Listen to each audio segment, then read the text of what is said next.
Abi off कर करना mic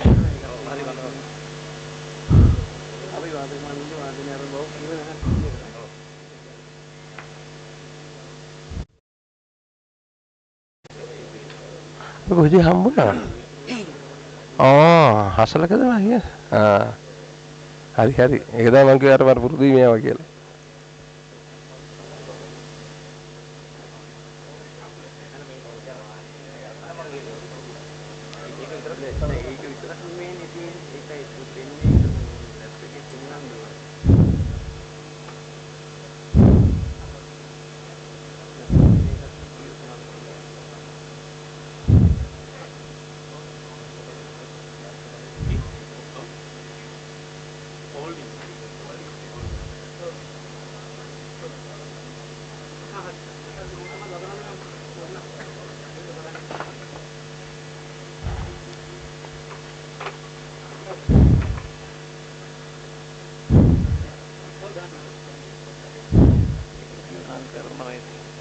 baik genuine nih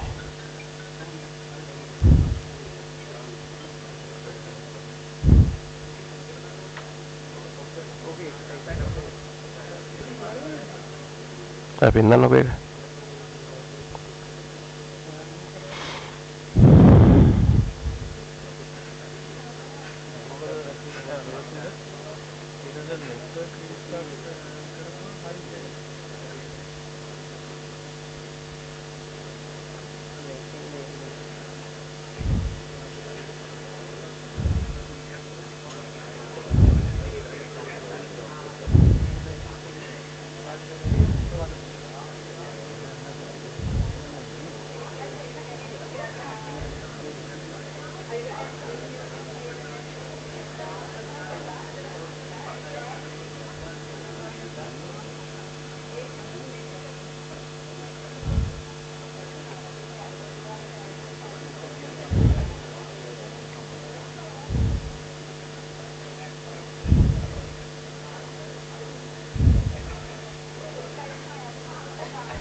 මුලිදම්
Ladies and gentlemen, please rise for the arrival of the ceremonial procession.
Good afternoon, ladies and gentlemen, and welcome to the annual general meeting and annual sessions for the year 2022-2023 of the Kadurata chapter of the Institution of Engineers of Sri Lanka. Scientists study the world as it is, but engineers create the world that never has been. As engineers in Central Province, as members of IESL Kadurata chapter, we have gathered here for the annual general meeting 2022-23. To start us off with an auspicious note, we will now have traditional lighting of the oil lamp. We all know that this tradition is deeply rooted in our cultural heritage. For us, light signifies blessings for new beginnings, for many of us. And therefore, we now very cordially invite the following guests to join us in the traditional lighting of the oil lamp.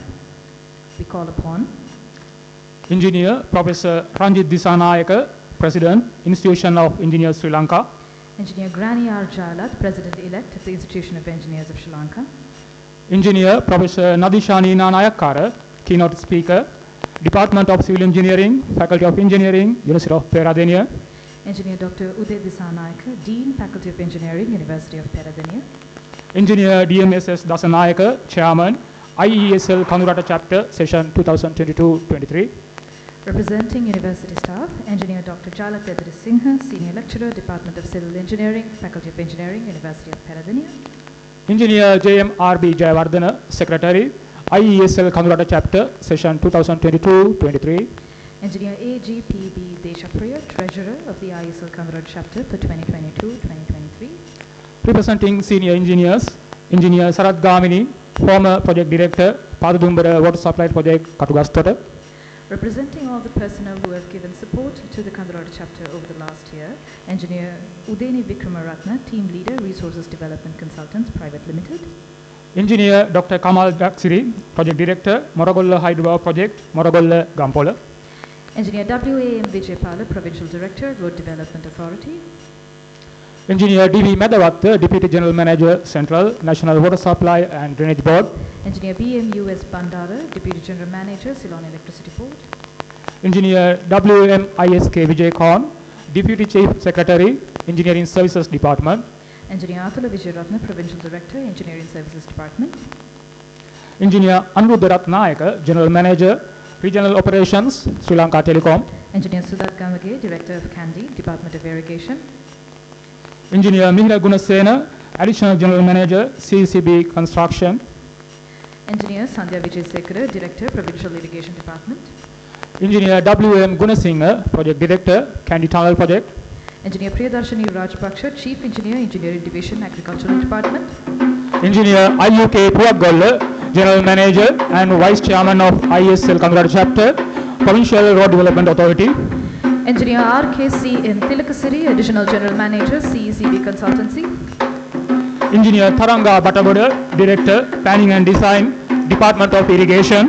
Engineer Champika Ilangasinghe, Chief Municipal Engineer, Kandy Municipal Council. Engineer D.M. Dharmadasa, Director, Division of Major Dams and Reservoir Operations, Mahali Authority. Engineer Harindra Atapattu, Deputy General Manager, Operations, Sri Lanka Telecom. Engineer Rasita Abekon, Deputy General Manager, Business, Sri Lanka Telecom. Engineer MGCD Mahagadara, Committee Member. And Engineer HMDK Herat, Committee Member. Engineer Manjula Rajpaksha, Committee Member. Ladies and gentlemen, please join hands with us in the traditional lighting of the oil lamp.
Thank you, ladies and gentlemen. And on that note, with the formalities complete, I would like to very cordially invite the following dignitaries to the head table. Our chief guest for the day, President of the Institution of Engineers of Sri Lanka, Professor Ranjit Dissanayake.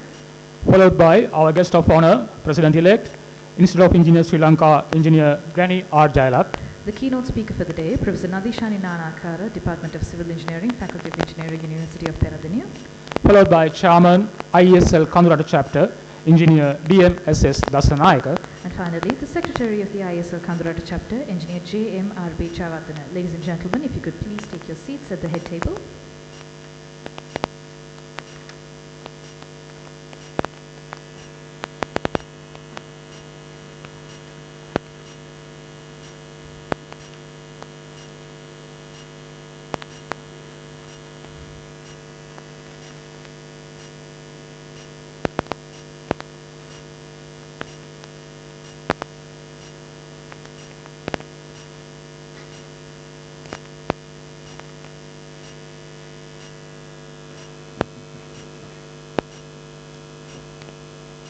Ladies and gentlemen, we kindly request you to please rise to pay honor for our national anthem, followed by IESL theme song.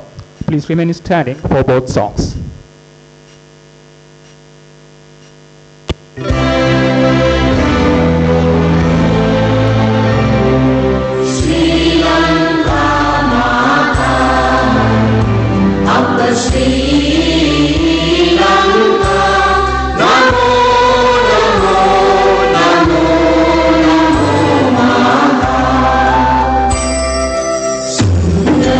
Sri Bali, Surani.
Thank you very much. Thank you, It ladies is and gentlemen. Please be seated. our heartfelt gratitude to everyone present here. As we stand on this remarkable forum, I'm sure that all of you are eagerly anticipating the commencement of this event.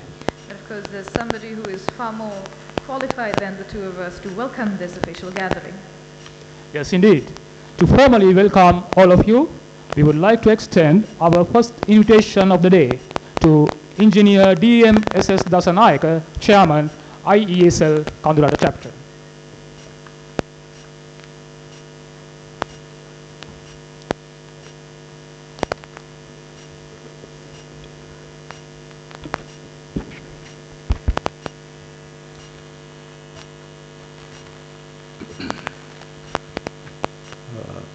Very good evening, all of you. Our chief guest of this evening, President ISL, Professor Ranjit Disanayaka, our guest of honor, President-elect ISL, Engineer G.R. Jayalat, our keynote speaker, Professor Nandisani Nanakara, Senior Lecturer, Faculty of Engineering, University of Peradeniya, Dr. Jayalat Edirisinghe, Senior Lecturer, Representative, Faculty of Engineering, University of Peradeniya, and all staff members, all senior engineers, all department heads, all members of ISL Kadurata chapter, invitees in audience, ladies and gentlemen.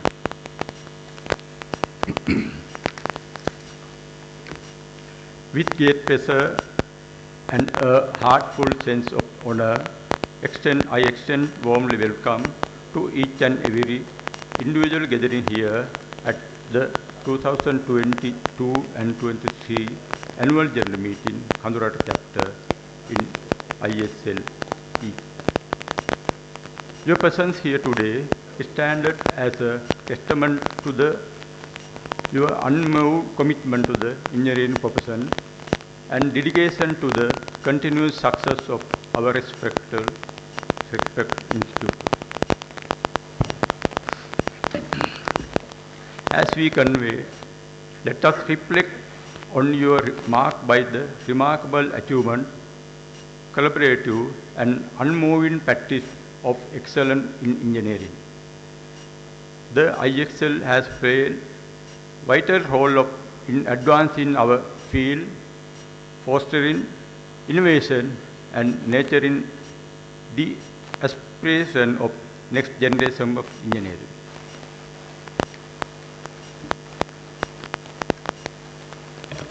Last 1 year about, I worked with our committee members and department heads. Then I must mention about our committee members and department representatives. I extended my heartfelt gratitude to our committee members and department representatives for their dedication, support, extended toward all the achievement. I believe that whatever the success we achieve as the results of our team affect to the entire committee. With the fullest support of blessing, I had the privilege as a chairman of the Kadurata chapter, ISL, I lead this team professional engineering.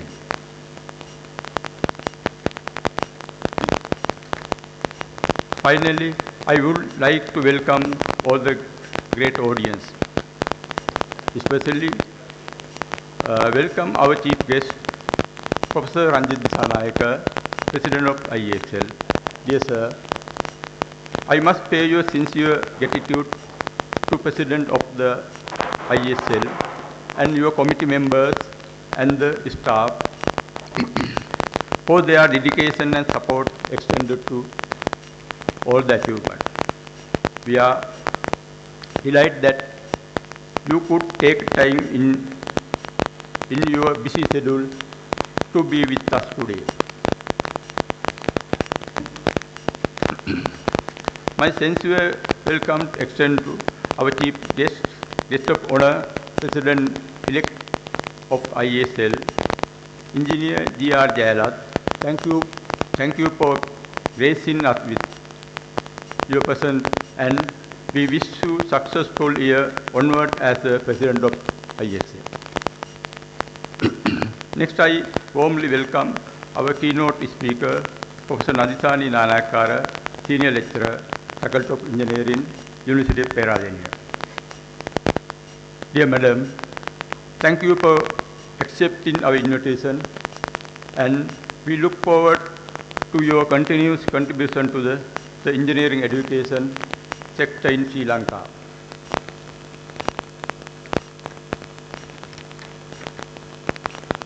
I especially welcome Dr. Jayalat Idrisinghe and all the staff members of Faculty of Engineering. Thank you very much for being with us today. Your valuable contribution to the Kadurata chapter throughout the year is highly appreciated. Your presence is illuminated in this evening. Also, I would like to express my sincere gratitude to our entire senior engineers. Your support and guidance and share experience are highly appreciated for the Kadurata chapter ISL. Dear sirs, I warmly welcome all the senior engineers at the audience.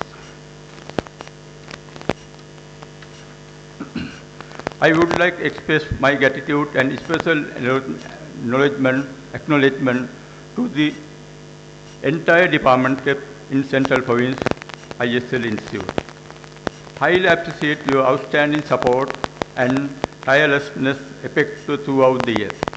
Your guidance and leadership have been invaluable to the development-driven Kadurata chapter ISL. I especially welcome our department at Central Province ISL. Your presence illuminate for this evening.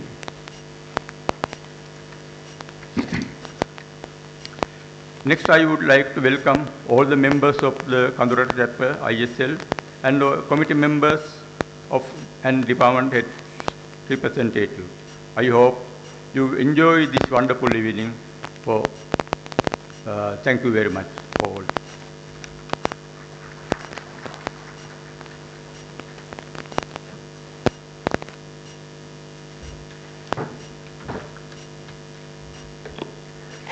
Thank you, Engineer Dasanayake. It is now time to turn to the centerpiece of today's ceremony, the keynote address. We are honored to have you with us today. Allow us to introduce to you our keynote speaker for the day. Professor Nadishani Nanakara, Professor of Civil Engineering. She obtained her bachelor's degree in civil engineering from the Faculty of Engineering, University of Peradeniya in 2005 with a first-class honors. She then moved to the National University of Singapore on a full scholarship for her doctoral studies and earned her doctorate specializing in environmental science and engineering in 2010.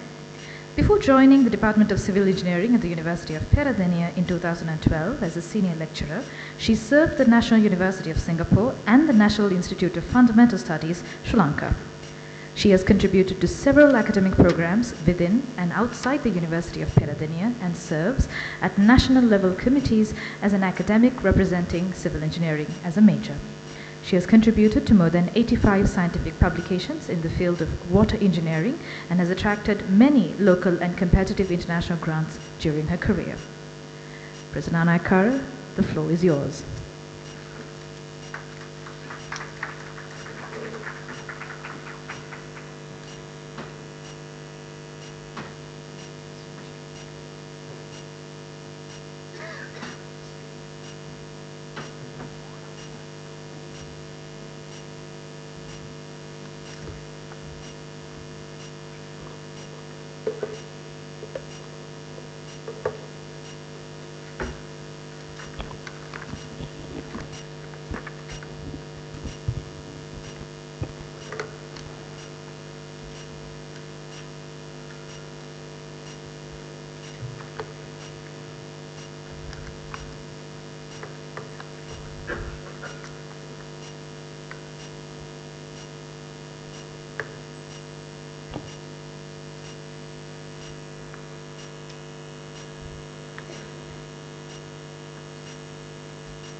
Okay, thank you for that actually. Right, so, yeah, okay, thank you for the slides as well. Okay, Professor Anjit Disanayaka, President, Institution of Engineers Sri Lanka, Engineer G.R. Jayalat, President-elect, ESCO members of the Kadurata chapter and colleagues. Let me first thank the IESL Kadurata chapter for inviting me, especially for the invitation to deliver the keynote speech at this very special occasion. Now, I picked the title of the speech considering two recent incidents. The first one, I happened to deliver a presentation recently at the Department of Civil Engineering on behalf of the department during its Department Industry Consultative Committee. While the talk was on PG studies and research, where several industry members also present, at the end of the presentation, I realized that the people who were there only discussed my first 3 slides of the presentation and not the technical stuff I presented. The first 3 slides were on the new generation, their abilities and expectations. The second incident. The second incident was a short story I read recently. The title of the story is Karataya. Some of you might have read it. It is an award-winning short story, which was written by Somaratna Balasurya in 1991. Let me read the little section which helped me to finalize the topic. It took me maybe more than a week to finalize the topic, but to prepare the slides maybe a day. So, right, so pardon me because this is in Sinhala. There is a translation I heard, but I could not find it. Okay.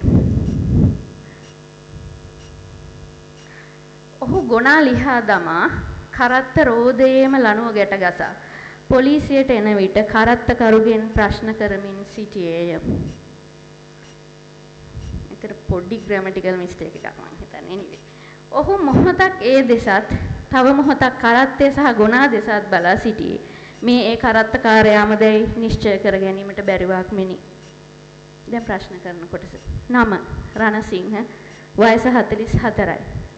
රක්ෂාව කරත්ත රස්සාව විවාහකද නෑ පදිංචිය කරත්තේ මං අහන්නේ උපන්නේ කොහෙද කියලා උපන්නේ දියුල්ලෑවේ පදිංචිය කරත්තේ තමා ඉගෙනගෙන තියනවද ඔව් කීයටද ජේෂ්ඨ පාස් රාලහාමි මද විරාමයක් ගත්තේය තමා ඒ කාලේ ඔච්චර ඉගෙනගෙන ඇයි රස්සාවකට නොගියේ ඇයි මම රස්සාවක් කරනවා මම අහන්නේ උගත්කමට ගැලපෙන රස්සාව. එහෙම එකක් තියෙනවද? So that is the section which helped me to finalize the topic new world, new engineers and new industries. Right. Now world is keep on changing whether we like it or not. And I believe we too have to probably change, if not at the same rate, at least at a rate acceptable to people around us. To me, that adaptability can solve many issues and will lead us to a happy life, not only at our workplace as engineers, lecturers, but also at our personal life. Upon completion of my PhD and a brief period of working outside, I came back and joined the university and found how much the students have changed within about 8 years. Some of my early days students are here, I have seen. It was not easy for me to tolerate the behavioral changes.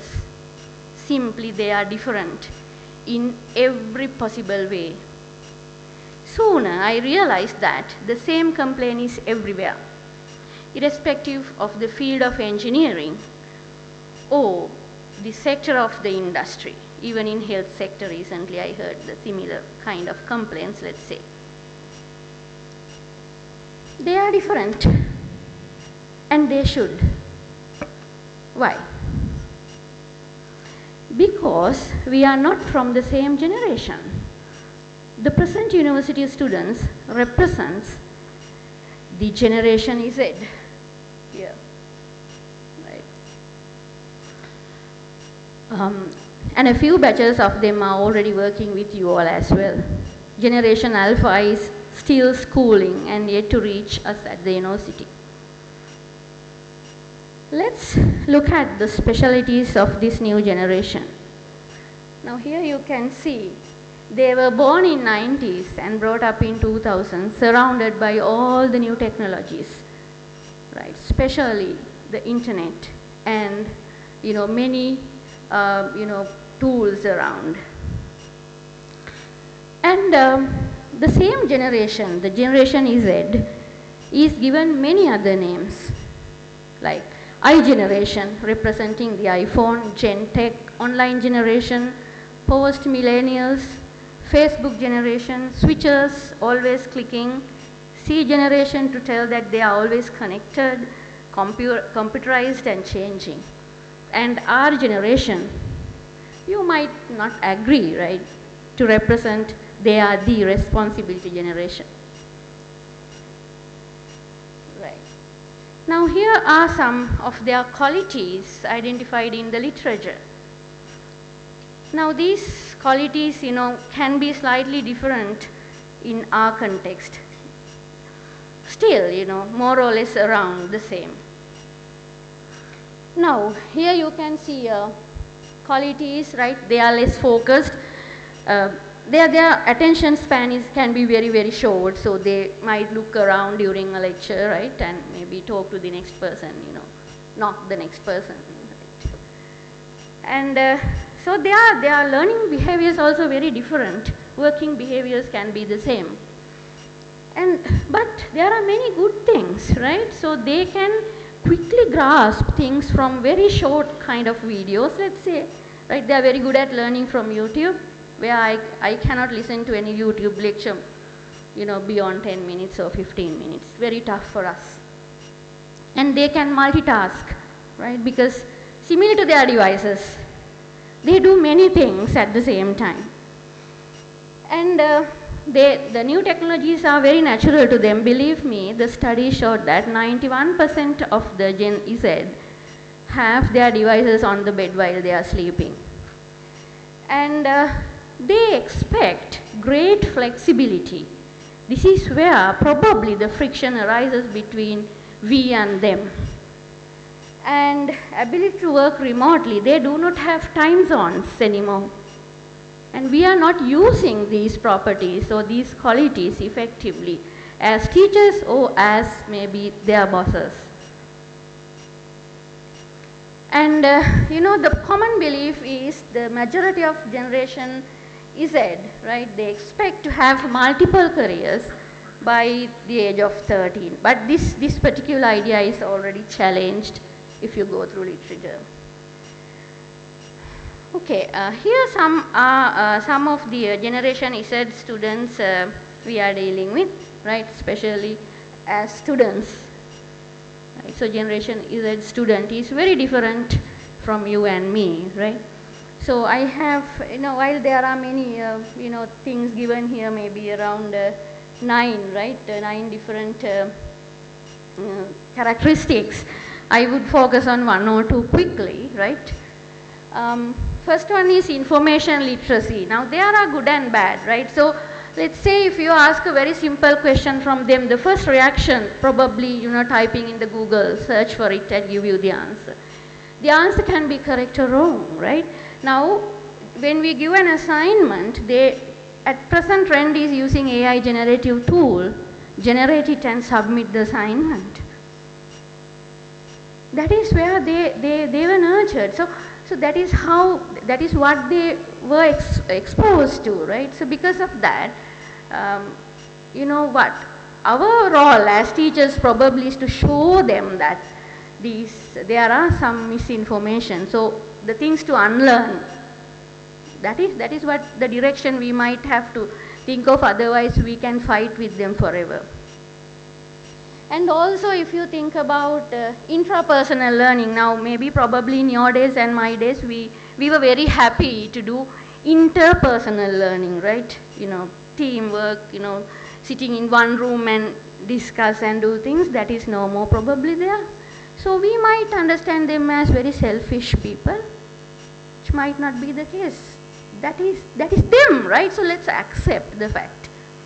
And also another one, video-based learning, right? The first thing I do in any of my lectures, when I start doing a lecture for any particular subject, I tell them, okay, my lectures can be very boring, right? There are many good stuff in YouTube, go and watch. So accept their behavior, and probably after that line, they all start listening to me probably, right? So we should know as adults how to behave with them and slowly integrate them into the chain rather than fighting and developing a friction. And this may be more relevant to you all. What are their expectations as employees, right? So, sorry. Right. So here you can see digital natives, right? So they want you all to be technologically sophisticated. When they go there and see that it is not there in their work setup, they will panic. And diversity, this generation values the diversity, cultural diversity. They value it because they are exposed to the entire globe compared to our days. So they want the environment in the workplace to be the same. And independence, so this can be argued on, right? However, let's say for example, a very simple example is they might need a private space to work. And work values, right? So here you can see millennials, that is, the generation after me probably, starting from early 80s. And you can see that, right? So this generation is said, need constant kind of appreciation, feedback from you. And very frequent kind of feedback was required by the millennials, but now it is even more constant, right? Throughout you have to probably, give the feedback. And they are more competitive, the new generation. They are, yes. And that is there, so that is it, so what to do, right? And they are achievement oriented, so do we, don't we, right? I don't think that we are any exception of that. Now, okay, with that note, now we have some idea about, probably start maybe thinking about this new generation with positive outlook, as I do. Only after that I managed to teach them effectively. It took me a while, right? And now, okay, so keeping that aside, right, the new generation, let's look at the new industries, right? Or industrial revolution. So we all have heard about probably the industrial revolution or industry 1.0, right? And if you very, very closely look at this, right, so you can see the time scale, right, time scale down. You can see from industry 1.0 to 2.0 it took 120 years, whereas 4.0 to 5.0 only 20 years. So industry is changing at a very, very fast rate, right? And initially, now if you look at this 4.0 and 5.0, someone can, argue this is the same. Okay, if that is your argument, go with that, no issue. So this is basically cyber physical space, or in 5.0 it is human cyber physical space we are discussing about, compared to whatever the mass production assembly line electricity in Gen 2, right? Or maybe steam power, water power machinery in Gen 1. Now if we take a very close look at this 4 and 5, can you see some similarity, of this one with the Generation Z workers? Right? Have a close look.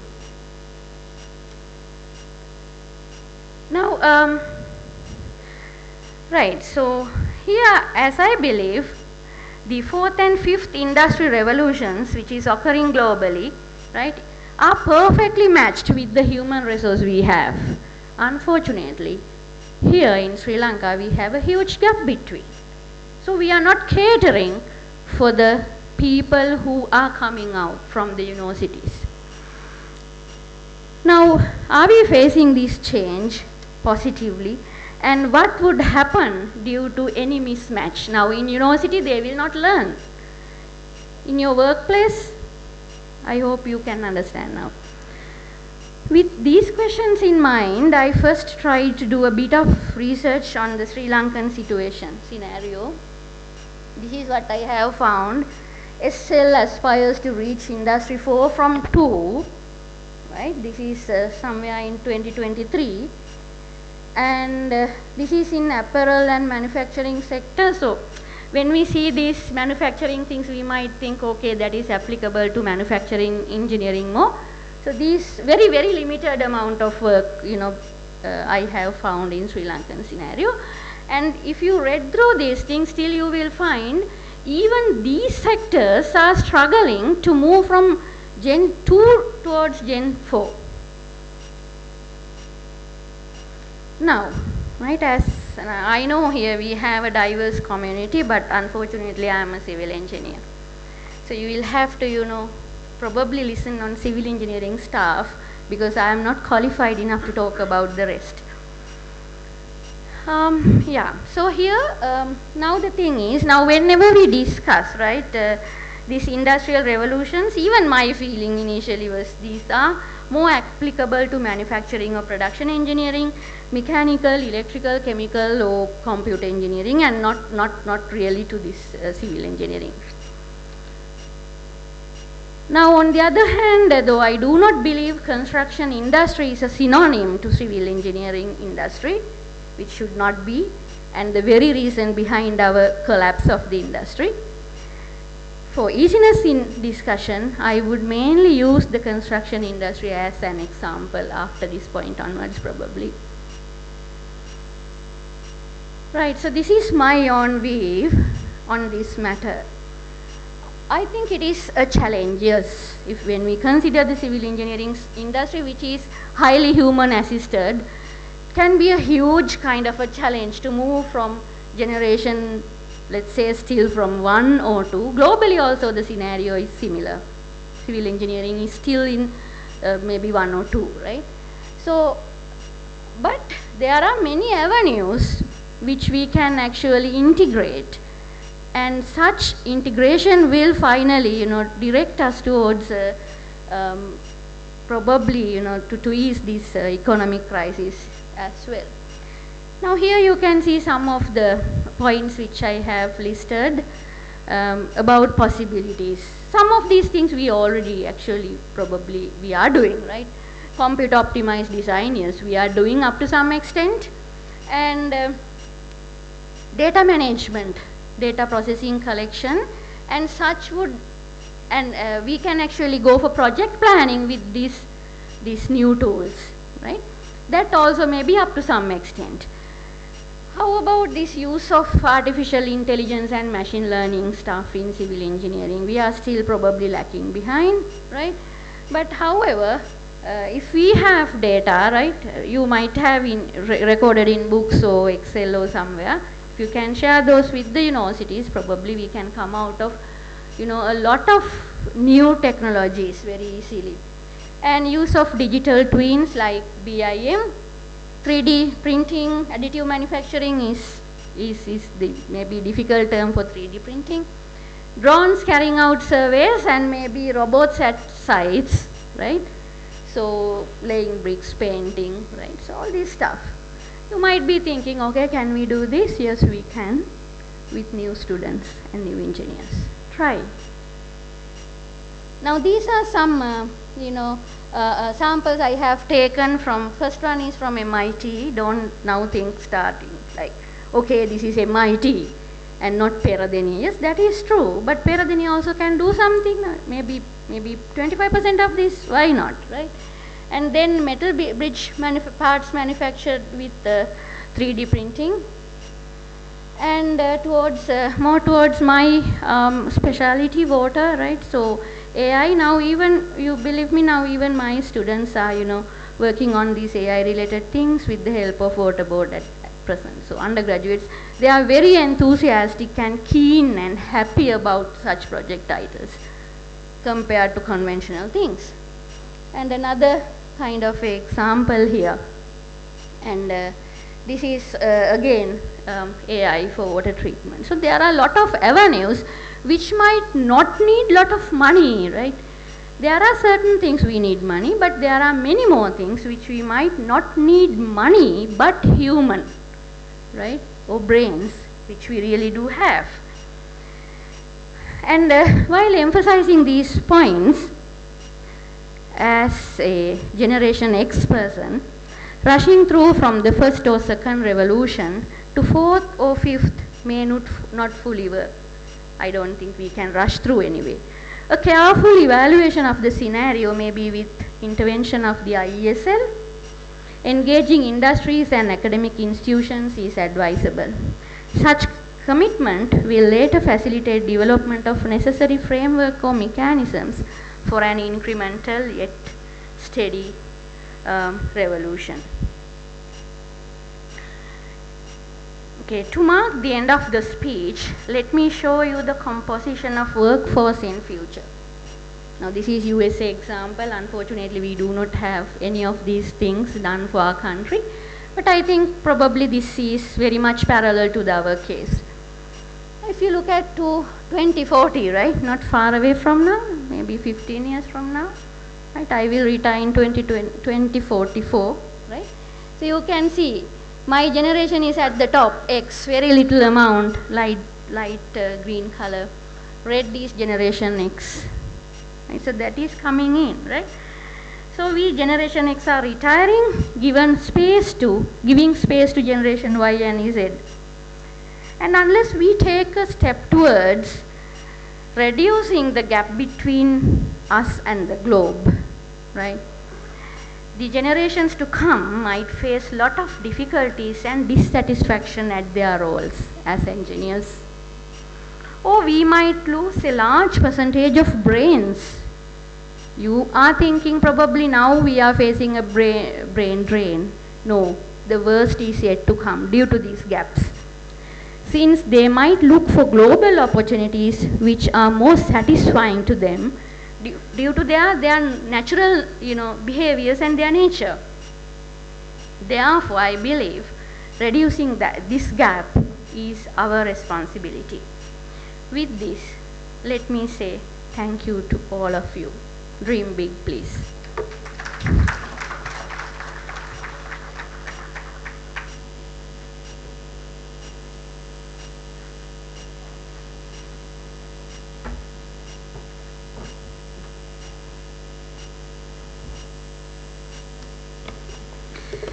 Thank you very much, President Adishayanana Kara, for that great keynote address. So ladies and gentlemen, as alien as the Facebook generation is going to seem to many of you, the millennial and boomer generations need to let go of their old ways in order to allow for the newer generations to take over. So when your children come home and shut the doors to their bedrooms and don't talk to you, don't take it as a bad thing. Think of them as having their own way of life. See, instead of complaining and asking them to slow down, maybe you all need to catch up. Thank you, President Anna Kara, for that wonderful keynote address. We're also very grateful to have with us a very special guest of honor gracing this occasion. So allow us to make the introduction. Engineer Granny Arjalat graduated from University of Moratuwa in 1986. Had completed a MSc in engineering from University of Utrecht, Netherlands in 1998 and MSc in Econ from University of Colombo in 2007. Further, he holds 2 postgraduate diploma, one in IT and other in construction management. He is a fellow of the Institution of Engineers, Sri Lanka, and also a fellow of the Chartered Institute of Highways and Transport, UK. A member of SLSTC, graduate member of ICE UK and member of World Road Association. Ladies and gentlemen, put your hands together. Our guest of honor today, Engineer Granny R. Jailat.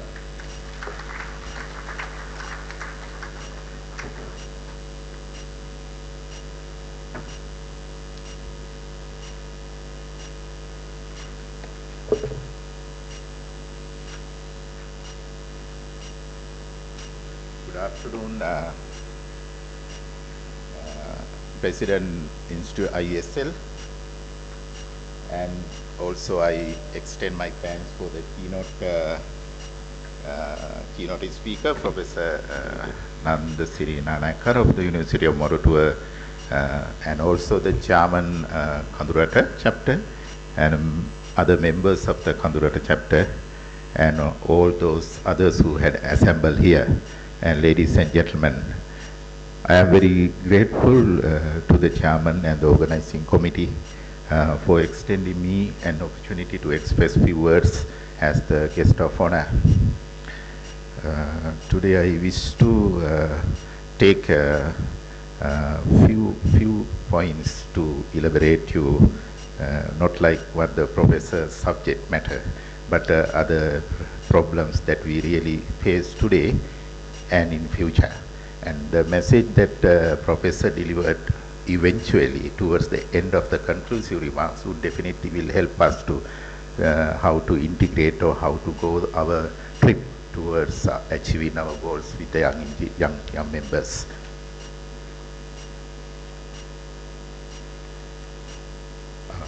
The first point, what I thought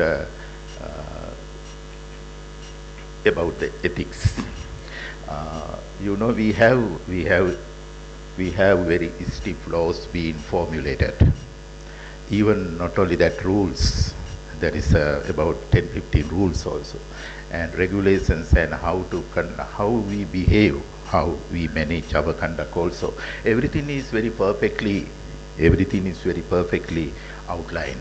Perhaps this is the most popular document that has been there. But this has been generated about 22 years earlier. Now it's really time to think about that one, how that will match for us, and to what extent that we could administrate those things, how our members understood the contents of this one.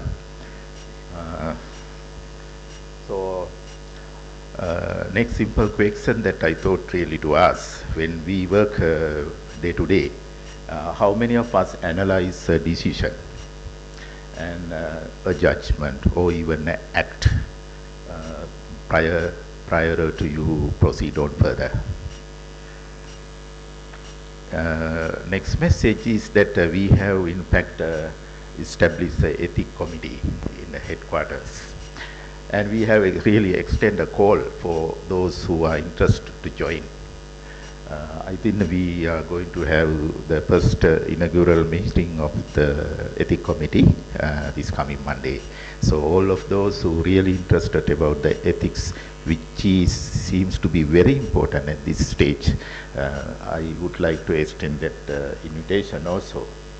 The TUR or the ethics committee might, you might think that ethics violation of ethics, if that occurred, or if I committed to violate one sentence or one condition of the code of ethics, you might think that okay, that is a punishable offense. But at the moment, ethics are considered as not punishable. If you commit or violate ethics, we can't at the moment consider that as an offense that could be punishable. But its ethics committee might, by another 2-3 years, might work out even to consider violation of ethics also a punishable offense. So with that one, but the present TOR is not for going to that extent, but to study what is the, to identify complaints and to see what is the real reasons for those things. But we still don't do that. Other thing is, if we study that cases, we can definitely come out with the findings, and those things will help to develop the curriculum for the final year students also. At the moment, I presume this, we have the ethics concern curriculum part at the final year student. And also to help the young engineers, those who are lining up for the charter. This is a simple quick. I put this one. Why? Most of the young engineers, like the ISET group, maybe I am presuming that one after listening to the process lecture, they really ask you are, sir, you are always talking that he is not ethical, and some act or judgment also not ethical. They simply ask why this is growing day to day. So to answer that one, what I selected this, put it this way: what is the difference between moral person and an ethical person? In fact, it's a really difficult question to answer, but I somehow or other try to formulate in this way. A moral person, I just got a simple thing, cheat. But there are, you know, in the code of ethics, there are so many things, but I got the cheat. A moral person doesn't cheat anyone, any moment. But an ethical person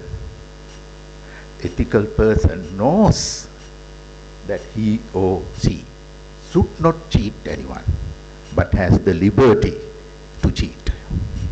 Or as she or he will, still can continue. I think that is the problem that we are accumulating so much of cases. Even in the procurement committee, which is what we are working in with together with the engineer Sarat Gamini, I think we also might face the same situations to work out a workable mechanism. When we work out, we have to address this thing also. I think next come to the Engineering Council of Sri Lanka.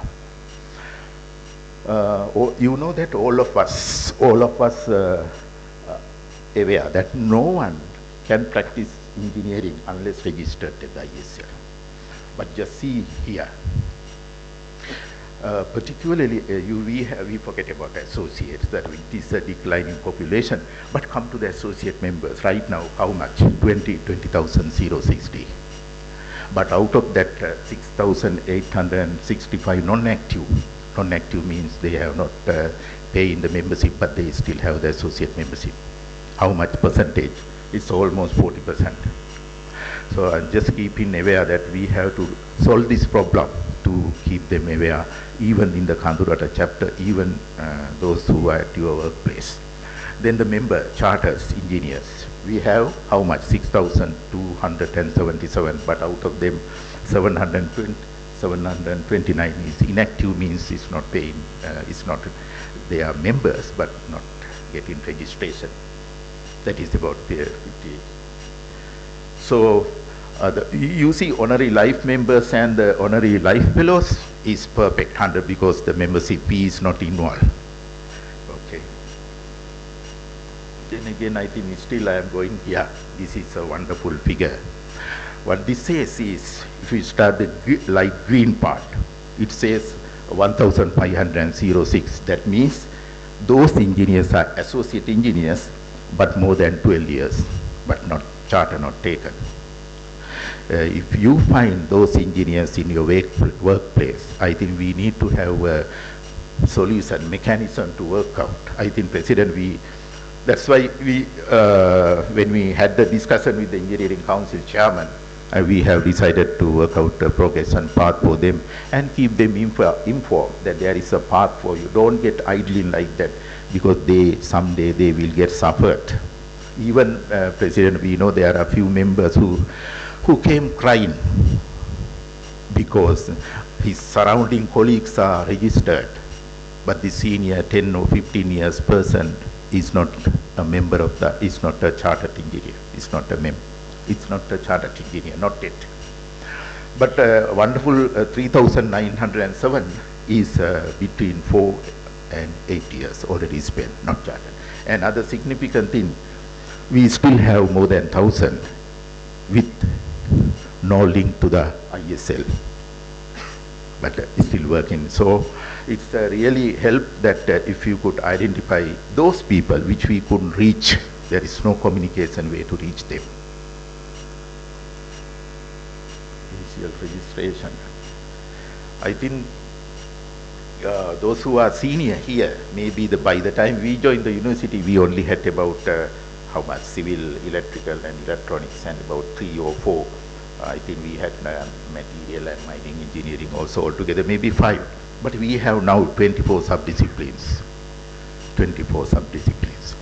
But out of the 24 sub-disciplines, we have only worked out charter path to get the charter only for 13. And no PR paths not yet work out for disciplines aeronautical engineering and mechatronics engineering. But still we have that much of associate members. It's becoming more. Planning circle. So I don't wish to go further. This is an important platform where we could gradually showcase our talents. I think our President, IPP, immediate past President Kamal Laksiri, last year, I think he went to each and every chapter and tried to promote this one, participation of our engineers in the local planning circles.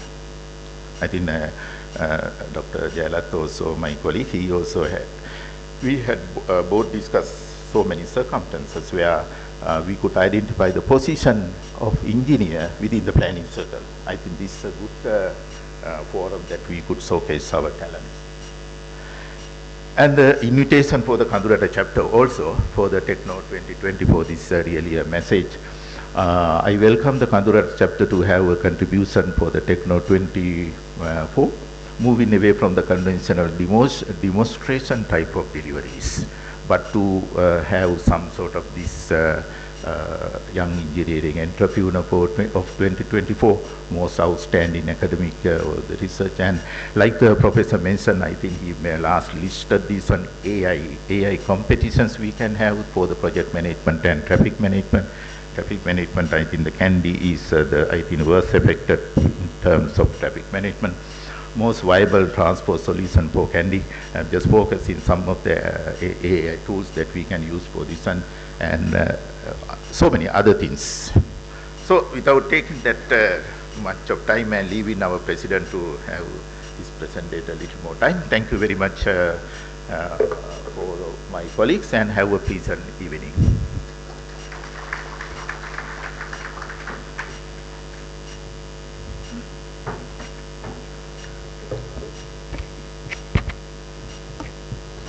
Thank you very much, Engineer Kanya Jalak, for that wonderful speech. And thank you very much for the invitation you made for all of us to join to improve the engineering profession more. And you talk about how to improve the ethics among engineers. And it's an open invitation to all of us, not just in criticizing, we can join together to improve the profession. Other than that, what he said, to improve our profession is really, really important. Thank you very much again for that wonderful speech. Next. We are also very grateful today to have yet another eminent guest, the chief guest for the day, Professor Ranjit Disanayake. Professor Ranjit Disanayake is a senior professor in civil engineering at the University of Peradeniya. He was a Fulbright Scholar in the United States, an Endeavour Fellow in Australia, and a JASO Research Fellow in Japan. He was awarded the Young Scientist Award in 2007 for excellence in scientific research by the National Science and Technology Commission of Sri Lanka. He received the Overseas Prize of the Institution of Civil Engineers in the UK in 2007 and the Australia Alumni Excellence Award in 2012. He is currently the President of the Institution of Engineers of Sri Lanka, the Chairman of the Green Building Council of Sri Lanka, and the Vice President of the Chamber of Construction Industry. He is also the former Secretary to the State Ministry of Rural Roads and the State Ministry of Urban Development. He is the founder of GAP HQ, a base of operations for several of his companies, including Lego International Private Limited, ICB Private Limited, Lanka AAC Private Limited, GAP Private Limited, and Wrangler Solutions Private Limited. He is also co-chair for what we very affectionately know as the KANDY Conference, the International Conference on Sustainable Built Environment, and the International Conference on Structural Engineering and Construction Management. He is also the co-chair for the first International Conference on the University Industry Collaborations for Sustainable Development in Colombo. President Sanayaka, over to you.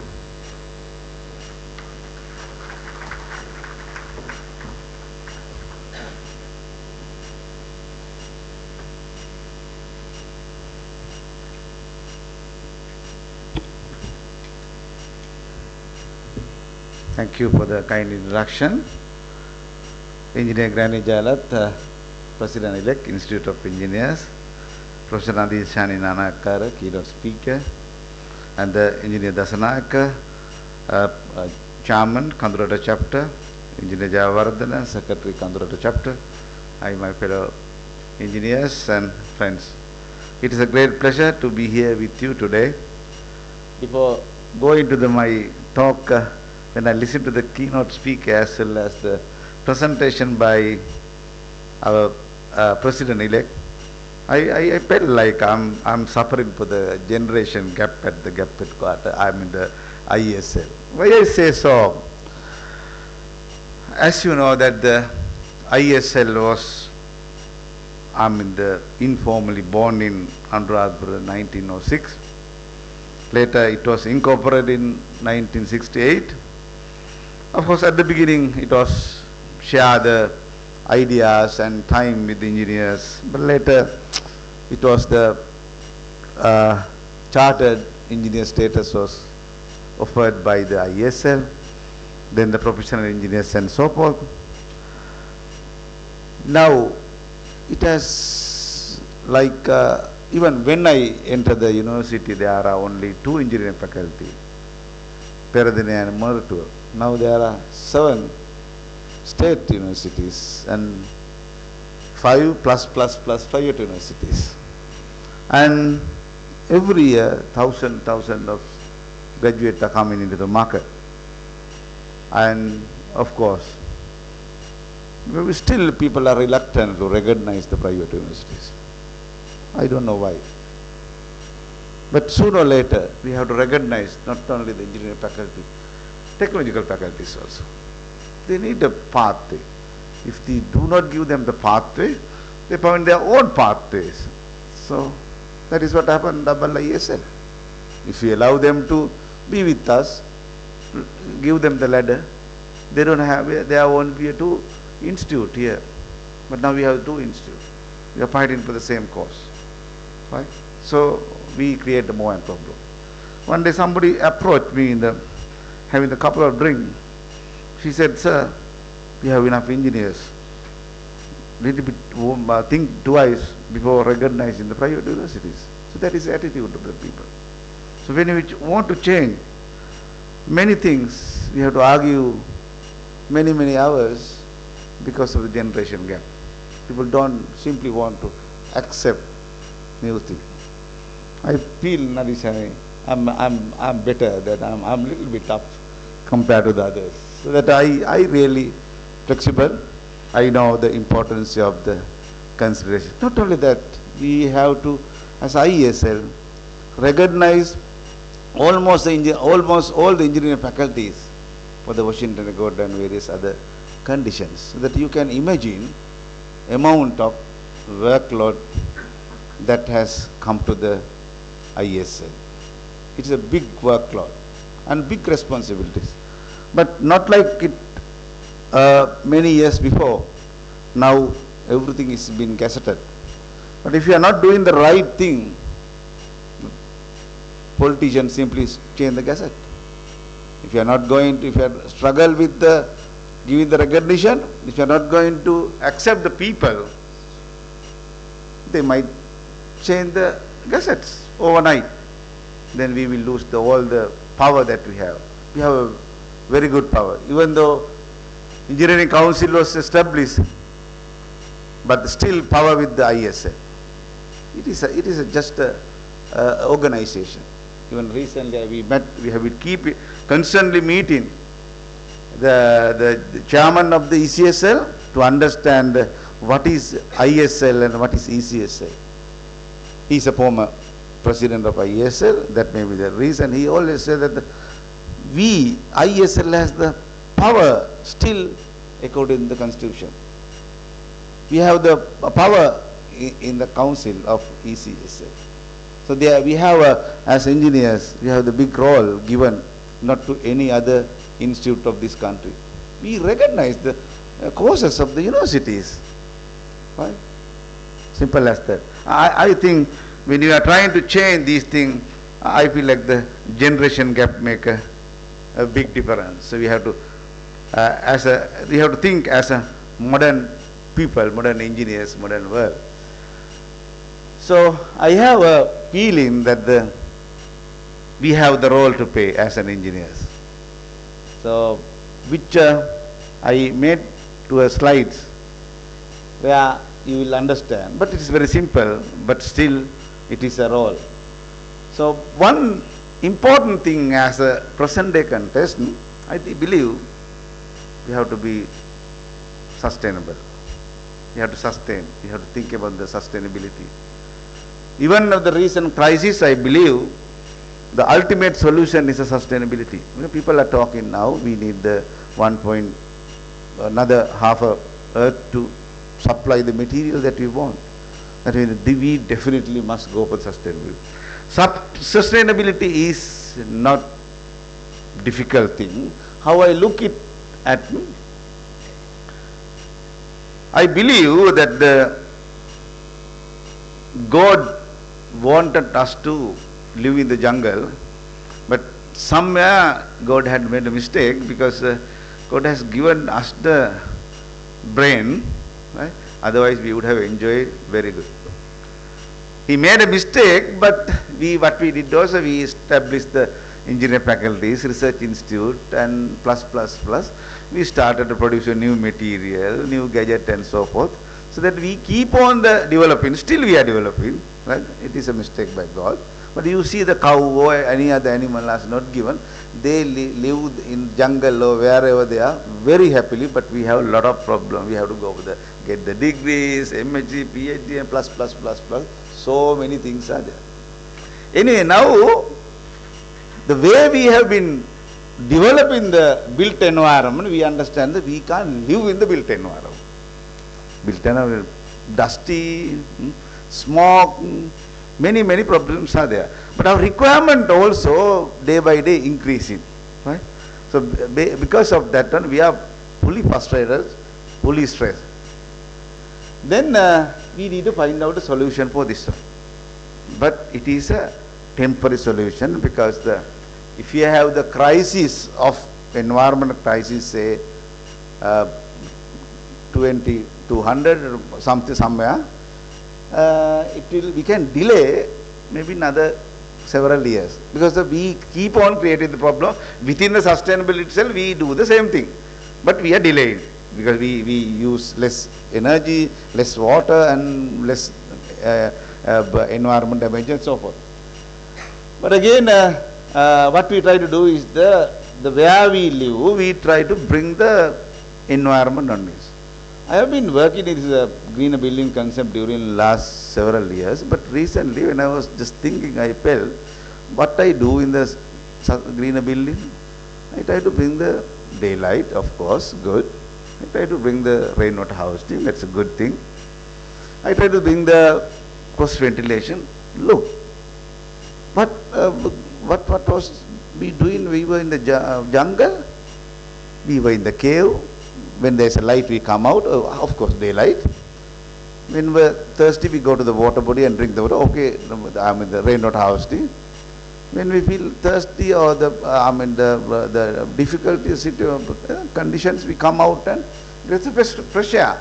What we are trying to do is we are trying to bring the nature, what we had in the nature, into the built environment. That is why we vertical garden, the rainwater harvesting, daylight, many things. Again, we are trying to bring the nature into the built environment. Sustainability is purely the nature into the built environment. Again, we can argue most of the solution that we have found is finally we get from the nature. Nature is the best scientist still compared to any sophisticated laboratories that we have around the world. Therefore, we are again getting the solution from the nature. All are nature inspired solution, right? Let's move on. I'm again going back to the same slide to say that remind you that we were born in the jungle somewhere.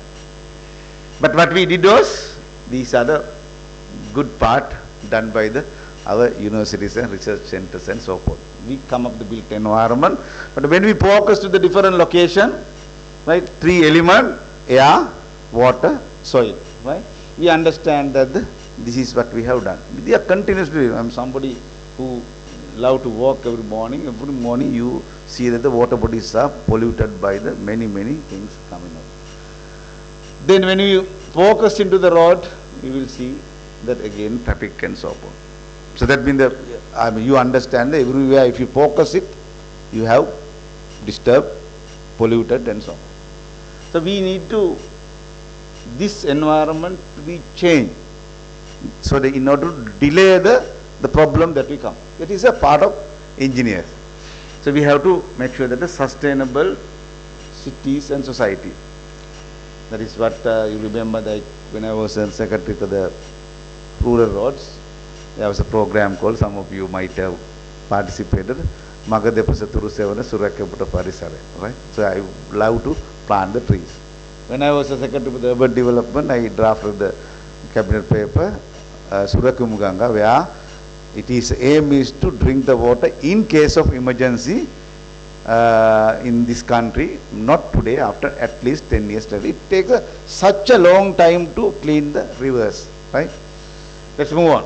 What are the action that we as engineers have to take? I just wanted to came up with the consideration of the environment is a prime important whatever you do, right? You have to transform the cities into the sustainable cities and society. Why I am more focused on the cities? Because cities is a problem, because even for the time being, more than 50% of the people are live in the city. Right? It is increasing, right? The village are of course good, but we have to transform the cities, the urgent need. And we have to protect the environment while keeping the social and economical growth. So that is very important. Why? As you know that if you interview 100 people, 59 people say they want to leave the country, 30% say that they never want to come back. Why? Because this is one of the best countries still for the environment. No, the people won't be here for the sake of the environment. They need the social, they need the economical growth. They want to build their house, they want to buy their cars, and they want to spend the money. Otherwise that they will go. Therefore, the environment is important, but the social and economic growth is very important. But how you bring the cities into the sustainable cities? Infrastructure, public transport is a must, renewable energy, waste management and waste control and so forth. So these are the areas that we as engineers have to focus. So if you assume this photograph is a sustainable city, when you focus into some location like the water bodies, the water, so drinkable water. When you focus onto the street, you will be the transport. These are not a dream, these are not just a photograph. These are really, if you go to the Scotland, you will see that. If you go to the Japan, of course, you can drink the water from the water bodies. If you go to the Canada, there are places. Europe, you have the places like this, right? So these are the systems that we have to bring it. So it is our responsibility. If you go to the building sector, building must be a sustainable building. When you focus inside of the building, the waste have to be managed. Otherwise, this waste will be a waste. Somewhere is a water body or somewhere. So sustainable city and the society mean the environment is sustainable and the socially resilient. People has the jobs, money and so forth. Let's move on. But we need to have the strategy, because countries like developed China, we remember about 25, 30 years before. I remember when I was a graduate student in Japan, if Chinese guy came and sit next to me, after a few minutes I leave to the washroom and come back and sit somewhere else, because so much smelly. That is the situation. So we said the Korea. This is Korea, we name as a Korea. But these countries has developed. How they have developed? They had a strategy. you may know, some of you, that Japan, China realized there are resources. The resources converted to the product. And now whole world is filled up with the products from Japan. Everywhere you go, right? So that is the situation. The Korea applied in different way. Singapore has a different model.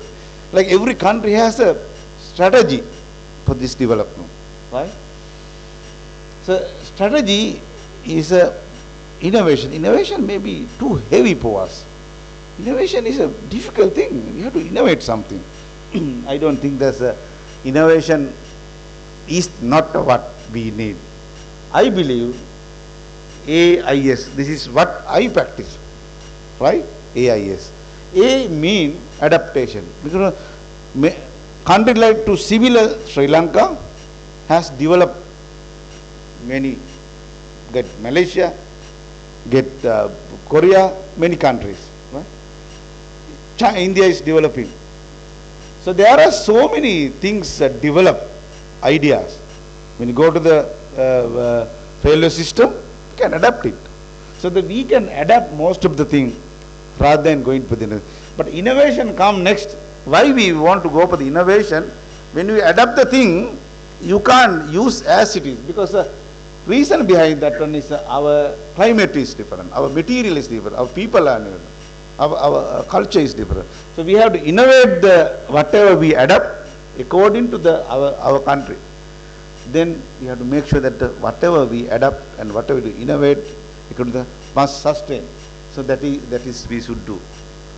That is what we should do. So as engineers, you can read, you can go to the internet, find out the ideas, try to innovate according to Sri Lanka and try to sustain. So this is we build the big role of engineers for the time being this country, for the sustainable cities and societies. Let's focus again into our cities, right? So look at the people. Some of you might have gone to the country like Japan. How many people are laughing in the street? How many people laugh in our cities? So they have a lot of problems. I remember recently there was an incident. Two group of the people, CGRA, had a fight after the drinking in the night. Security people and some other people. So after the fighting, there was some damage. Next day morning, the authorities decided to suspend 8 people.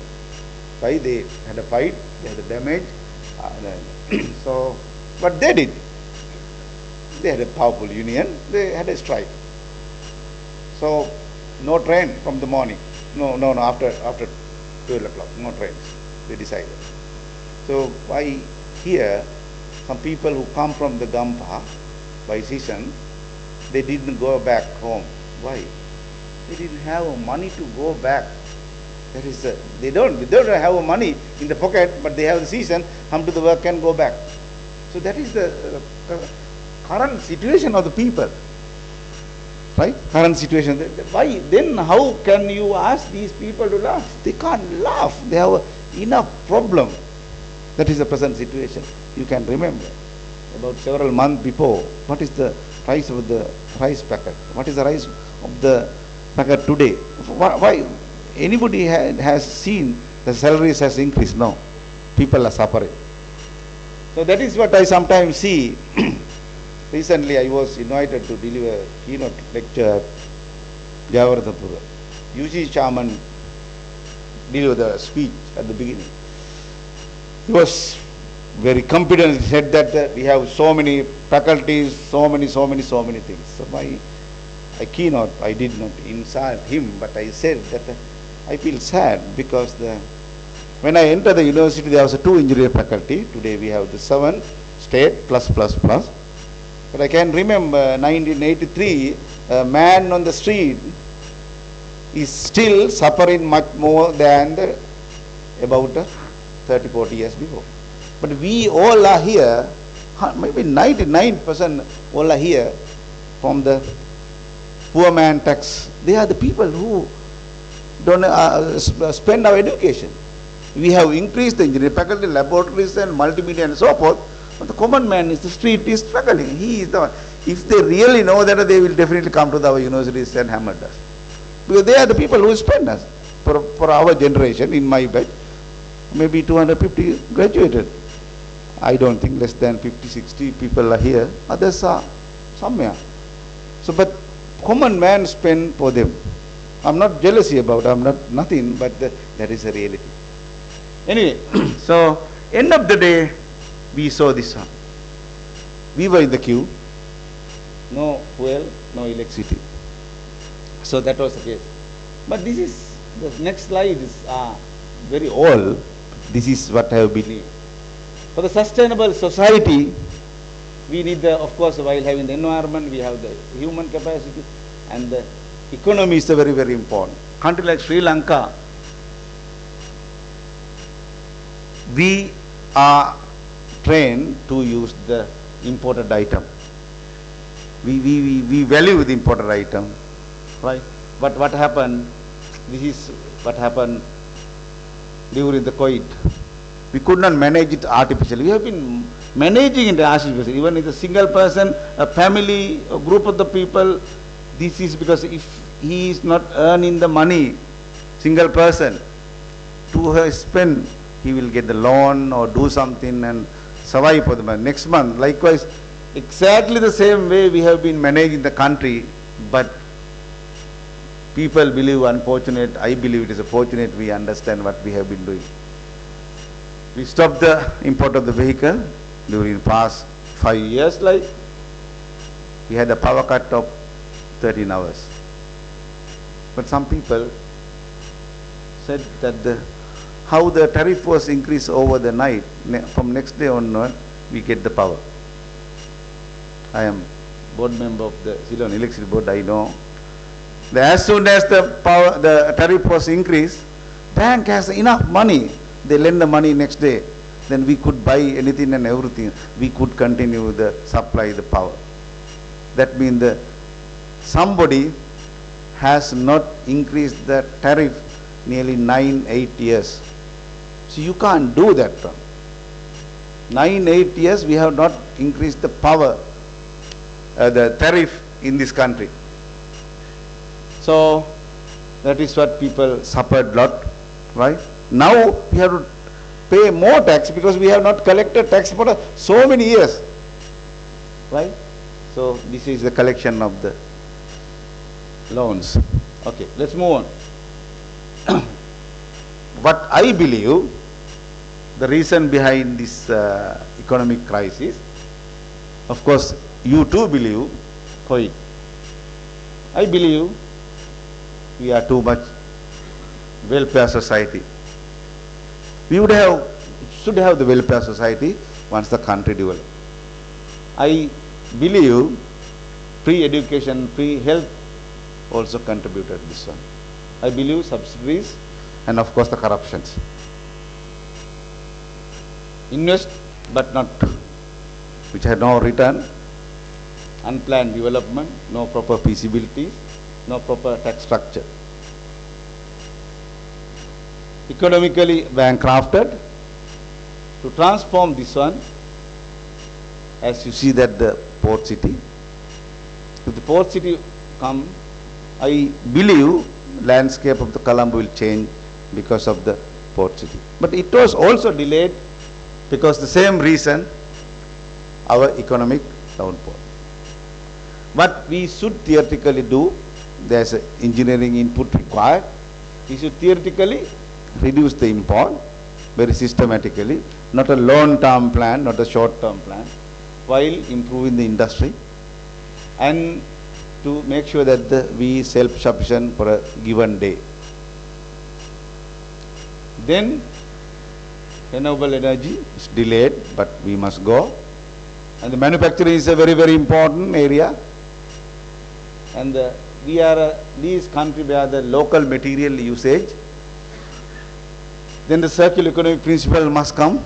It is partly connected with sustainability. Sustainable agriculture is a must. Our role as engineers, as it today, like the many youngsters are thinking to migrate. I fully encourage them because when they leave, at least others have the opportunity. If they are here, they become frustrated, that become another problem. Another way, this migration also has developed up to certain level some countries. In the Korean development, it helped the migration because the people who left during the trouble period come, their children won't come mostly, but they come with the investment as well as the knowledge. And it is happening in India, right? Therefore, right now people are going, we must encourage at least, but we have to make sure that the ground will be set for them to come back. They will definitely come, certain percentage, with knowledge and the money that will enhance our economy. But okay, those who are here, we have the responsibility to uplift the economy. At the ISL level, we have started a new program like the Entrepreneurs Forum. So we try to encourage the engineers to become the entrepreneurs. Right? Various other new activities has been started very recently. So, but as I am coming back to the picture, the sustainable cities and society, we have the need the career with the engine. Of course, the innovation is must, but there should be entrepreneur.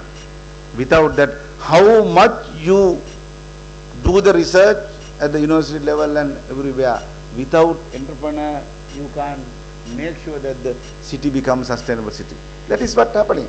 Because every our graduates are passing out, we provide the MSc, PhD, big theses are written, right? Everything is get excellent, papers are published, but nothing is the market. But there is no entrepreneurship in our society. It is not encouraged by the policies. Therefore, it is a must. We have to recognize it. So we do research, as I said, basic research, applied research, and go to the innovation. So these are end up with our universities, right? Some of them are maybe practice in the out of the country. So there is, I see there is a gap. I see it as a gap. So research commercialization is the area where I am fully dedicated these days. I am working a lot on this area. Yeah, basic research and applied research and to innovation. It is a concept maybe. It is an idea. It's not. Sometimes I feel like this innovation word is too much. You must commercialize this. You must bring the money to the nation. That is what has happened. You know, the government has been spending the money for the free education from the kindergarten to the universities level. There is a return for the investment. Because that has made not commercialized. Return, no return. Some people has get a MSc, PhD degree. Most of the more than 60% people are out of the country. So that is what happened. That is not account. That is why I said the free education and health also part of the responsibility for the economic crisis.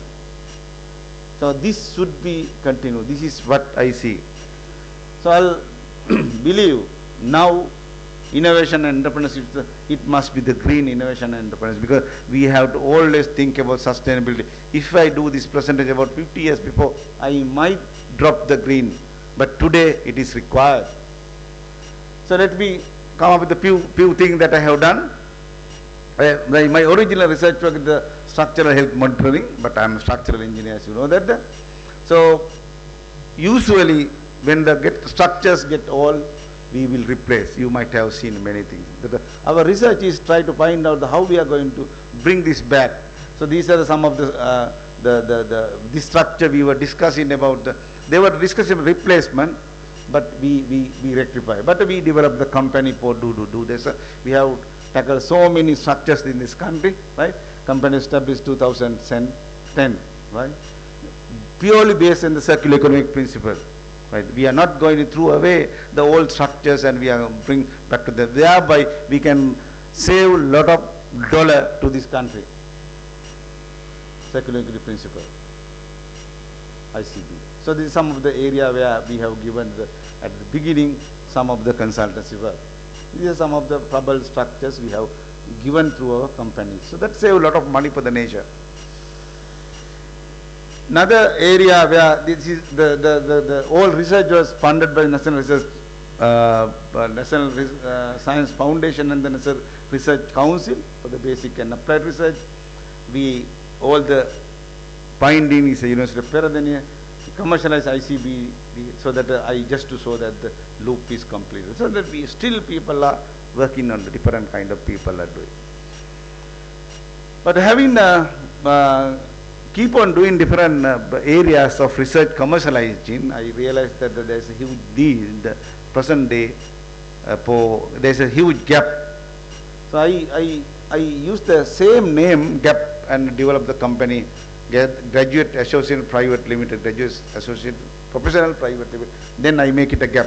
Then I finally make the hub as a gap headquarters. Right? In the gap headquarters, what we do to bridge the gap between the academia and the industry. So if anybody wanted to industry come, we discuss and how we see that how our service can be given. Right? In the gap, other than that, and we started the startup. Right? So these are some of the new companies. We have like a smaller startup. But some of the things what happened is that the second company, the Gap IT Solution, it was about to become a company. He left the country. So these kind of things happen. But it is not easy to replaceable because he is the IT graduate. I am not the IT expert. I can't. It's very difficult for me to recruit somebody else who can do the career job. But anyway, these are the some. So what I do when this matured, that company goes as the private limited company. So these are, you see the 5 logo. Now we have the 6 company. Just to tell you about the last company, WSP, that was established about a year before. It is almost to confirm $60 million investment to this country. Right? Now everything is ready, only the papers to be forwarded to the cabinet final approval. If the cabinet approval is received, $60 million will be investment coming to the Sri Lanka. Right? So that means the collection of the people getting together, getting right brain together can go up to that level. Just for the one company. The first one is the construction company which constructed the Kandy City Center film hall. Actually, it is another innovation because at the beginning they want to demolish the building and come up with a new building. But what I say that you don't have to demolish it. We will put the theater within the building. So we demolished some of the slabs and created the film hall within that. Then ICBT, I was talking about the gap is the strategic development. This is the AC is the where we produce the brick out of the fly ash. Right? This is Norachore. Now we are partnered with the Access Engineering Private Limited. They brought the 50% of the shares of the company. So gap headquarters is very close to the ISL. It's again Vidya Mavata. This is where we do all of what I was talking about. But our vision is to fill the gap, right? Where to bring the sustainability and to bring the innovation and bring the entrepreneurship, green innovation and entrepreneurship. Theme is the green innovation and entrepreneurship. I believe this is what, because finally, end of the day, what matters is that we have given the more than 250 employment for the people of this country. So that's what we have to do. Rather than try to find out my job, we have given the jobs to the people. And then other than the services, I can proudly say that I did the Kandy City Center film hall. I can say that we finished the Tilanka Hotel, the infinity swimming pool plus the whole structure. Because of the crisis, they could not complete it. Right? Get a waterboard building. Likewise, these are just something on Kandy itself. Likewise, many services to the nature. Right? So some of the area that we are working is we are working on the business model for the construction and demolition work. The INSEEs came up with the funding, but because of the COVID, they are now delaying the funding. And we work with the biomimicry concept right now. We have got the foreign partners. Biomimicry is a very interesting. I am very passionate about it. I'll just let you know if you do not know. it is somewhere most of the problem that we have, if you really inspect the nature, we can find a solution. Some of the most of the solution, our diet, our medicine, they are coming from the nature. They are coming from the nature, but we don't know how it comes like. Likewise, when the Shinkansen was developed by the Japanese, when the tunnel leaves, they understand the huge noise is coming. So they had a problem because people are complaining about. Then the engineer see that the kingfisher is catching the fish without disturbing the water there. Then they understand that when one lay how it is happening. So that exactly that was created in front of the engine. So problem solved. That means that there are just one example. There are so many evidence that the lot of difficult problem has been solved from the nature. We are working to develop the bamboo factory right now, but there is a little disturbance, changing of the DG Mahavali, because we had discussed with him to get the land and to approval to cut the bamboo, and it was changed recently. Then, as you all know that this is happening in Kandy, we have been talking about during last 14 years about sustainability. We try to educate the people. We bring the professional out of the country and discuss about it. And this year now we just started the 15th International Conference on Sustainable Built Environment. But we started 3 universities. Now all engineering faculties have been connected. Next year or not, we now already have invitation to the private universities. We are getting the private universities, sir. Right? Then while working, I understand that it is very important university industry collaboration. Therefore, we started another conference, it is the Kandy conference. That is started on this date.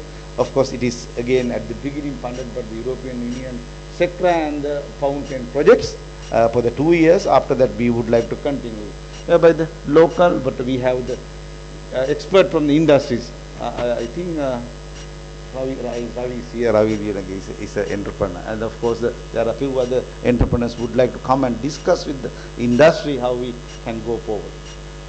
So I've been talking about the engineer's responsibility and many other things. But when I look at the IMF report, they don't say anything about this. We say that the engineering is very important for the development of the country. But IMF report is saying, in order to develop the country, it's very difficult, because they say that until 2027, our growth rate will be 3%. We have the highest corruption index in the history, and we have to improve our policies. We have to improve the lower. If you improve this thing, my equation will work. Those who are migrating, definitely they will come back to Sri Lanka. At least they will keep the children and come back. But we have to improve this one. So this is the prediction, economic. That means by 2027 and 2028 also people are still looking to migration. And this is where we are. You can see the red graph. The highest in the history is still there. Now there are less opportunities, so there less more corruption. Then hard to find out the constant policies and procedures. Some people say that the policy must not be very good. Even though if you have some policies, if you continue, that one is better than having the best policies. So we don't have the policies and procedures, people are changing it. These are the things that require. So we need to have the law and order. So you don't say so. That may be the reason my minister left the ministry, because I keep on saying him the no. With that I would conclude. I believe green innovation and entrepreneurship is the promising pathway to the development of Sri Lanka. We as engineers has a bigger role to play in order to develop this country. Thank you.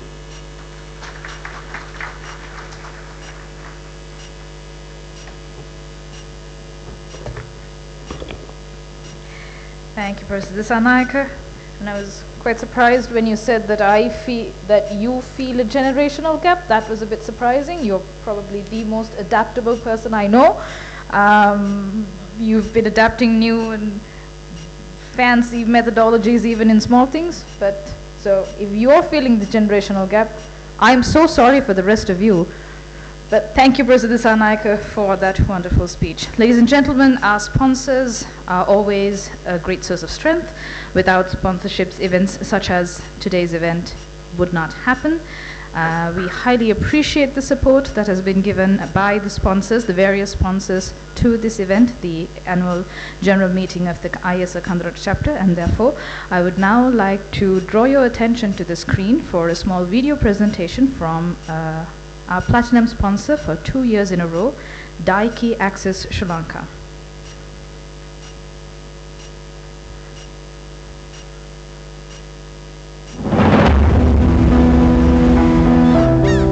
Sri Lanka is truly fortunate to be blessed with abundant water resources, which has enabled a vibrant society. We are one of the few countries in the world with a plentiful supply of drinkable water and enough to irrigate abundant land, enabling the population to grow and thrive.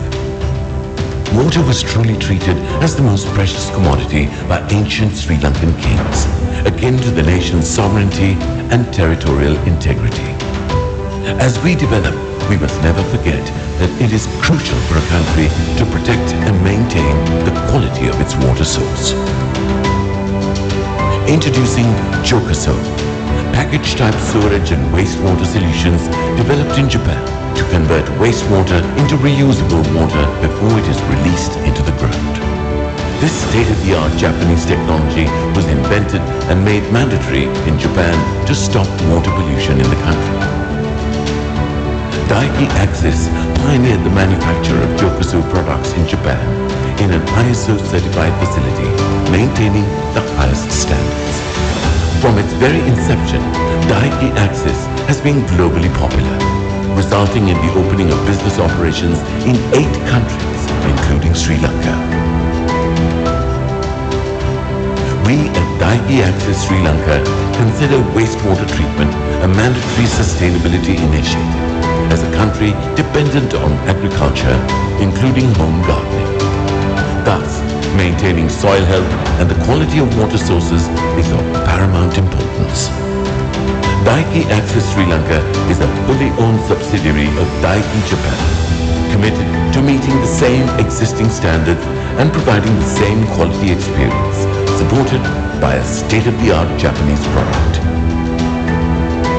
Through the newly built factory in Kelaniya, Daiki Access Sri Lanka assembles products locally under the strict supervision of Japanese engineers, reducing costs and creating an array of local jobs. Well-trained professionals at Daiki Access environment ensure that production is done according to the highest Japanese standards.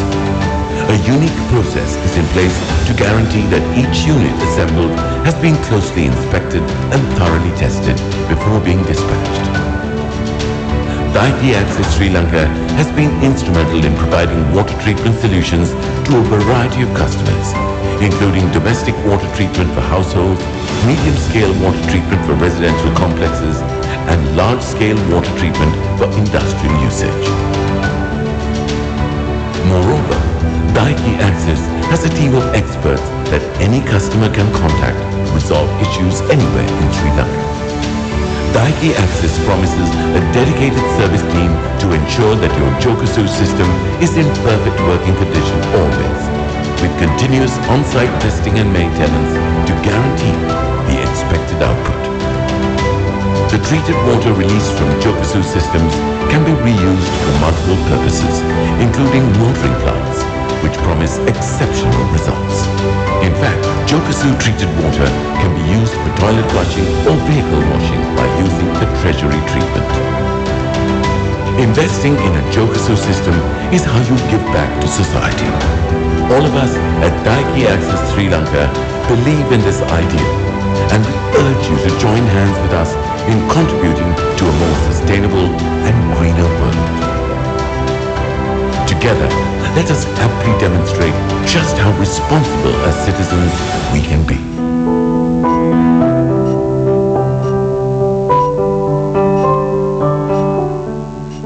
Daiki Access.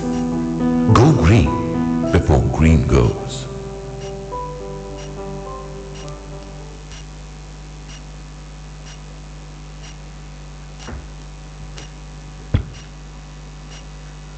Thank you very much again, Daiki Axis Sri Lanka, for being the platinum sponsor of IESL Kadurata chapter AGM for the second consecutive time.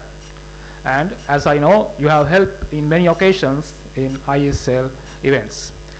Now, I would like to invite Director and CEO of Daiki Axis Sri Lanka, Mr. Prabhat Dahanayaka, to the stage for his presentation.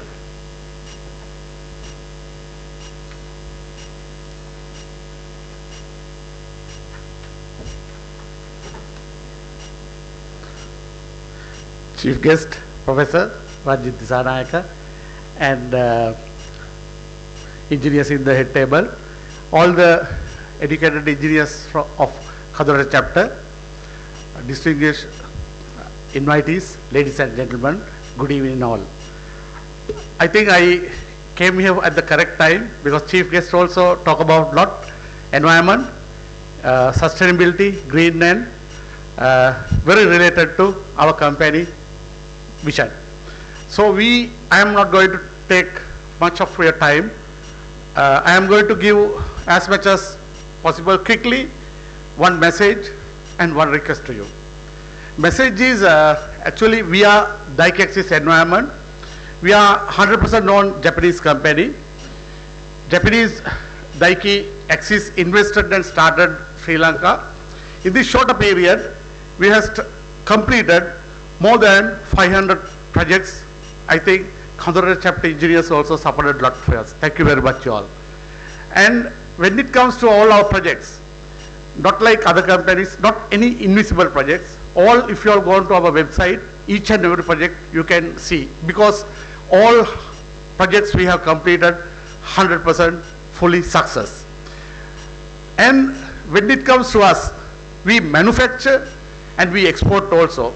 You all know in our chief guest speech also that mentioned, we really need some income dollars to Sri Lanka. Currently we do export.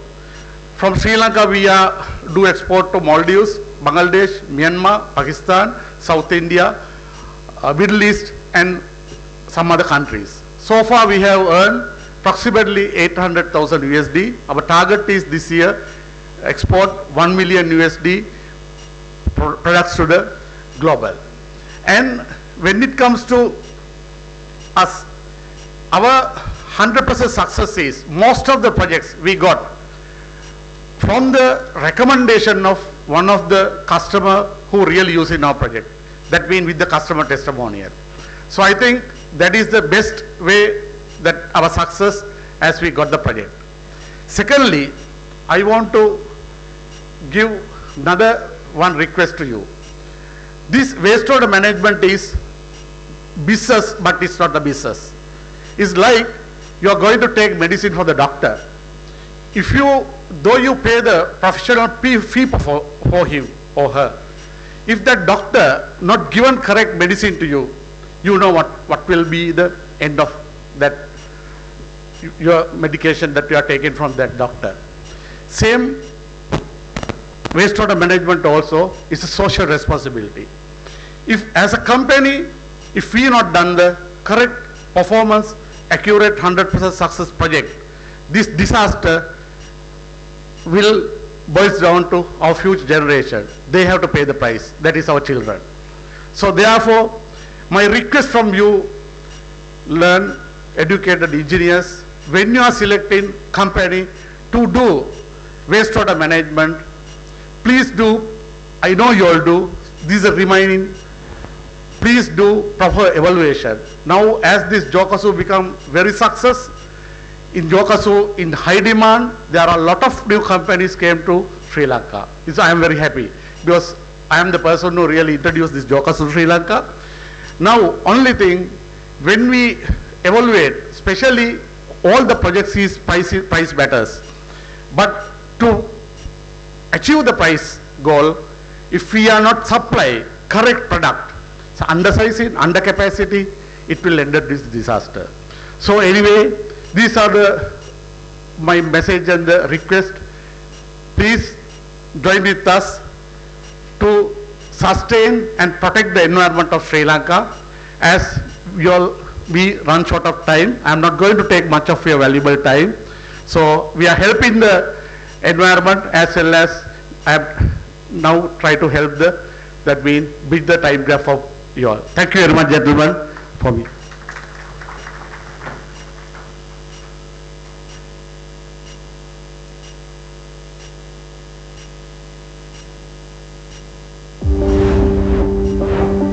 Welcome to Daiki Axis Jogaso, the world's largest producer of sewage and wastewater treatment plants. Daiki Axis Jogaso caters to both small and large wastewater treatment requirements. Jogaso utilizes globally acclaimed Japanese technology and a gravity flow system suitable for any environment, enabling the biological treatment of waste material. Utilizing gravity flow, the Jogaso unit ensures incessant water flow, continuously treating the wastewater, separating solid waste and liquid waste in the first chamber. The second chamber brings the waste material in contact with environmentally friendly anaerobic bacteria, decomposing the organic material. Special media allows the bacteria to thrive. The third chamber brings the waste material in contact with aerobic bacteria, completing the treatment process. This bacteria is supported with a small blower, redirecting any remaining solid waste back to the first chamber. The treated water is released to the environment through the fourth chamber after disinfection using the chlorine device.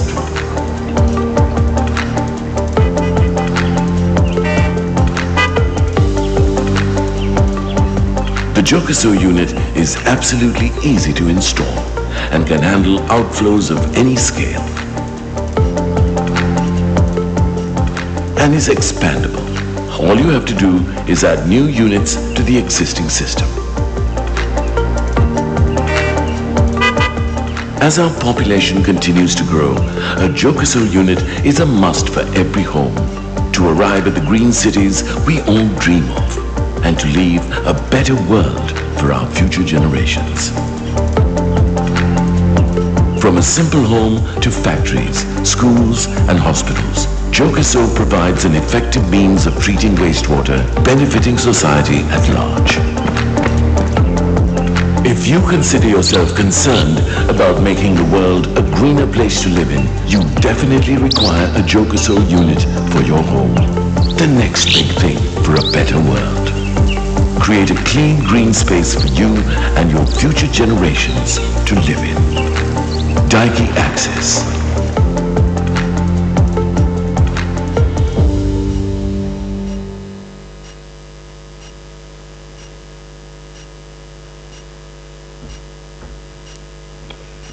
A big thank you once more to Daiki Axis Sri Lanka for being the platinum sponsor for the second consecutive year. Ladies and gentlemen of the head table, we are ready to disband you, so if you could please take your seats back in the audience. Thank you very much for your presence and your cooperation.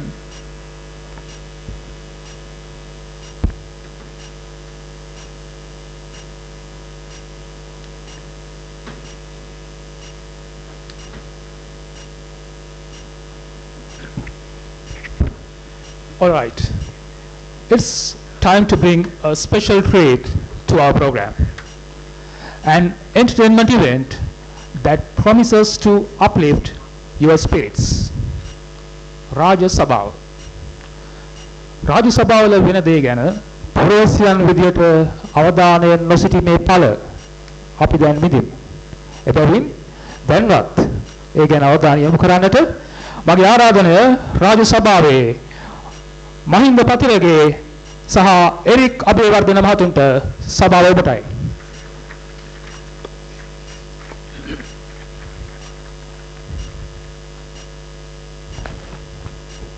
අපේ රජතුමාට ජය වේවා. අපේ යුග පුරුෂයාට ජය වේවා. ගිය පාරත් දුන්න බැටේ මේ පාරත් දෙනවා බැටේ. කාගේද මේ බලවේගේ අසූචියගේ බලවේගේ නායකශ්‍රීන් විරාජමාන වූද උත්තමෙන්ගෙන් උත්තම වූද පණ්ඩිතයෙන්ගෙන් පණ්ඩිත වූද සොරුන්ගේ සොරු වූද එදත් සූර්යා අදත් සූර්යා වූද අදි බලති තේජෝ බලති වරදාතිස්සපුර මහා රාජෝත්තමයන්න් වහන්සේ වන අල්පේ ශාක්‍ය සූර වීර චිත්තාගේ බණ්ඩාරනොත් අසුචි බණ්ඩාර ශූරීන් රාජ සභාවට වදාරන වගයි. Come on! වම දකුණ වම වම දකුණ වම ඒ වම කිව්වම වම වම දකුණ වම වම දකුණ වම වම දකුණ වම වම දකුණ වම ඒ ගැට්ටේ වදී වම ගැට්ට උඩින් යම ඒව ඒව ඒව ඒව නවතින් පොළව ඉබින්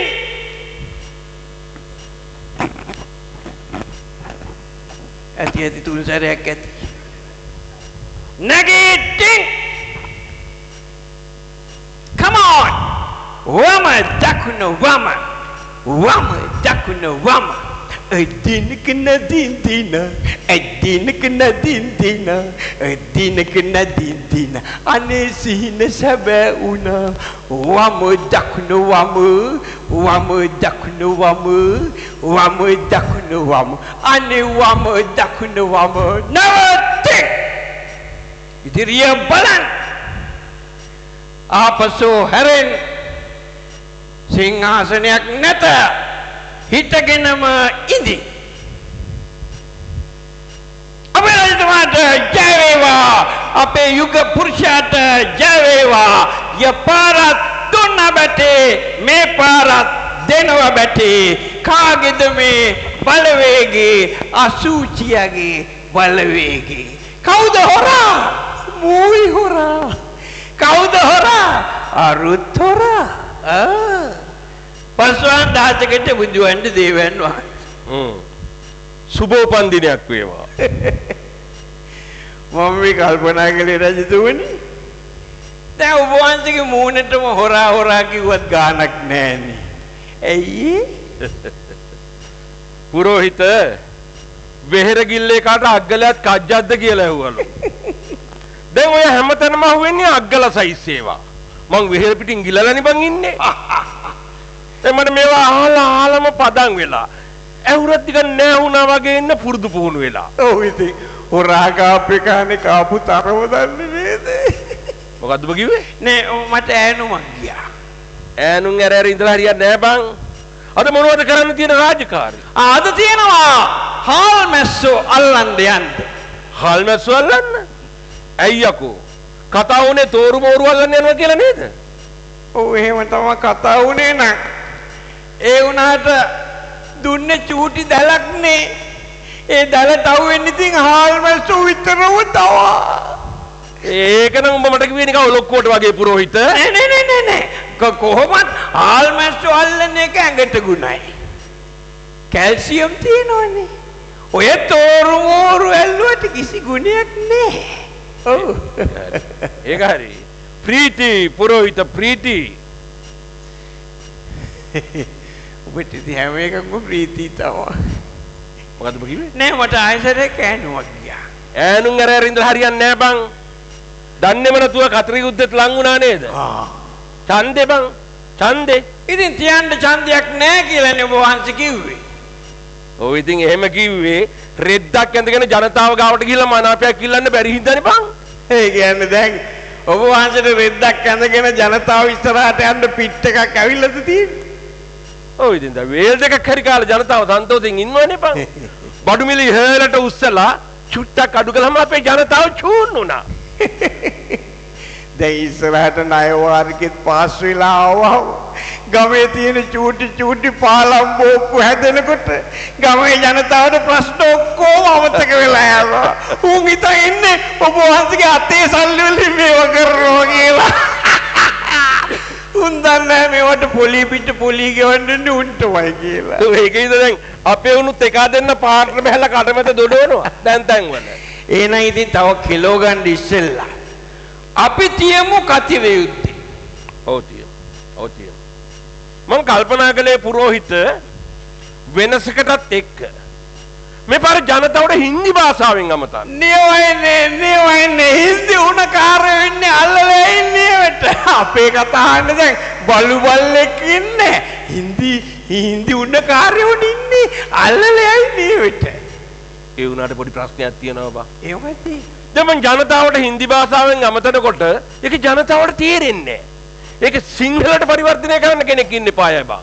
ඒ කියන්නේ හින්දි දන්න කෙනෙක්. හින්දි දන්නේ කෙනෙක් වෙන්න එපායයි. ඉතින් මට පුළුවන් හින්දි. ඔබට පුළුවන්? ඔව් හින්දි සංගමෙත් හිටියා. තුන්සරයි සභාපතිකමට ඉල්ලුවා පරාදයි. ඒ වුණාට හින්දි පුළුවන්. හරි. අපි එමනම් හිතුවා මේ ඉන්නේ ජනතාව. මේ වේදිකාව හින්දි ජනතාවම තමයි මට ප්‍රවේශයක් කරන් දීපන් පුරෝහිත. ඔව් ප්‍රාදේශිකරසිකාවේනි ඔබ තමුන්නාන්සේලා මෙතෙක් කුල පුලා බලා සිටි ඒ මහා අසමජාතිය ඔබ තමුන්නාන්සේලාට හඳුන්වා දෙන්නයි මගේ මේ වෑයම. තමුන්නාන්සේලා දන්නවා මෝ කවුද මොන වගේ කෙක්ද මොන වගේ භූතෙක්ද කියන එක සහෝදර සහෝදරීනි. අඩේ උමනික ගොළු තුනේ වස්ස පෙන්නන්න වගේනේ මෙතන තප්පුලන්නේ. කලබල වෙන්න එපා. මෙතනදී මේ අරකා මේකා මූ කියලා කියන්නේ. ඔබතුමා මේ ජනතාව අතරම නිකන් මචං ලෙවල් එකේ පොරක් කියලා පෙන්නන්නේ. ඔකට අපේ කට්ටිය අහුවෙනවා. හරි. එහෙමනම් කරගෙන බලයක්. තමුන්නාන්සල දන්නවා පහුගිය වතාවේ මූ බලයට එද්දී ජනතාවට පොරොන්දු රාශියක් දුන්නා. රාශියක්. නමුත් තමුන්නාන්සල දන්නවා ඒක පොරොන්දුවක්වත් මෝ ඊට කරුවන්නේ මෝට ඊට කරන්න බැරි වුණා. නමුත් අද ඒක ඌ පිළිගන්නවා සහෝදර සහෝදරීනි. පුරෝහිත මම කිසි දෙයක් කළේ නැහැ කියලා ප්‍රසිද්ධිය පිළිගත්තාම මේ මිනිස්සු ආපහු සැරයක් මට මනාපෙ දෙයිද බූරුවෝ? ඉතින් මොකවත් කෙරුවේ නැති හින්දා නේන්නම් ඒව කරෝ ගන්න ආයෙ පත් කරගන්නේ. කලින්ම කරලා ඉවරයක් වෙලා තිබ්බනම් ඉතින් ආයෙ අමුතුවෙන් පත් කළා වැඩකුත් නැහනේ. ඒ කියන්නේ මම කිසිම දෙයක් නොකරපු එකක් chance එකදී හිටියා. ඒකනේ පුළුවන් තරම් අනේ හෙට හොඳයි කියලා ජනතාවට ඒත්තු ගන්නන්නයි තියෙන්නේ. මොකද හෙට gediya පිටින් දෙනවා කියලා කිව්වොත් අද ලෙල්ල හරි කන්න අපේ කට්ටිය ලෑස්ති. හරි. එහෙමනම් ජනතාවට හින්දියෙන් අමතන්න මට ප්‍රවේශය අරන් දීපන්. ඔව් අපේ රජතුමාද තමුන්නාන්සලාම තන හින්දි භාෂාවෙන් එතුමා හින්දියෙන් අමතන දේ සිංහලයට පරිවර්තනය කරමින් ඔබට සමීප වනවා අගුණ බණ්ඩාරනායක පුරෝහිත. රයිට්. දැන් මට තමයි ඉස්සෙල්ලා වදාරන්න තියෙන්නේ. නෑ වදාරන්න මම අරුණා නිකන් කියලා දාන්න. හැබැයි ලේසි හින්දි. පුරෝහිත ඔබ දැන් පොඩ්ඩකට කලින් කිව්වනේ බං ඔබ හින්දි සංගමේ සභාපතිකමට තුන් පාරක් ඉල්ලුවා කියලා. ඉතින් ඒකම කිව්වනේ ඒ තුන් සැරේ මම පරාදයි කියලා. ඊ වැඩ බැරි හින්දා. මට යන්තම් හින්දි තට්ටු ගහ ගන්න පුළුවන්. අවුලක් නෑ අයියෝ. මං ඔය රැස්වීම ගොඩ දාලා දෙනවා. හරි ඔබ විශ්වාසෙන්ද කියන්නේ? ඔව් විශ්වාසෙන් කියන්නේ. එවනම් මම දැන් පටන් ගන්නවා. හරි පටන් ගන්නවා.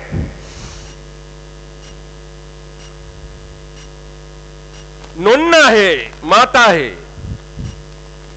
नोनावरुणी महत्तरुणी अरे आवड़ा देन्नंतो में इसी केस में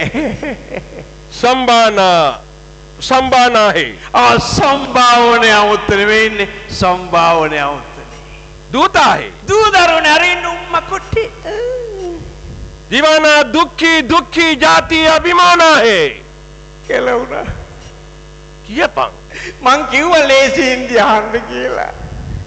හරි. දිනපතා දුක් විඳින ජනතාව අභිමානවත් ලෙස නගා සිටීමයි මගේ එකම අරමුණ. කොහොමද බඩුව තවන්නේද? ඔන්න මගුලක්ද බං. පස්සාන කාලෝ තක්කු මුක්කු කරතා है. පෞගේ කාලේ මන් ටිකක් තක්කු මුක්කු වෙලා හිටියේ.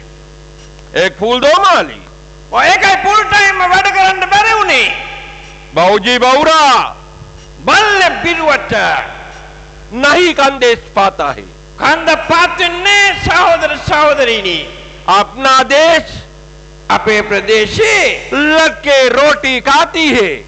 හුඟ දෙනෙක් ළමයි කන්නේ රොටි. या रोटी खाती है। ඇයි මේ රොටි කන්නේ?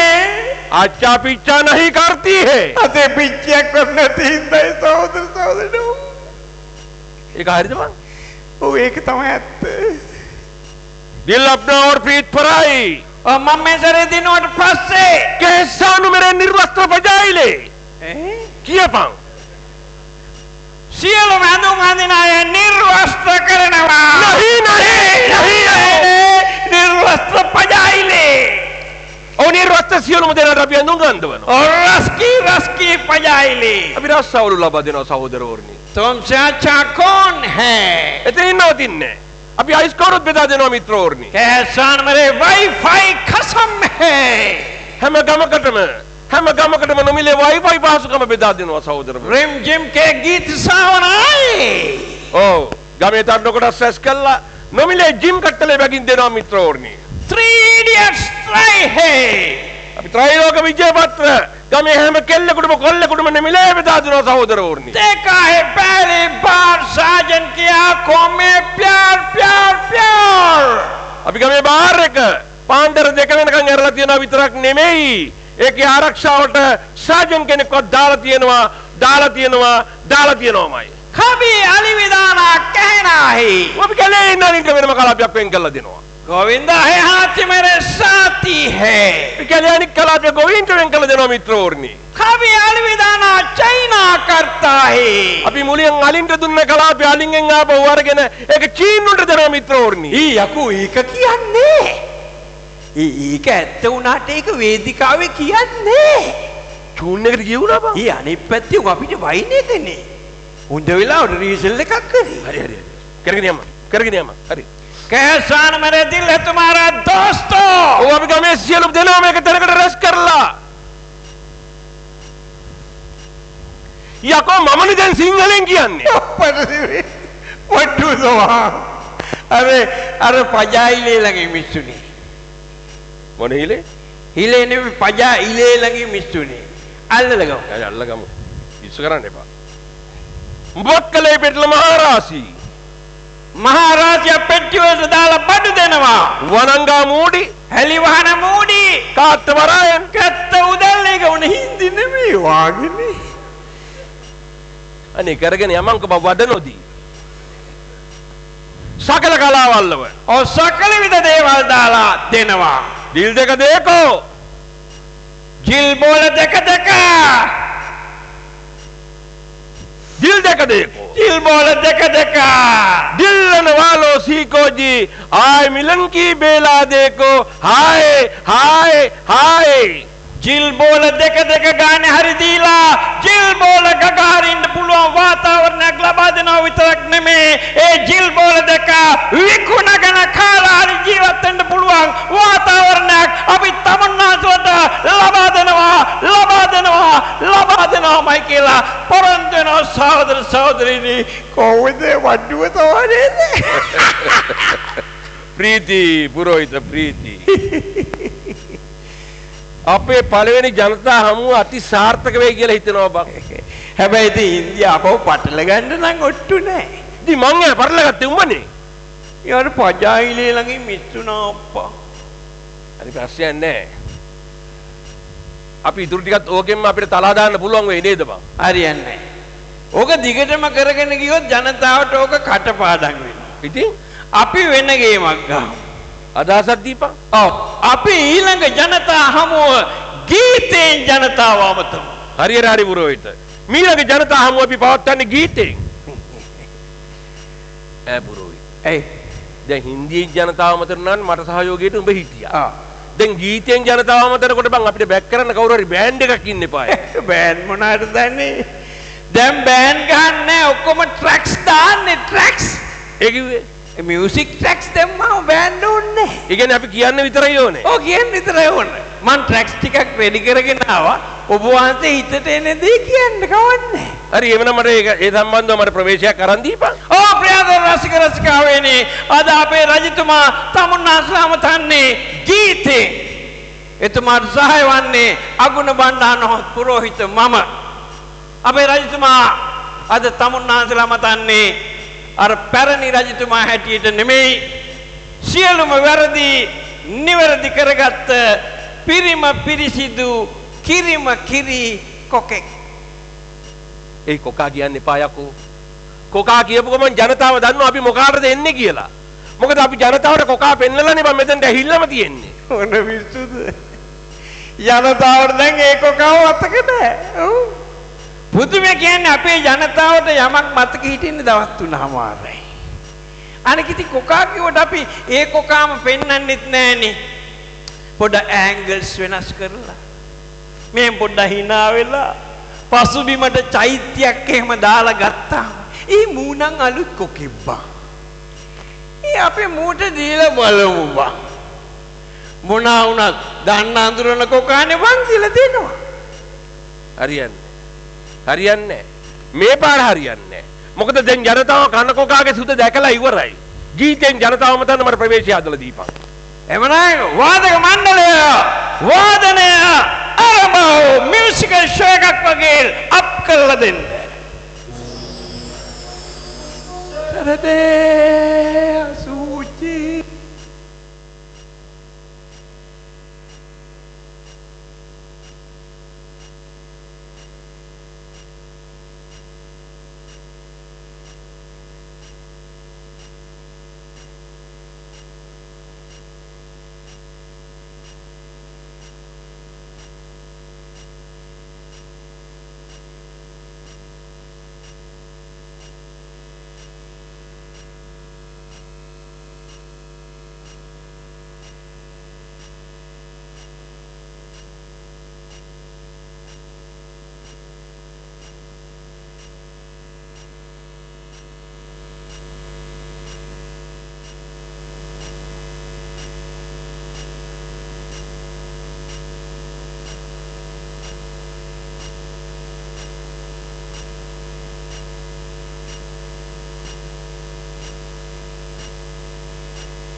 Adek, gua gini payahku.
Ladies and gentlemen, I think our two performers deserve another round of applause for the performance that they put up.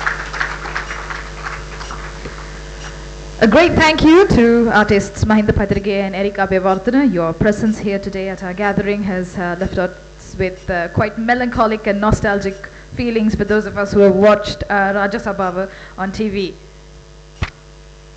රාජ සභාවල විහිළුවලට හිනා වී පමණක් ප්‍රමාණවත්ද කියන ගැටලුව පුරවැසියන් විදියට පමණක් නෙවෙයි ඉංජිනේරුවන් විදියටත් අපට ඉතුරු කරමින් ආනන්දයෙන් ප්‍රඥාව මතු කළ හාස්‍ය මතු කළ මහින්ද පතිරගේ සහ එරික් අබේවර්ධන කලාකරුවන්ට අපගේ ආචාර්ය. Ladies and gentlemen, that brings us to one of the most important segments of today's event, the technical discussion and the technical sessions and panel discussions. To moderate this panel and to conduct the technical session, we have a very special person here with us, Dr. Panduka Neluwala. Dr. Panduka Neluwala currently serves as a senior lecturer at the Faculty of Engineering, University of Peradeniya, Sri Lanka. In his current department, he works attached to the Fluid and Environmental Engineering Laboratory. Dr. Panduka obtained his BSc Arts Civil Engineering degree from the University of Peradeniya with first class honors in 2012 with 2 awards. He received his M Engineer from the University of Tokyo in 2015 with the Furuichi Kimitake Prize. I think it's correct, Dr. Panduka? Furuichi Kimitake Prize for Outstanding Master Thesis. He received his PhD from the same in 2018. His research interests include climate change, flood prediction, and water resource management. His teaching commitments include engineering hydrology and hydraulics. He has presented his research at many international conferences over the past years. Dr. Panduka was the director of Sri Lanka Japan Study Center 2022-23. He is currently a member of the International Water Association and an associate member of the Institute of Engineers Sri Lanka. Dr. Panduka Neluwala, stage is yours.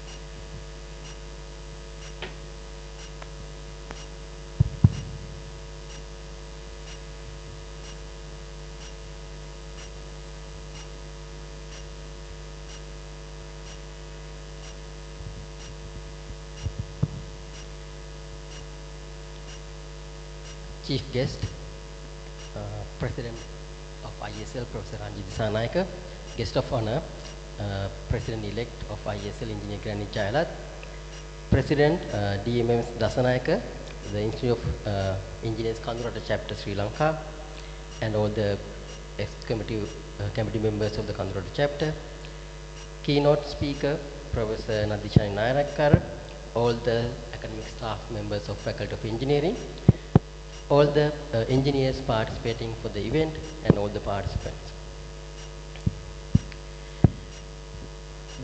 Now it is scheduled for the technical sessions, and we are lagging behind around 1 hour in the program, so I will try to finish within the allocated time. So this is a very important session. I think you remember that during the talk of Professor Ranjit, he mentioned the research, then innovation, and then commercialization. So it's a key event. That's why we have it in every year inside the annual general meeting to discuss the research and relevance to the industry. So for this session, we have 4 presentations today. So I invite all the presenters to the head table: Engineer HMSA Koswatta, Engineer PH Samarajiva, Engineer RAOS Anavira, and Engineer MVTN Chandrasekhar.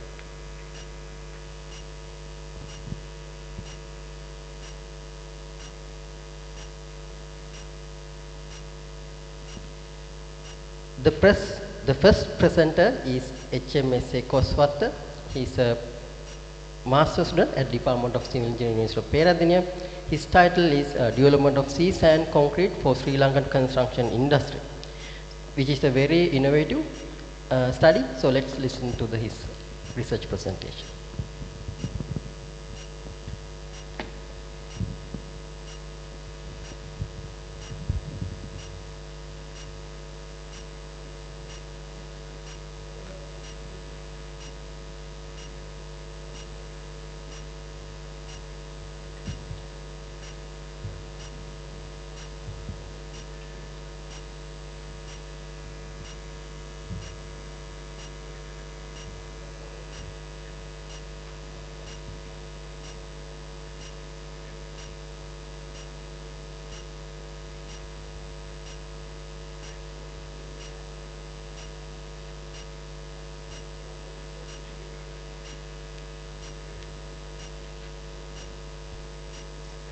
Hello. Yeah.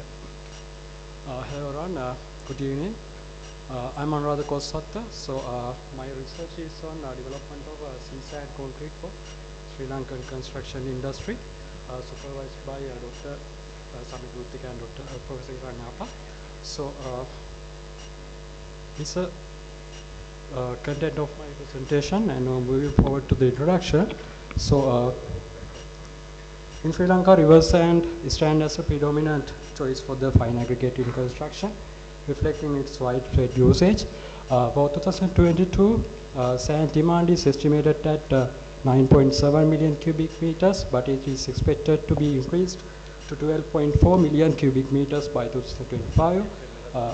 Unfortunately, the excessive extraction of river sand has led to severe environmental issues.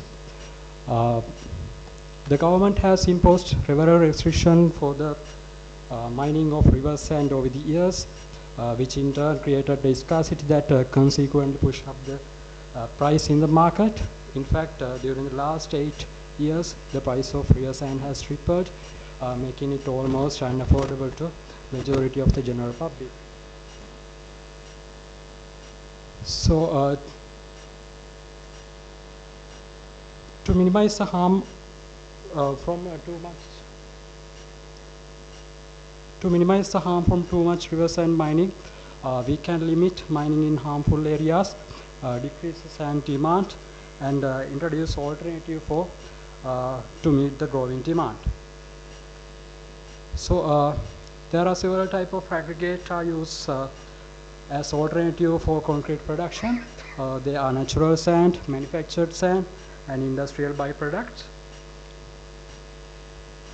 So sea sand and manufactured sand can be identified as the most suitable alternative for the Sri Lankan construction industry due to their availability and the less environmental impact compared to the river sand. And when it comes to offshore sand, sea sand deposits, Sri Lanka has sea sand deposit along the west, southeast, east and northwest coast.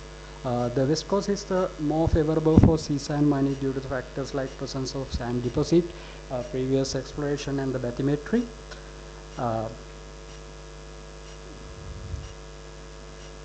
So we cannot directly use sea sand after the extraction from the sea for the structural concrete application due to the presence of seashells and the presence of chloride. The presence of seashells affect for the workability, strength, and for the durability, and presence of chloride affect for the durability of structural concrete due to the corrosion.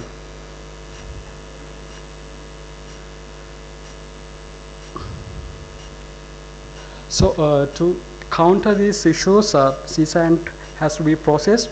So sea sand is sieved to remove the coarser particles like shells, and it is washed with fresh water to remove the chloride.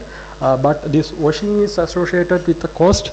So you can buy unwashed sea sand around 11,000 per cubic meter per cube, and washed sand around 16,000 per cube. And This is some of the literature related to sea sand concrete in Sri Lankan context. So I will highlight some takeout in the coming slides. So particle size distribution of sea sand tend to vary with the deposit location. Due to that, it can have different workability and compressive strength values.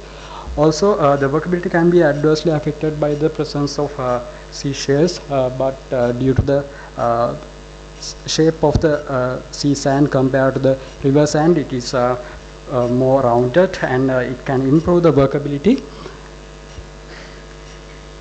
And when considering about the strength, it is somewhat on the lesser side compared to the river sand, but we can see in this result it is not a significant loss in strength. So when it comes to durability, the grade 20 is the most critical structural concrete, as we have identified, since it has the highest fine aggregate content. But literature shows that with using a washed sea sand, we can use it as we can use it without a much durability issue. But the correction of ours is can we use unwashed sea sand without the durability issue? So M sand come to the picture in that point. Literature shows that M sand has a better particle size distribution, and it has a good compressive strength for the concrete when it is used. And there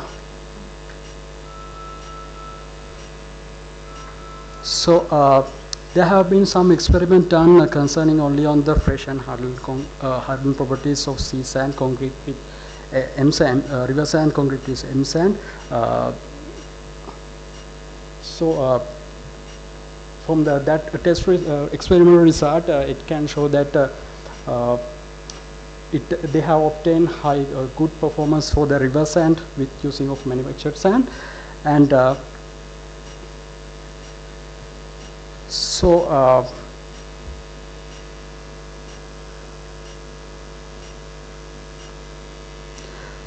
when it comes to cost, you can see this is a kind of a simple cost analysis, but we can see with using M sand with unwashed sea sand, we can achieve, if we can achieve good strength and good durability concrete, we can reduce the price by half of from the river sand. With that, aim of this research is to develop sea sand concrete for the Sri Lankan construction industry, and the objectives are to evaluate the performance of sea sand and M sand based concrete and find an optimum mix proportion based on the workability, mechanical strength and the durability performance. With that, I will move to the methodology. So our methodology is subdivided into two sections. So we are experiment for the mechanical strength and for the durability performance. So up to now we have mostly completed the mechanical strength testing, and our main focus is to find out the optimum mix with the durability performance. So we are using accelerated corrosion test for measuring the durability through chloride induced corrosion. So for that we have prepared two set of sample, one set as for the control, and other set mixing the sea sand and M sand proportions. So as a starting point, chloride level we kept at the maximum level. It can get it is 0.3% by mass, which is seawater saturated sand, and we are planning to compare the results with the control mixes to check whether we can have satisfactory results for the durability. If we get satisfactory durability performance, we can go for the other durability and strength test. Otherwise, we have to experiment with the lowering chloride level and provide a maximum limit for unwashed sea sand to use for general purpose concrete. So as you can see in the upper figure, sea sand goes above the ASTM upper limit in the coarser range, and M sand goes above in the fine range. But combining these two, M sand and sea sand, between 25 to 15%, we can achieve very good particle size distribution, as you can see in the below figure, distribution within the ASTM limits. So as we expected, we could achieve high workability with the using M sand. So 15% mix gave us the maximum workability. So here are the some our compressive strength test result. So moving to the 28-day compressive strength results from control mixes and varying proportions. So we could achieve almost up to the strength of reverse sand sample by mixing 15% of M sand and 15% of sea sand. So currently we are focused on the durability test using accelerated corrosion test, and our future plan is to conduct the usability experiment. With the results, we can find the maximum chloride level for the sea sand and M sand based concrete for the critical structural concrete grade, and we can find optimum mix for the sea sand concrete, replacing M sand up to 15% by considering the workability, strength, and the durability performance. So here are some references, and this is the end of my presentation. Thank you.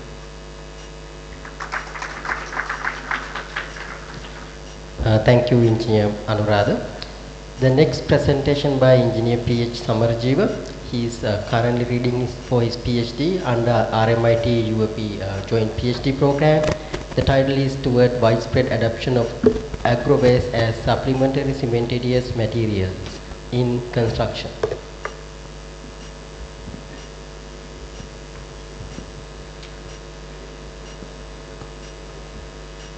Good evening, everyone. I am going to present about an overview of the topic towards widespread adoption of agro-waste as supplementary cementitious material in construction, and I also will provide insight of our ongoing research works.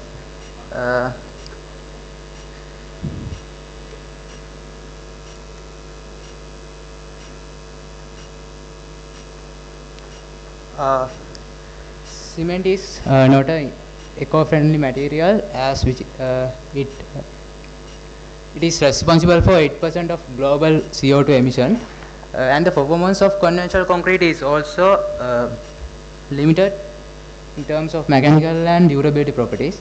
To improve the mechanical and durability properties and reduce the environmental footprint, there are many methods suggested as supplementary cementitious materials, pre-stressed concrete, fiber concrete, and chemical admixtures and novel technologies.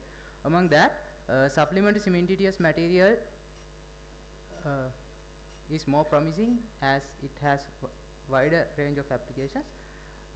When consider SCMs, it's primarily act as pozzonic materials, and it improves mechanical and durability properties and reduce cost and environmental impacts. As you can see in the figure, it shows the variation of concrete properties with particle size and specific surface area. However, the challenges are availability and cost of materials, limitations in replacement percentages, and variation in properties and impurities. When consider developing a sustainable SCMs to address availability, cost, and performance challenges, agro-waste are gaining interest in researchers because of their benefits. When consider the benefits of agro-waste, the improved material characteristics, cost effectiveness, decreased CO2 emissions, and many other things can consider. We have choose rice husk ash and sugarcane bagasse ash in our research to explore the probability of taking these materials. We are working as two groups to find out the probability of taking these materials into construction industry. When consider the RHA, it is as a rice producing country, we have every year we get 3 million tons of rice. It can make approximately 150,000 tons, and also 60,000 sugar cane, which approximately produce 1,000 tons of sugarcane bagashas. Both of these are promising phosphoric materials. Current usages of these materials are as fertilizers, landfills and absorbent. However, the large quantities of these materials are dumped as waste without being utilized. Here I have summarized some literature, properties of RHA, rice cash and sugarcane bagashas in literature. It can be see that higher silicon dioxide, which make it a promising phosphoric material, and low specific gravity and higher surface area will also improve the properties. And also there are some studies on methods to enhance the properties of RHA and SCBA to take them into the construction industry. When consider the properties of RHA and SCBA, both are depends on burning conditions, grinding conditions and method disposal and etc. Here at the figures you can see the variation of sugarcane bagashas and RHA with burning temperature, composition and color.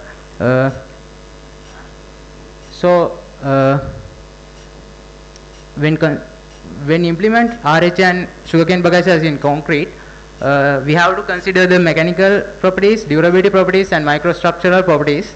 Among that, to give a brief, I have selected compressive strength as mechanical property and chloride resistance as durability property to compare the literature values. When compare the literature, we can see that both materials shows improvement in some percentage of replacement in concrete. However, the optimum percentages are varying from research to research. This is maybe due to properties of those materials. And also when consider the durability properties, it also shows some improvement in chloride resistance up to higher percentage like 30%.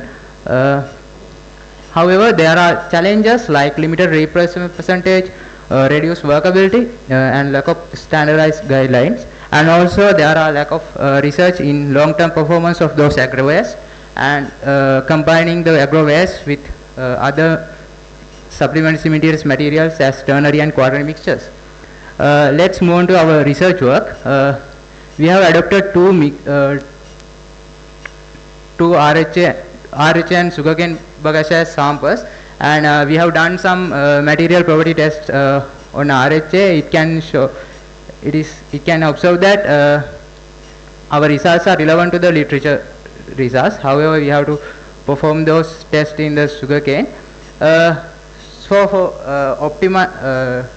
To obtain the optimum mix with the replacement percentage, we have used cement mortar as considering the easiness and the low requirement of material. With that, we have done some experiments with replacing sugarcane bagashas and RHA. With that, we observe 7-day results are produced with the replacement level, and also the workability is reduced. However, 28 days results of RHA show some improvement at the 15 and 25% level. However, we couldn't replace beyond 25 RHA and 50% SCBA due to lack of workability. This reduction may be due to the high absorption of the water because the porous nature of RHA and SCBA. So to overcome that issue, we check with different adding additional water from the content of supplementary cementitious material. There we observed that compressive strength results of 28 days are not much degrade from the previous results for both, and also workability is adjusted to a constant level. Afterwards, from getting 15% RHA replace mix, we change the water to binder ratio with water, and we got that interesting result that up to 0.5% water binder ratio, 28 days and 7 days results of concrete increase. Those our conclusions are that RHA, 15% RHA and 5% of SCBA provide the optimum mix considering the compressive strength and sustainability. However, compressive strength results are slightly reduced in SCBA compared to control mix. And also the increasing the SCM percentage significantly reduce the workability of concrete mixes. However, it is observed that adding water to regain the workability is possible without compromising the strength. There we are planning to get the optimum mix with optimum percentages. So our future works are to evaluate the results and propose promising methods to maintain workability while incorporating RH and SCBA, and also conduct durability test and investigate the performance of ternary and quaternary mixes, and also incorporate nanomaterials like graphene oxide in ternary mixes. And also we are planning to do life cycle assessment and durability whole life cost assessment in this work. These are our references, and thank you. Thank you, Engineer Samarjeeva. Next presentation is by Engineer Anavira. He's a power and operational engineer in Sri Lanka Telecom. And the title is Advancing Water Utility Operations with a Synergistic Approach in Machine Learning, AIoT and Distributed Energy Integration. And by the way, you all are given all the full papers of this presentation in the file. So if you have any questions, you can note it down, and we will have a discussion session at the end of all the 4 presentations. Yeah. Over to you, Engineer. Okay, good evening all of you. My topic is on advancing water utility operations with synergistic approach in machine learning, AIoT and distributed energy integration. So let me start about my presentation. So with the rapid urbanization in Sri Lanka, reliance on water utilities has been intensified, and in a global sense it's predicted that the demand will supersede the supply of potable water by 40% in 2030. In addition to that, in Sri Lankan context, the operational cost of water treatment plant has been in the sense of electrical sense, it has been more than triple, as you can see on this figure. So because of the limited resources and more tightened financial constraint, we are in need of finding ways to optimize the cost associated with water treatment plant. So in that sense, I will be exploring some of the options related to energy domain. So in this presentation, I will be discussing about 4 key concepts in high level and how they can be applied on water utility. In addition to that, I will be presenting on how to predict water demand using machine learning techniques. So machine learning is basically a process where a system improves its performance by using experience. So machine learning is basically a subset of AI, artificial intelligence, and it can have learning capabilities similar to humans, where it learns from the experience. So in statistics, there are over 40% businesses that improve their productivity through AI automation. In addition to that, businesses have nearly 50% of the businesses have adopted some kind of machine learning in their organization. So here you can see a high level overview of what's happening on machine learning. So typically we have to feed some data based on selection, and pre-process data to remove redundancies and etc., and transform data into the machine learning algorithm, and the model can be used to gain insightful knowledge to make intelligent decisions. So the next thing I would like to talk about is Internet of Things. This is basically things that is connected to the internet, that can communicate with each other. Examples can include smart homes, smart industries, or smart factories. And IoT system can comprise of sensors, actuators, and specialized software along with embedded hardware. So the AIoT concept, in other words artificial intelligence of things, is combination of the previous mentioned. That means AI combined with IoT in order to get the AIoT systems. So AIoT system application can range from industrial control, city management, utility management, smart agriculture, healthcare industry, and etc. So in the water utility sense, this can range from getting data from various sensors like flow meters, level sensors, energy meters, and perform computing in multiple layers and get the output to actuators or humans to make intelligent decisions. So I will briefly show some of the applications that AIoT can be used on the water utility.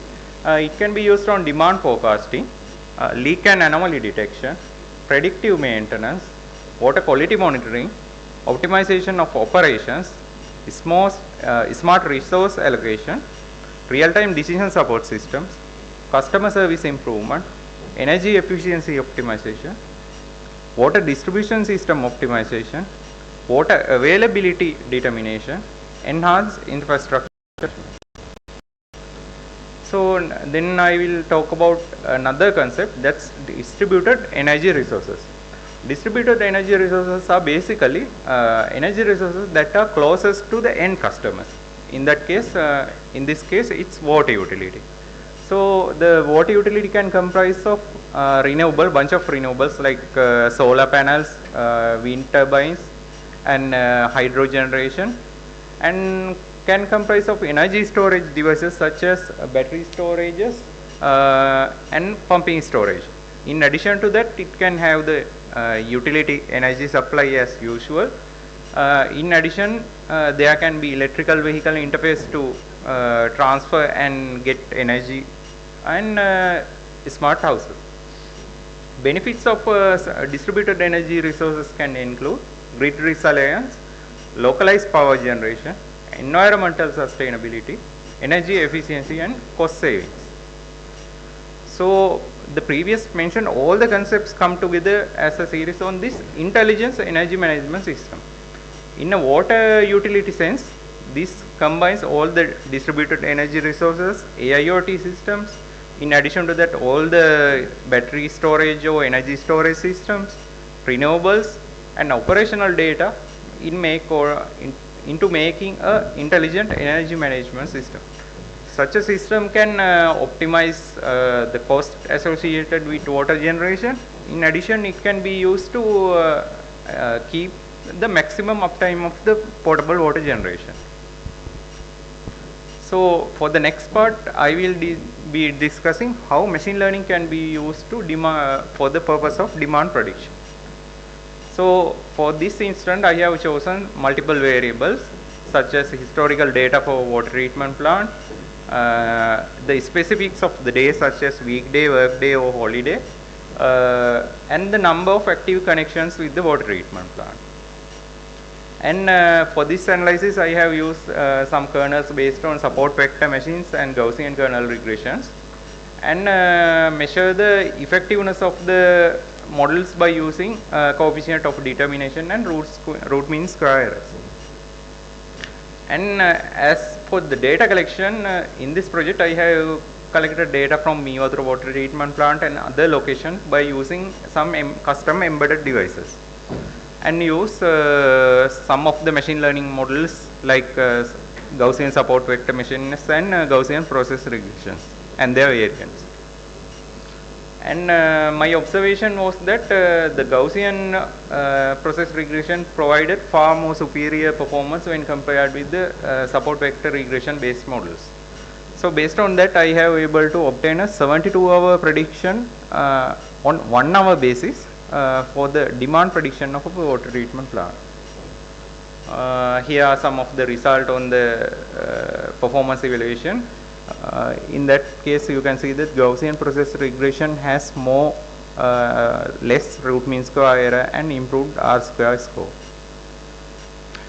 And this demand prediction can be used in an energy storage system, that's as I discussed, IEMS system, that can dispatch energy to the water treatment plant based on user specifics. That means we can optimize the cost or maintain maximum uptime and etc.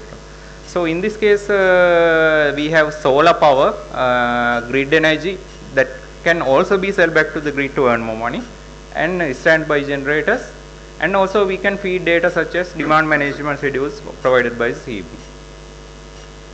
So in conclusion, I have discussed how AI disruption can be used on water treatment plant, and as engineers we need to understand that we have to invest more on education and training of new technologies, research and develop the infrastructures, especially with the help of universities, and foster innovation and research based culture on organizations, and collaborate on global initiatives in this kind of research. And finally, the proposed synergetic approach that leads to IEMS can be used on a water utility in order to optimize the operation and maintenance activities, cost savings, and increase the productivity. Finally, with help in the economic burden of the water utility operations. So here are some of my references, and thank you.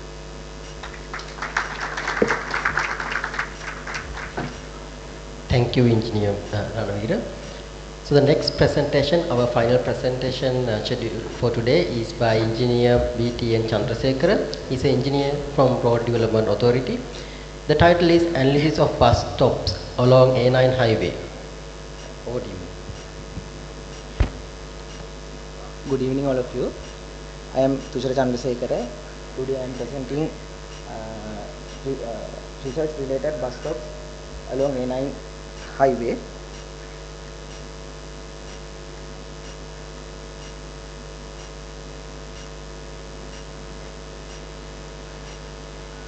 So this is outline of my presentation, and move to the introduction. There are 321 kilometers along the A9 highway, connect the central city of Kandy with Jaffna on the northern tip of the island. So major cities along the A9 highway are Matale, Dambulla, Mintale, Medavachiya, Vaunia and Kilinotri. Also it meets several national highways. Move to the general features of bus stop. Everyone knows what is bus stop. Bus stop is the place where bus stop for the passengers to get on and off the bus, usually marked by sign or bus bay. So this picture shows the common features of the bus stop: bus shelter, signboard, bus bay marking and pedestrian crossing. These are literature review, and move to the methodology. By conducting the first step is literature review. By conducting the literature review and consulting diverse sources, including guidelines pertaining to the Sri Lankan road network and international standard, we compile the necessary data for our study. And second part is data collection. We were using Google Street View, the details collected for the both directions between Kandy to Jaffna separately. And last part is analysis part. So regarding the analysis, the density of the bus stops was initially computed separately for the each direction. Subsequently, the bus stop density between connection of major cities along the highway was also calculated. And this is how we collect data. Each and every location we took the screenshot and kept in the separate folder. In addition to that, we note GPS location, location type, availability of the bus shelter, bus bay marking, provision of signboard, availability of the bus hall on the opposite side, and pedestrian crossing availability and the pedestrian crossing location. So this is our summary of data. Then move to the analysis. We divided into 6 sections mainly. So first one is Jaffna to Kilinochchi.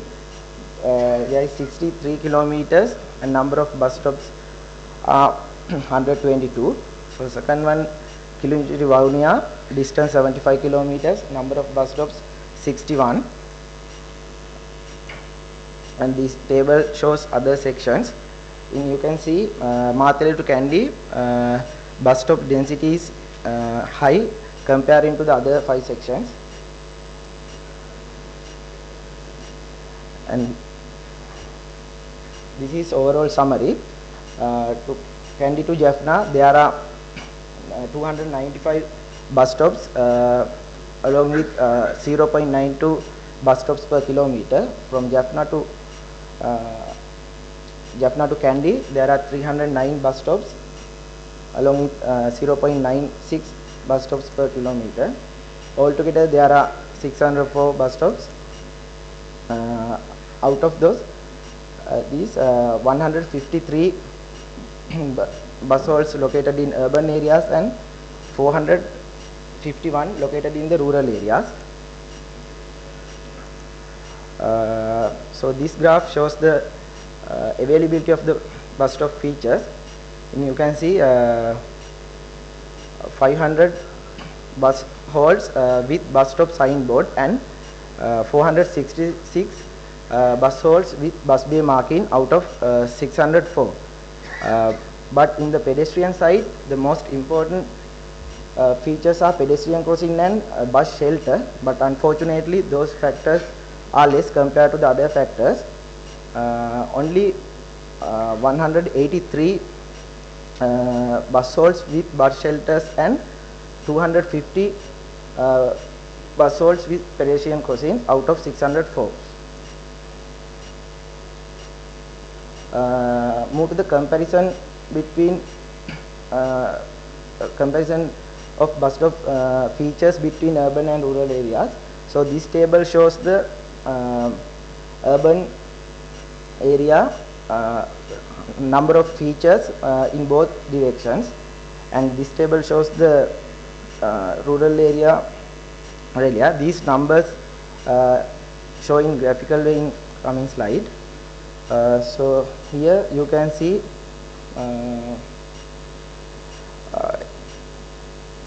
there are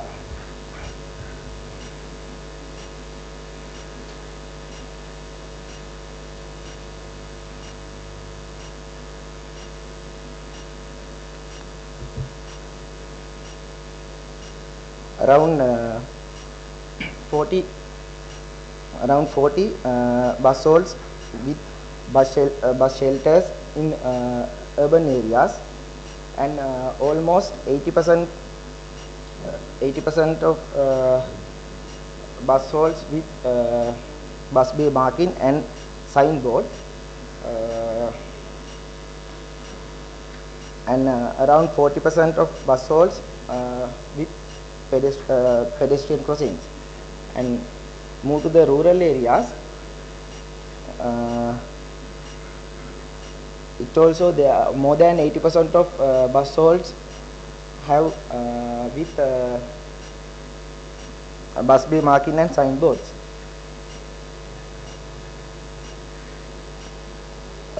So this is the pedestrian crossing position. Almost 78% percentage of pedestrian crossings rear of the bus stops. It's good sign in road safety, and only 22% percentage of pedestrian crossing in front of the bus stop.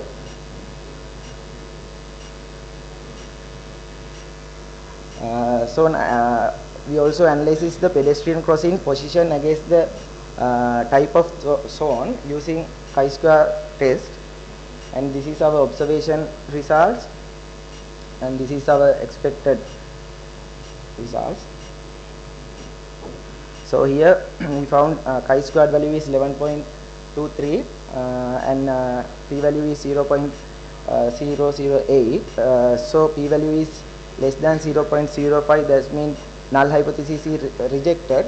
That means there is a relationship between pedestrian crossing position and the zone.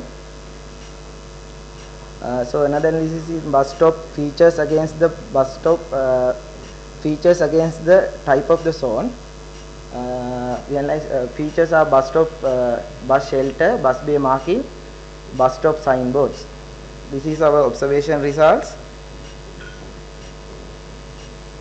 and this is our expected result. Here we calculated the chi-squared critical and chi-squared value. We found chi-squared critical value is greater than chi-squared value. That means null hypothesis is rejected. So in here also there is a relation to the bus stop features and type of the zone. So this is conclusion. The goal is to this study is to undertake and execute the detailed study of bus stop facilitated on 321 kilometers along A9 highway, which connects the central city of Kandy with Jaffna. So second one is analysis of pedestrian crossing facilities in terms of the position for its association with the type of area using chi-square test reveals that there is a connection between pedestrian crossing location and the position of the pedestrian crossing. However, the association is categorized as weak as per the Kramer's V test. So Kramer's V value is 0.21, and furthermore association between the availability of the number of features and the type of area have also been checked using chi-squared and Kramer's V test. The results show the medium strong association exists between these two variables.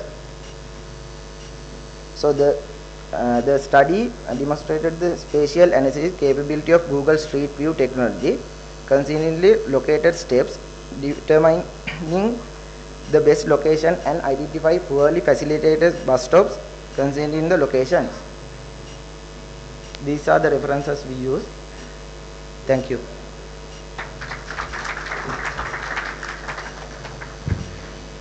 Thank you, Engineer Chandrasekhara. So with this, we are coming to the discussion. We had very interesting 4 presentations, starting with how we can use sea sand for concrete when we have a very high demand to sand these days. I think that's a very important topic. And then using agro waste for cementitious as a cementitious material by Engineer Samarajiva. And then with the knowledge of Engineer Ranavira in his previous career at the water board, and with his technical knowledge, how we can use AI and IoT together. We call AIoT for planning water supply and planning the demand. And then final presentation on how we can plan bus stops properly or transportation features systems by using research mentioned by Engineer Chandrasekhara. So it's open for discussion. I welcome all the questions from our engineers present here and all the participants. We can first go for the presentation by Engineer Koswatha, that is development of sea sand concrete for Sri Lankan construction industry. Any questions from the audience?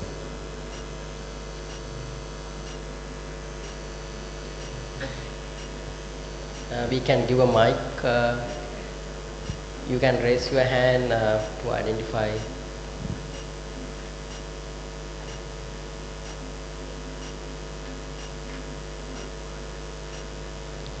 Right.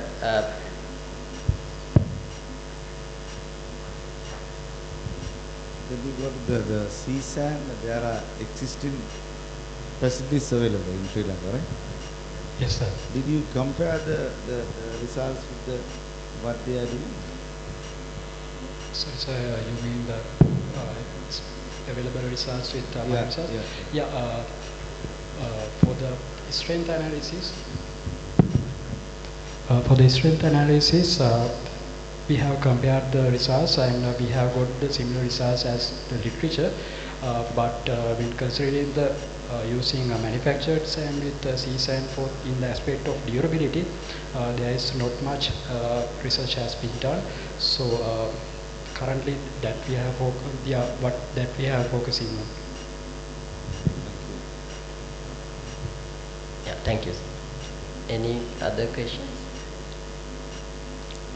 We will come another round if we have time, and we can go for the next presenter, Engineer Samarajiva. The title was on towards widespread adoption of agro waste as a supplementary cementitious material. Any questions from the audience?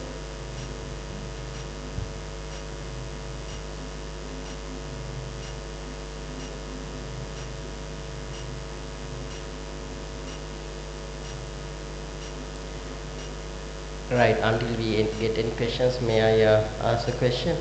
So, I think the rice, you have tried to use rice husk, and the availability, you mentioned there are like 3 million metric tons? Yes, sir. Approximately 3 million. My question is what they do with those right now. Are they just burnt, or if there is an industry planning to use them, can they get it for a cheap cost? What do you think the cost aspects for this?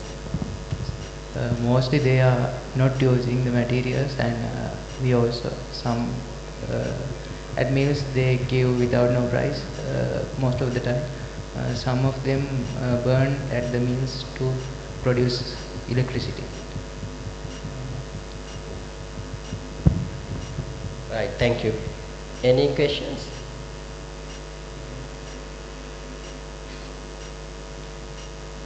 Right, so we will go to the next presenter by Engineer R.A.S. Ranavira.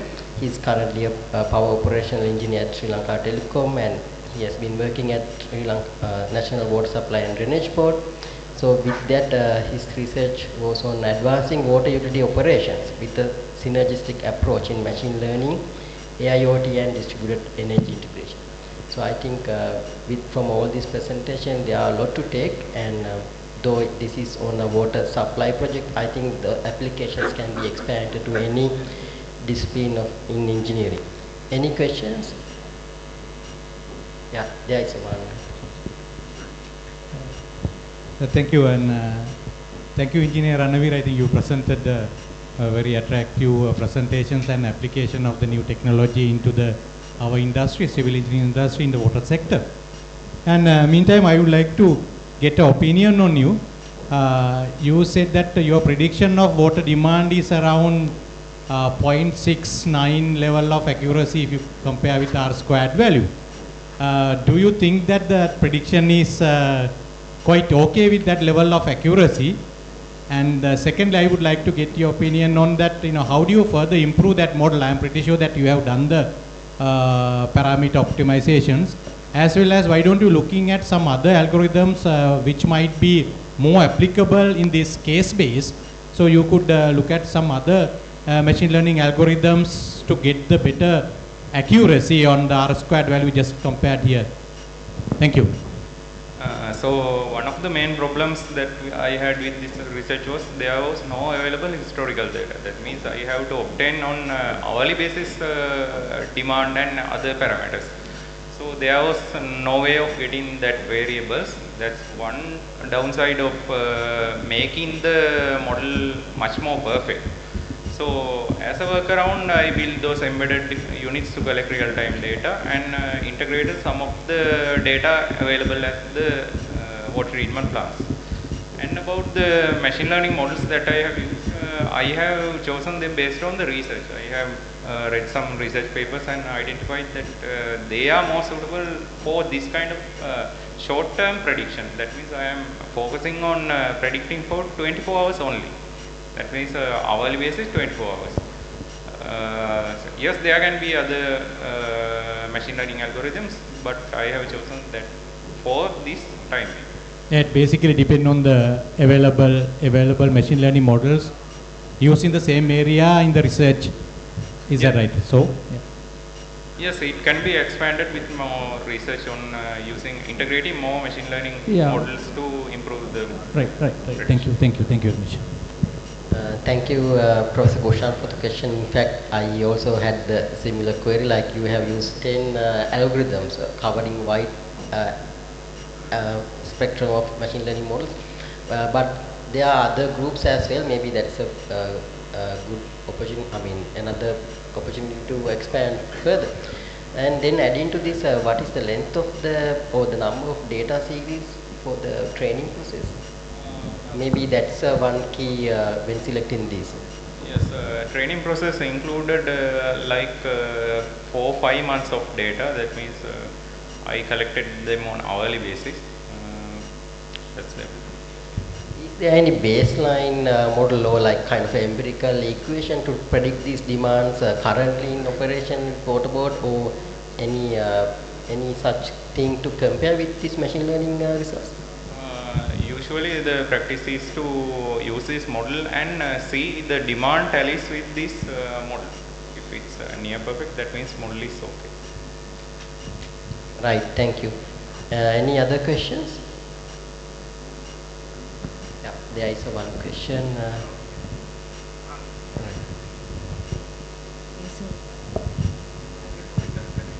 Yeah, the question I wanted to ask was answered by him, but what I wanted to know is, okay, so we all face this data issue when we try this machine learning type of predictions, and so let's say if we have very limited amount of data, are we still going for machine learning, or do we have any other alternatives to suggest under such circumstances? It depends on the case. Sometimes it's better to use just statistical analysis, but in some cases we can integrate some simple data collection mechanism to get more data and get more productive output.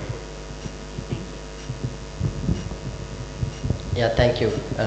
Thank you very much, Professor Nadishani, for the question. I think that's also what I meant, like having a baseline model or like kind of a statistical model to compare. So this is a very tricky question when we have a short time. I think you have done a very interesting research, bringing that into like with the optimum, finding optimum model with this limited amount of data. So next, the final presentation we had by engineer Chandrasekhara is on analysis of bus stops along A9 highway, which is a very interesting thing as engineers. When we are planning and when we are driving, we see that the bus stops and many other transportation systems are placed sometimes in a practical manner. So this is a very interesting study, and are there any questions from the audience?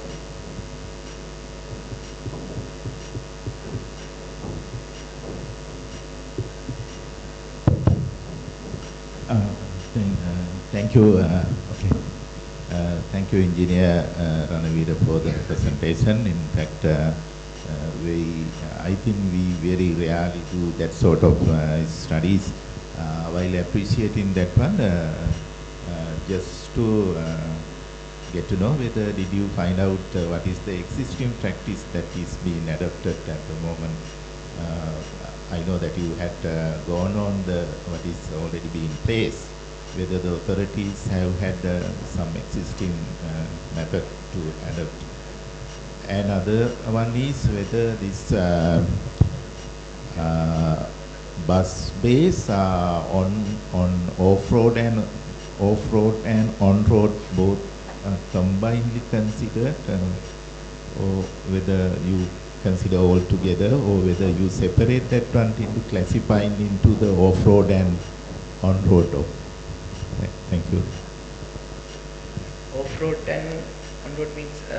Off-road means bus bay is completely away from the carriageway. No, both considered. Both type were there. Yeah. Both you considered. Yes. And the existing practice of locating the bus bay the current practice being adopted, you had some ratios, for example, 390 meters, the ratio and the frequency of having number. So actually, existing practice was, I think, if there is a location with many people around, like school and other things, need a bus stop. Actually, in the past researches, I couldn't find some standard like for each 501, that sort of, I mean, that of ruling is not there. Yeah. Okay, thank you. Yeah, I think his message is that we need to make it like kind of scientific or engineering way when we are deciding this. And now we can go for an open discussion. We have a very limited time, like 5 minutes more. Are there any more questions you can raise from any of the presenters?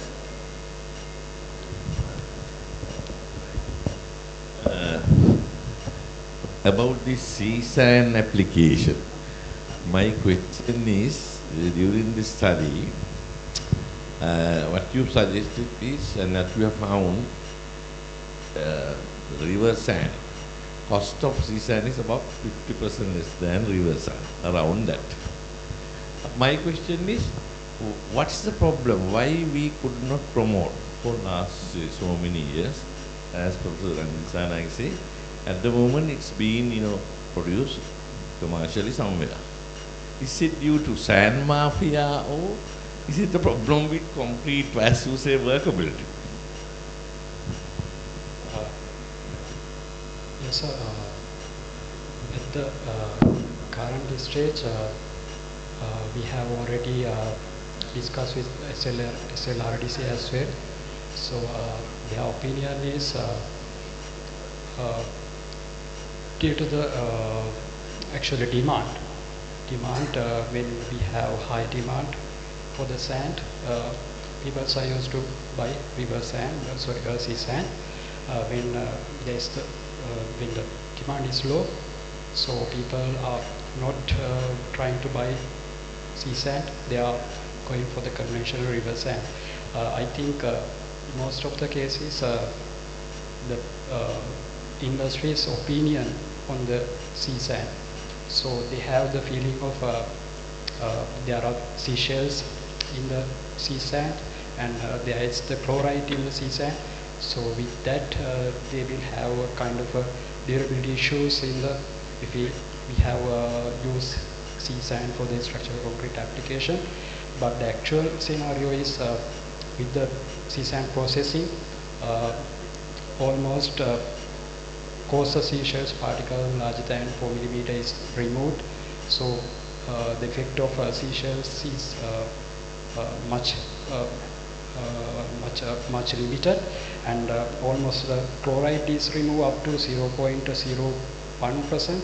So there is no much issue with the chloride with washed sand. So but the case is it is the industry, construction industry opinion on river sand. They have not aware the actual what is actually how sea sand is used. Right, thank you. And we can have one last question if there's any.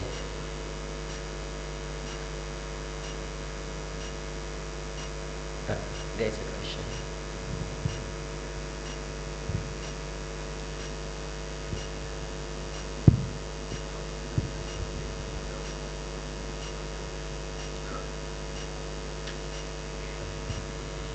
I had a question about river sand and sea sand. We can give a guarantee about the sea sand quality, but river sand is can't give a guarantee about the quality. Did you consider about that, and how you analyze it?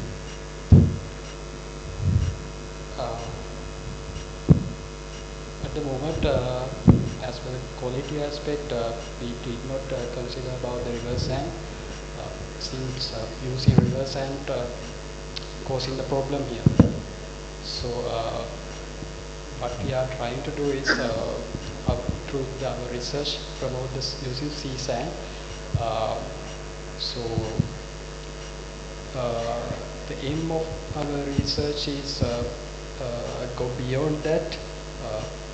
So we can have the sea sand with washed and unwashed. So we have no issue with using washed sea sand. So we are trying to use the unwashed sea sand with by combining other kind of alternative, which is M sand, and make good durable and strength concrete.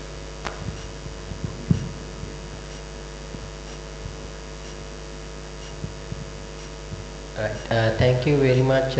I'm thankful for the audience for contributing to a very active discussion. So with this, we are winding up the session, and we may upload the presenters once more. Thank you.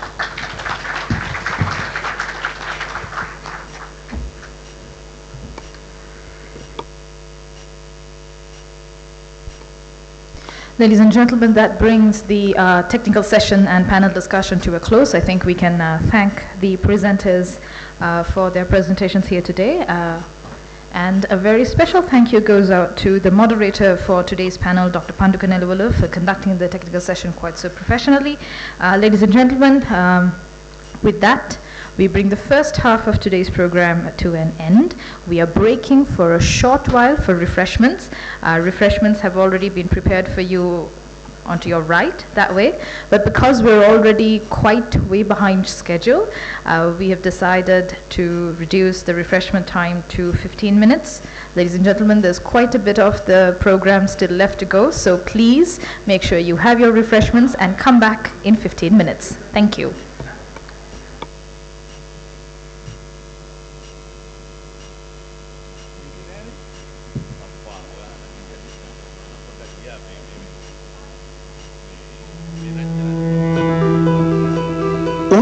පීඩනයක් දරා ගන්න පුළුවන් ඕනෑම ප්‍රශ්නයකට උවදුරකට උත්තර දෙන්න පුළුවන් මහ බලයකට අපි කියනවා ශක්තිය කියලා. ලාංකික අපිට තියෙනවා ඒ ශක්තිය මොන බාධකාවත් අපිට පුළුවන්. ඕනෑම පීඩනයක් දරා ගන්න පුළුවන් ඕනෑම ප්‍රශ්නයකට උවදුරකට උරුත්තු දෙන්න පුළුවන් මහ බලයකට අපි කියනවා ශක්තිය කියලා. ලාංකික අපිට තියෙනවා ඒ ශක්තිය මොන බාධකාවත් අපිට පුළුවන් ඒ හැම දෙයකටම මුහුණ දෙන්න උරුත්තු දෙන්න. අපි හැම අභියෝගයකටම නොබියව මුහුණ දීලා නොවෙනස්ව ඉදිරියට යන ලාංකිකත්වයෙන් හිමි මිනිස්සු. ඒ තමයි ලාංකික අපිට උරුම වුණු අපේ ශක්තිය. ජීවත් වීම උදෙසා හදන නිවහනක එකවන්ව එකතු වුණු පිරිසක් හදන ගොඩනැගිල්ලක අලුත් ලෝකයට පියමන් කරන්න තනන මංමාවත්වල මේ හැම දෙයකම ගැබ් වෙලා තියෙන්නේ කල් පැවැත්ම ගැන ආරක්ෂාව ගැන හිතලා දෙවන්ත බලයක් විදිහට ඒකරාශී වුණු අපේ ශක්තිය. ලාංකේ අපගේ ජීවිත ගොඩනගන්න මහ බලයක් වුණු ඒ අපේ ශක්තිය හඳුන්වන හැමෝම හඳුනන තවත් නමක් තියෙනවා. ඒ තමයි ඉන්සී. ශ්‍රී ලංකාවේ මෙන්ම කාම්බෝජය, බංග්ලාදේශය, වියට්නාමය, ඉන්දුනීසියාව සහ තායිලන්තයේද ඇතුළු රටවල් රසක විශ්වාසය දිනා ඇති ඉන්සි සිමෙන්ති ප්‍රමිතීන්ට අනුකූලව පරිසරයට හිතකර පරිදි නිෂ්පාදනය කිරීමට ඉන්සි සිමෙන්ති සමාගම නිරන්තරයෙන් කටයුතු කරනවා. ලාංකීය ඉදිකිරීම් ක්ෂේත්‍රය තුළ ප්‍රමුඛයා වීමට ඉන්සි සන්නාමයට හැකි වුණේ ශක්තිමත් වීමට කටයුතු කිරීම, ක්ෂේත්‍රය තුළ නව අවස්ථාවන් උත්පාදනය කිරීම සහ අභියෝගයන් ජය ගැනීමට කටයුතු කිරීම යන තෙවැදෑරුම් ගුණයන්ගෙන් හිමි නිසායි. නව නිෂ්පාදනයක් ලෙස කොම්පොසිට් සිමෙන්ති හඳුන්වා දීම ඉන්සි විසින් සිදු කළ වැදගත් ක්‍රියාවලියක්.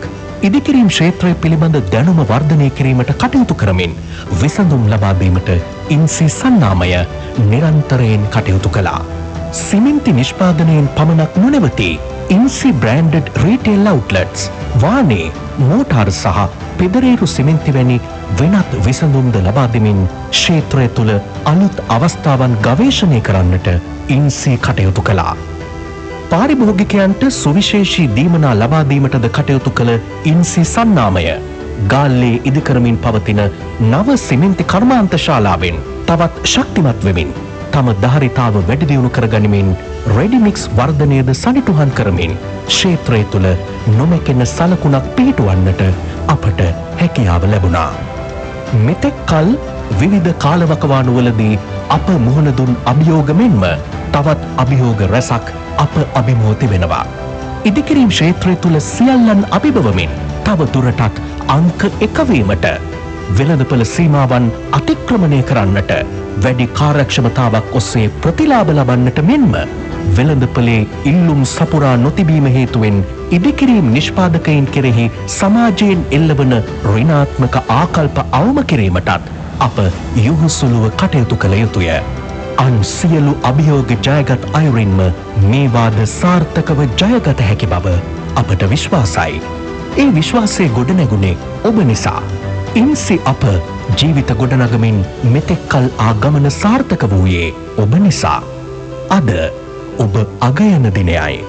තුන් කල්හි බැඳුණු විශ්වාසය සමගින් ජීවිත ගොඩනගමින් රටට ශක්තියක් වෙමින් අපි පෙරටම යමු.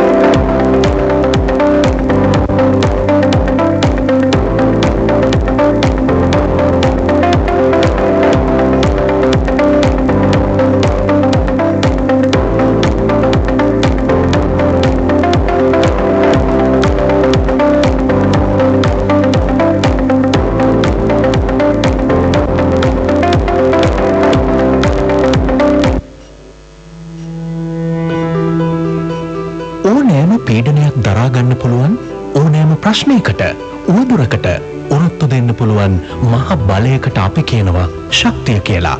ලාංකික අපිටත් තියෙනවා ඒ ශක්තිය. මොන බාධකාවත් අපිට පුළුවන් ඒ හැම දෙයකටම මුහුණ දෙන්න, උරොත්තු දෙන්න. අපි හැම අභියෝගයකටම නොබියව මුහුණ දීලා නොවෙනස්ව ඉදිරියට යන ලාංකිකත්වයෙන් හිමි මිනිස්සු. ඒ තමයි ලාංකික අපිට උරුම වුණු අපේ ශක්තිය. ජීවත්වීම උදෙසා හදන නිවහනක එකාවන්ව එකතු වුණු පිරිසක් හදන ගොඩනැගිල්ලක අලුත් ලෝකයට පියමන් කරන්න තනන මංමාවත්වල මේ හැම දෙයකම ගැබ්වෙලා තියෙන්නේ කල් පැවැත්ම ගැන, ආරක්ෂාව ගැන හිතලා දැවැන්ත බලයක් විදිහට ඒකරාශී වුණු අපේ ශක්තිය. ලාංකේය අපගේ ජීවිත ගොඩනගන්න මහ බලයක් වුණු ඒ අපේ ශක්තිය හඳුන්වන හැමෝම හඳුනන තවත් නමක් තියෙනවා. ඒ තමයි ඉන්සී. ශ්‍රී ලංකාවේ මෙන්ම කාම්බෝජය, බංග්ලාදේශය, වියට්නාමය, ඉන්දුනීසියාව සහ තායිලන්තයේද ඇතුළු රටවල් රසක විශ්වාසය දිනා ඇති ඉන්සී සිමෙන්ති ප්‍රමිතීන්ට අනුකූලව පරිසරයට හිතකර පරිදි නිෂ්පාදනය කිරීමට ඉන්සී සිමෙන්ති සමාගම නිරන්තරයෙන් කටයුතු කරනවා. ලාංකීය ඉදිකිරීම් ක්ෂේත්‍රය තුළ ප්‍රමුඛයා වීමට ඉන්සී සන්නාමයට හැකි වුණේ ශක්තිමත් වීමට කටයුතු කිරීම, ක්ෂේත්‍රය තුළ නව අවස්ථාවන් උත්පාදනය කිරීම සහ අභියෝගයන් ජය ගැනීමට කටයුතු කිරීම යන තෙවැදෑරුම් ගුණයන්ගෙන් හිමි නිසායි. නව නිෂ්පාදනයක් ලෙස කොම්පොසිට් සිමෙන්ති හඳුන්වා දීම ඉන්සී විසින් සිදු කළ වැදගත් ක්‍රියාවලියක්. ඉදිකිරීම් ක්ෂේත්‍රය පිළිබඳ දැනුම වර්ධනය කිරීමට කටයුතු කරමින් විසඳුම් ලබා දීමට ඉන්සී සන්නාමය නිරන්තරයෙන් කටයුතු කළා. සිමෙන්ති නිෂ්පාදනයෙන් පමණක් නොනැවති ඉන්සී බ්‍රෑන්ඩඩ් රීටේල් අවුට්ලට්ස්, වානේ, මෝටාර් සහ පෙදරේරු සිමෙන්ති වැනි වෙනත් විසඳුම්ද ලබා දෙමින් ක්ෂේත්‍රය තුළ අලුත් අවස්ථාවන් ගවේෂණය කරන්නට ඉන්සී කටයුතු කළා. පාරිභෝගිකයන්ට සුවිශේෂී දීමනා ලබා දීමටද කටයුතු කළ ඉන්සී සන්නාමය ගාල්ලේ ඉදිකරමින් පවතින නව සිමෙන්ති කර්මාන්ත ශාලාවෙන් තවත් ශක්තිමත් වෙමින් තම ධාරිතාව වැඩි දියුණු කරගනිමින් රෙඩිමික්ස් වර්ධනයද සනිටුහන් කරමින් ක්ෂේත්‍රය තුළ නොමැකෙන සලකුණක් පිහිටුවන්නට අපට හැකියාව ලැබුණා. මෙතෙක් කල් විවිධ කාලවකවානුවලදී අප මුහුණ දුන් අභියෝග මෙන්ම තවත් අභියෝග රැසක් අප අභිමුව තිබෙනවා. ඉදිකිරීම් ක්ෂේත්‍රය තුළ සියල්ලන් අභිබවමින් තව දුරටත් අංක එකවීමට වෙළඳපොළ සීමාවන් අතික්‍රමණය කරන්නට වැඩි කාර්යක්ෂමතාවක් ඔස්සේ ප්‍රතිලාභ ලබන්නට මෙන්ම වෙළඳපොලේ ඉල්ලුම් සපුරා නොතිබීම හේතුවෙන් ඉදිකිරීම් නිෂ්පාදකයින් කෙරෙහි සමාජයෙන් එල්ලවන ඍණාත්මක ආකල්ප අවම කිරීමටත් අප යොහුසුලුව කටයුතු කළ යුතුය. අන් සියලු අභියෝග ජයගත් අයුරින්ම මේ වාද සාර්ථකව ජයගත හැකි බව අපට විශ්වාසයි. ඒ විශ්වාසය ගොඩනැගුණේ ඔබ නිසා. ඉන්සි අප ජීවිත ගොඩනගමින් මෙතෙක් කල් ආගමන සාර්ථක වූයේ ඔබ නිසා. අද ඔබ අගයන දිනයයි. තුන් කල්හි බැඳුණු විශ්වාසය සමගින් ජීවිත ගොඩනගමින් රටට ශක්තියක් වෙමින් අපි පෙරටම යමු.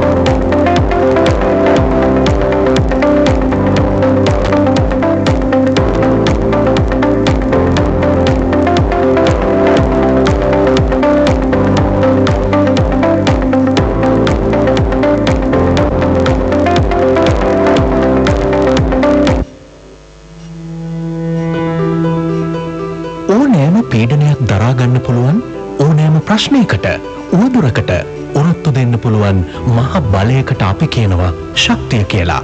ලාංකික අපිටත් තියෙනවා ඒ ශක්තිය. මොන බාධකාවත් අපිට පුළුවන් ඒ හැම දෙයකටම මුහුණ දෙන්න, උරත්තු දෙන්න.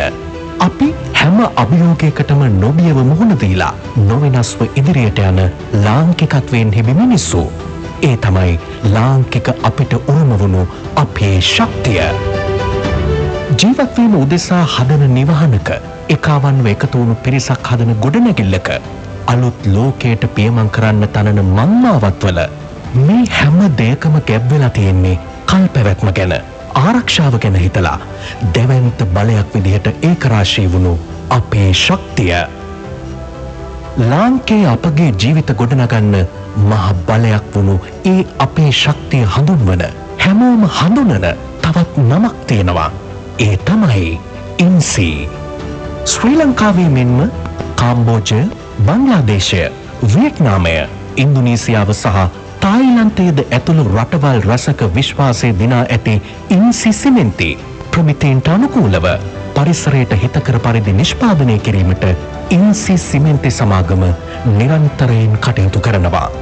ලාංකීය ඉදිකිරීම් ක්ෂේත්‍රය තුළ ප්‍රමුඛයා වීමට ඉන්සි සන්නාමයට හැකි වුණේ ශක්තිමත් වීමට කටයුතු කිරීම, ක්ෂේත්‍රය තුළ නව අවස්ථාවන් උත්පාදනය කිරීම සහ අභියෝගයන් ජය ගැනීමට කටයුතු කිරීම යන තෙවැදෑරුම් ගුණයන්ගෙන් හිමි නිසායි.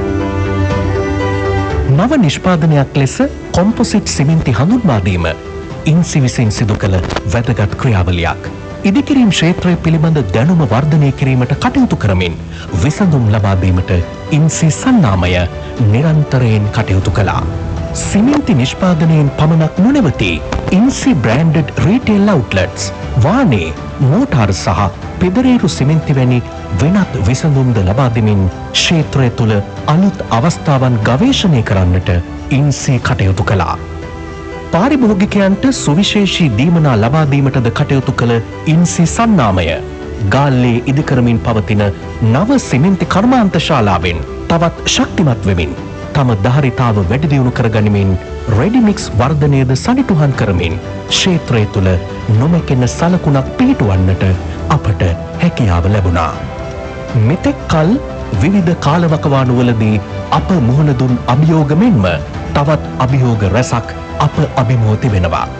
ඉදිකිරීම් ක්ෂේත්‍රය තුළ සියල්ලන් අභිබවමින් තව දුරටත් අංක එකවීමට වෙළඳපොළ සීමාවන් අතික්‍රමණය කරන්නට, වැඩි කාර්යක්ෂමතාවක් ඔස්සේ ප්‍රතිලාභ ලබන්නට මෙන්ම වෙළඳපොලේ ඉල්ලුම් සපුරා නොතිබීම හේතුවෙන් ඉදිකිරීම් නිෂ්පාදකයින් කෙරෙහි සමාජයෙන් එල්ලවන ඍණාත්මක ආකල්ප අවම කිරීමටත් අප යොහුසුලුව කටයුතු කළ යුතුය.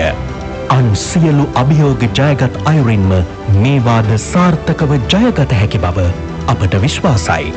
ඒ විශ්වාසය ගොඩනැගුණේ ඔබ නිසා. ඉන්සි අප ජීවිත ගොඩනගමින් මෙතෙක් කල් ආ ගමන සාර්ථක වූයේ ඔබ නිසා. අද ඔබ අගයන දිනයයි.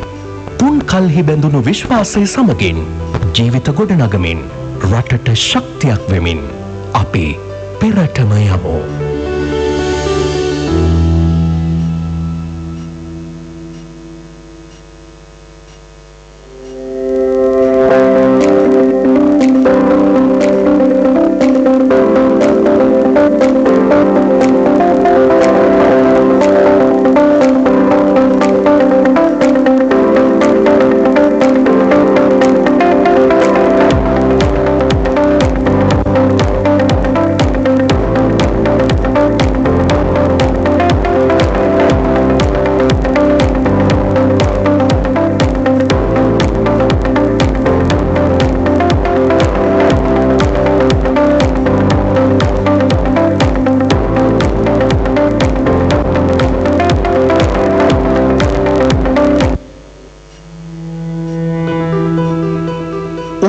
පීඩනයක් දරා ගන්න පුළුවන් ඕනෑම ප්‍රශ්නයකට උවදුරකට ඔරොත්තු දෙන්න පුළුවන් මහ බලයකට අපි කියනවා ශක්තිය කියලා.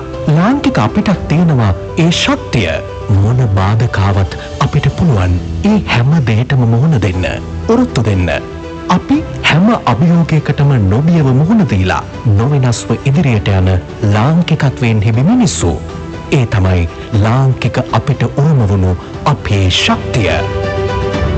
ජීවත්වීම උදෙසා හදන නිවහනක එකාවන්ව එකතු වුණු පිරිසක් හදන ගොඩනැගිල්ලක අලුත් ලෝකයට පියමන් කරන්න තනන මංමාවත්වල මේ හැම දෙයකම ගැබ්වෙලා තියෙන්නේ කල් පැවැත්ම ගැන, ආරක්ෂාව ගැන හිතලා දැවැන්ත බලයක් විදිහට ඒකරාශී වුණු අපේ ශක්තිය.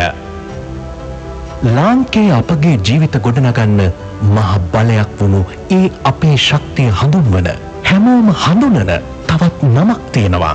ඒ තමයි ඉන්සි.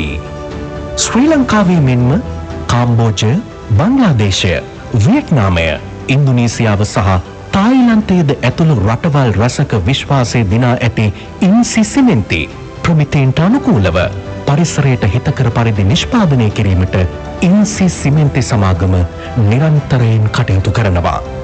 ලාංකීය ඉදිකිරීම් ක්ෂේත්‍රය තුළ ප්‍රමුඛයා වීමට ඉන්සි සන්නාමයට හැකි වුණේ ශක්තිමත් වීමට කටයුතු කිරීම, ක්ෂේත්‍රය තුළ නව අවස්ථාවන් උත්පාදනය කිරීම සහ අභියෝගයන් ජය ගැනීමට කටයුතු කිරීම යන තෙවැදෑරුම් ගුණයන්ගෙන් හිමි නිසායි. නව නිෂ්පාදනයක් ලෙස කොම්පොසිට් සිමෙන්ති හඳුන්වා දීම ඉන්සි විසින් සිදු කළ වැදගත් ක්‍රියාවලියක්. ඉදිකිරීම් ක්ෂේත්‍රය පිළිබඳ දැනුම වර්ධනය කිරීමට කටයුතු කරමින් විසඳුම් ලබා දීමට ඉන්සි සන්නාමය නිරන්තරයෙන් කටයුතු කළා. සිමෙන්ති නිෂ්පාදනයෙන් පමණක් නොනැවති ඉන්සි බ්‍රෑන්ඩඩ් රීටේල් අවුට්ලට්ස්, වානේ, මෝටාර් සහ පෙදරේරු සිමෙන්ති වැනි වෙනත් විසඳුම්ද ලබා දෙමින් ක්ෂේත්‍රය තුළ අලුත් අවස්ථාවන් ගවේෂණය කරන්නට ඉන්සි කටයුතු කළා. පාරිභෝගිකයන්ට සුවිශේෂී දීමනා ලබා දීමටද කටයුතු කළ ඉන්සි සන්නාමය ගාල්ලේ ඉදිකරමින් පවතින නව සිමෙන්ති කර්මාන්ත ශාලාවෙන් තවත් ශක්තිමත් වෙමින් තම ධාරිතාව වැඩි දියුණු කරගනිමින් රෙඩිමික්ස් වර්ධනයද සනිටුහන් කරමින් ක්ෂේත්‍රය තුළ නොමැකෙන සලකුණක් පිහිටුවන්නට අපට හැකියාව ලැබුණා. මෙතෙක් කල විවිධ කාලවකවානුවලදී අප මුහුණ දුන් අභියෝග මෙන්ම තවත් අභියෝග රැසක් අප අභිමුව තිබෙනවා. ඉදිකිරීම් ක්ෂේත්‍රය තුළ සියල්ලන් අභිබවමින් තව දුරටත් අංක 1 වීමට, වෙළඳපොළ සීමාවන් අතික්‍රමණය කරන්නට, වැඩි කාර්යක්ෂමතාවක් ඔස්සේ ප්‍රතිලාභ ලබන්නට මෙන්ම වෙළඳපොලේ ඉල්ලුම් සපුරා නොතිබීම හේතුවෙන් ඉදිකිරීම් නිෂ්පාදකයින් කෙරෙහි සමාජයෙන් එල්ලවන ඍණාත්මක ආකල්ප අවම කිරීමටත් අප යොහුසුලුව කටයුතු කළ යුතුය. අන් සියලු අභියෝග ජයගත් අයුරින්ම මේ වාද සාර්ථකව ජයගත හැකි බව අපට විශ්වාසයි. ඒ විශ්වාසය ගොඩනැගුණේ ඔබ නිසා.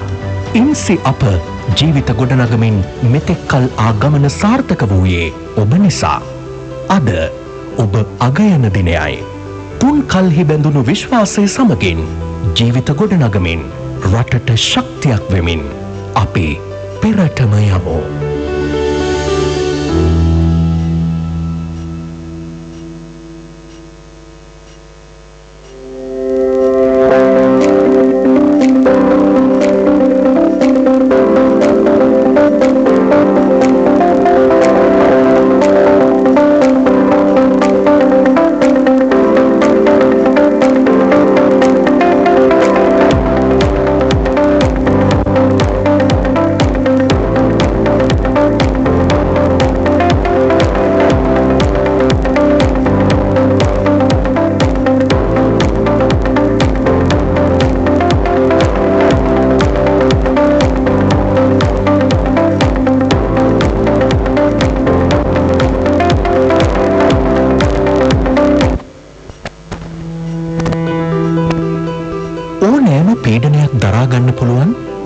ප්‍රශ්නයකට උවදුරකට උරත්තු දෙන්න පුළුවන් මහ බලයකට අපි කියනවා ශක්තිය කියලා. ලාංකික අපිටත් තියෙනවා ඒ ශක්තිය. මොන බාධකාවත් අපිට පුළුවන් ඒ හැම දෙයකටම මුහුණ දෙන්න, උරත්තු දෙන්න. අපි හැම අභියෝගයකටම නොබියව මුහුණ දීලා නොවෙනස්ව ඉදිරියට යන Ladies and gentlemen, if you could all please make your way back to your seats. අපිට උරුම වුණු අපේ ශක්තිය. ජීවත් වීම උදෙසා හදන නිවහනක එකවන්ව එකතු වුණු පිරිසක් හදන ගොඩනැගිල්ලක අලුත් ලෝකයට පියමන් කරන්න තනන මම්මාවත්වල මේ හැම දෙයකම ගැබ් වෙලා තියෙන්නේ කල් පැවැත්ම ගැන, ආරක්ෂාව ගැන හිතලා දැවැන්ත බලයක් විදිහට ඒකරාශී වුණු අපේ ශක්තිය. ලාංකේය අපගේ ජීවිත ගොඩනගන්න මහ බලයක් වුණු ඒ අපේ ශක්තිය හඳුන්වන හැමෝම හඳුනන තවත් නමක් තියෙනවා. ඒ තමයි ඉන්සි. ශ්‍රී ලංකාවේ මෙන්ම කාම්බෝජය, බංග්ලාදේශය, වියට්නාමය, ඉන්දුනීසියාව සහ තායිලන්තයේද ඇතුළු රටවල් රසක විශ්වාසය දිනා ඇත. Ladies and gentlemen, if you could all please make your way back to your seats. පරිසරයට හිතකර පරිදි නිෂ්පාදනය කිරීමට ඉන්සි සිමෙන්ති සමාගම නිරන්තරයෙන් කටයුතු කරනවා. ලාංකේය ඉදිකිරීම් ක්ෂේත්‍රය තුළ ප්‍රමුඛයා වීමට ඉන්සි සන්නාමයට හැකි වුණේ ශක්තිමත් වීමට කටයුතු කිරීම, ක්ෂේත්‍රය තුළ නව අවස්ථාවන් උත්පාදනය කිරීම සහ අභියෝගයන් ජය ගැනීමට කටයුතු කිරීම යන තෙවැදෑරුම් ගුණයන්ගෙන් හෙබි නිසයි. නව නිෂ්පාදනයක් ලෙස කොම්පොසිට් සිමෙන්ති හඳුන්වා දීම ඉන්සි විසින් සිදු කළ වැදගත් ක්‍රියාවලියක්. ඉදිකිරීම් ක්ෂේත්‍රය පිළිබඳ දැනුම වර්ධනය කිරීමට කටයුතු කරමින් විසඳුම් ලබා දීමට ඉන්සි සන්නාමය නිරන්තරයෙන් කටයුතු කළා. සිමෙන්ති නිෂ්පාදනයෙන් පමණක් නොනැවති ඉන්සි බ්‍රෑන්ඩඩ් රීටේල් අවුට්ලට්ස්, වානේ, මෝටාර් සහ පෙදරේතු සිමෙන්ති වැනි විසඳුම් ලබා ගැනීම ක්ෂේත්‍රය තුළ අනෙක් අවස්ථාවන් ගවේෂණය කරන්නට ඉන්සි කටයුතු කළා. පාරිභෝගිකයන්ට සුවිශේෂී දීමනා ලබා දීමටද කටයුතු කළ ඉන්සි සන්නාමය ගාල්ලේ ඉදිකරමින් පවතින නව සිමෙන්ති කර්මාන්ත ශාලාවෙන් තවත් ශක්තිමත් වෙමින් තම ධාරිතාව වැඩි දියුණු කරගනිමින් රෙඩිමික්ස් වර්ධනයද සනිටුහන් කරමින් ක්ෂේත්‍රය තුළ නොමැකෙන සලකුණක් පිහිටුවන්නට අපට හැකියාව ලැබුණා. මෙතෙක් කල විවිධ කාලවකවානුවලදී අප මුහුණ දුන් අභියෝග මෙන්ම තවත් අභියෝග රැසක් අප අභිමුව තිබෙනවා. ඉදිකිරීම් ක්ෂේත්‍රය තුළ සියල්ලන් අභිබවමින් තව දුරටත් අංක එකවීමට වෙළඳපළ සීමාවන් අතික්‍රමණය කරන්නට වැඩි කාර්යක්ෂමතාවක් ඔස්සේ ප්‍රතිලාභ ලබන්නට මෙන්ම වෙළඳපළේ ඉල්ලුම් සපුරා නොතිබීම හේතුවෙන් ඉදිකිරීම් නිෂ්පාදකයින් කෙරෙහි සමාජයෙන් එල්ලවන ඍණාත්මක ආකල්ප අවම කිරීමටත් අප යොහුසුලුව කටයුතු කළ යුතුය. අන් සියලු අභියෝග ජයගත් අයුරින්ම මේ වාද සාර්ථකව ජයගත හැකි බව අපට විශ්වාසයි. ඒ විශ්වාසය ගොඩනැගුණේ ඔබ නිසා. ඉන්සි අප ජීවිත ගොඩනගමින් මෙතෙක් කල් ආ ගමන සාර්ථක වූයේ ඔබ නිසා. අද ඔබ අගයන දිනයයි. තුන් කල්හි බැඳුණු විශ්වාසය සමගින් ජීවිත ගොඩනගමින් රටට ශක්තියක් වෙමින් අපි පෙරටම යමු.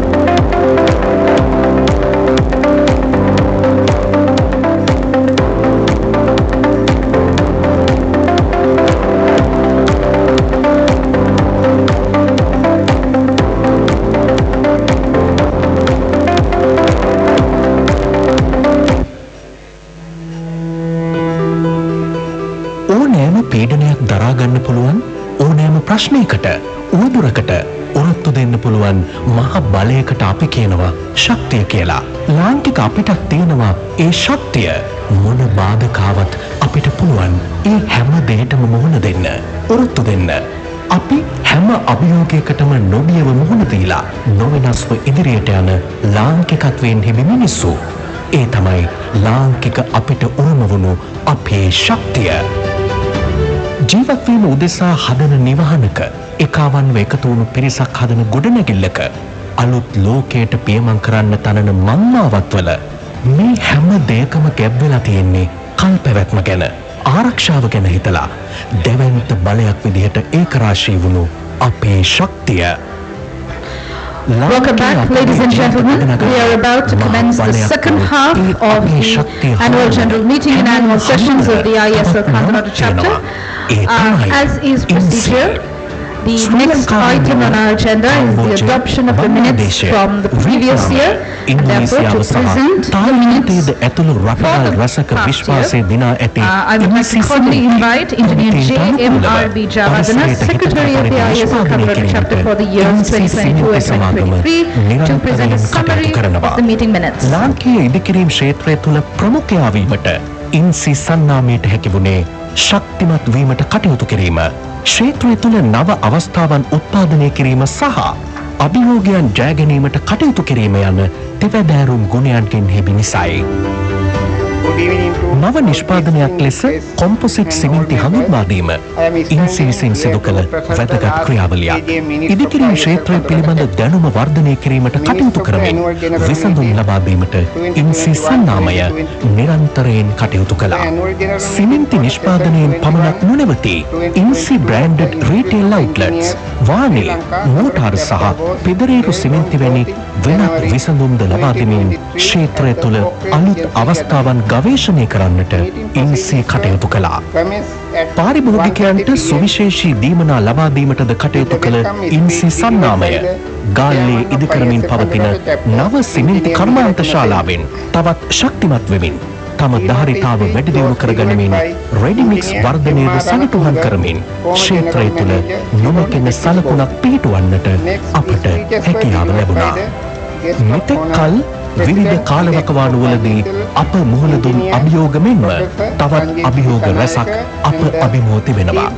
ඉදිකිරීම් ක්ෂේත්‍රය තුළ සියල්ලන් අභිබවමින් තව දුරටත් අංක 1 වීමට වෙළඳපොළ සීමාවන් අතික්‍රමණය කරන්නට වැඩි කාර්යක්ෂමතාවක් ඔස්සේ ප්‍රතිලාභ ලබන්නට මෙන්ම වෙළඳපොලේ ඉල්ලුම් සපුරා නොතිබීම හේතුවෙන් ඉදිකිරීම් නිෂ්පාදකයින් කෙරෙහි සමාජයෙන් එල්ලවන ඍණාත්මක ආකල්ප අවම කිරීමට අප යොමුසුව කටයුතු කළ යුතුය.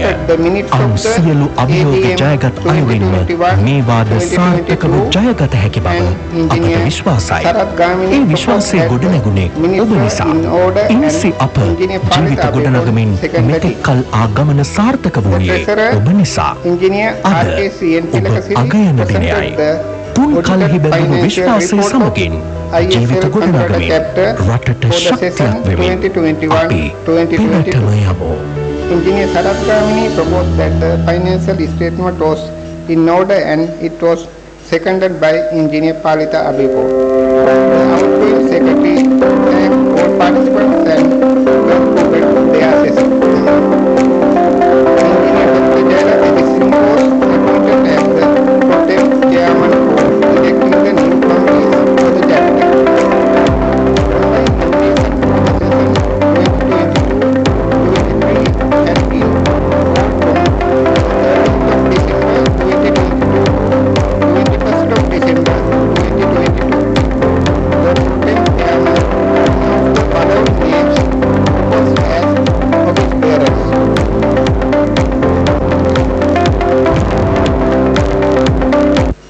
Chairman Engineer DMSS Dasanayaka, ඕනෑම පීඩනයක් දරා ගන්න පුළුවන් ඕනෑම ප්‍රශ්නයකට උවදුරකට උත්තු දෙන්න පුළුවන් මහ බලයකට අපි කියනවා ශක්තිය කියලා.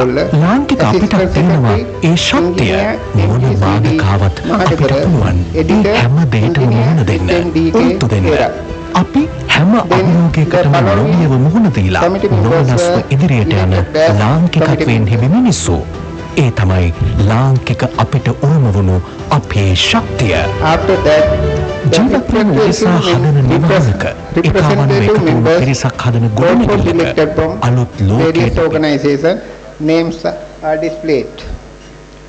The elected chairman addressed the gathering and requested the cooperation of the committee and the members to conduct all activities during the coming session and announced that the annual general meeting of the ISL Kadurata chapter session has concluded. Actually, this minute was shared in email group also. Some members have pointed out some mistakes and correction. We already corrections are done. Thank you very much, all of them. Then I concluded the reading of minutes. Thank you very much, all of you.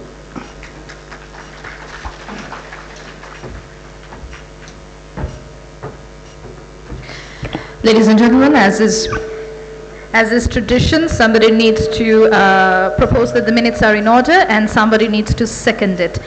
So over to the audience.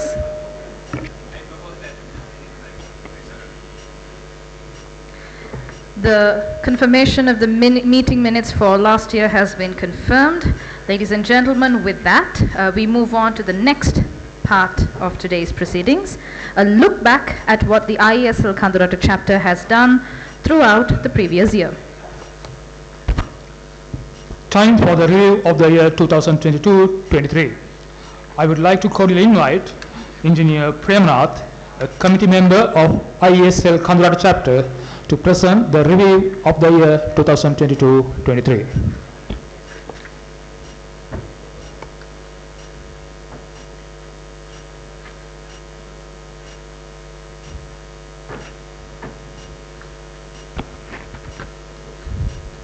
Good evening everyone.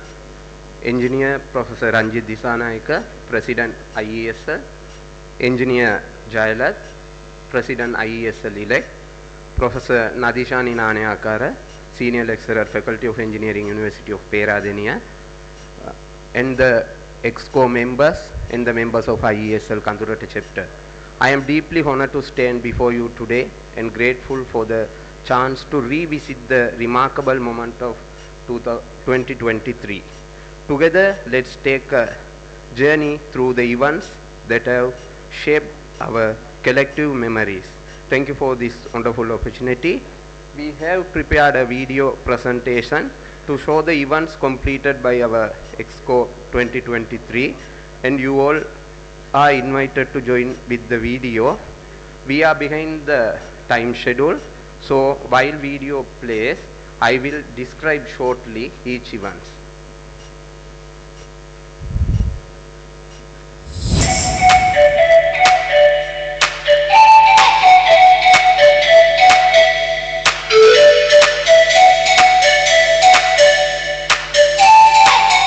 The IESL Kadurata chapter is committed to advancing engineering in the central province through professional development, addressing challenges and promoting social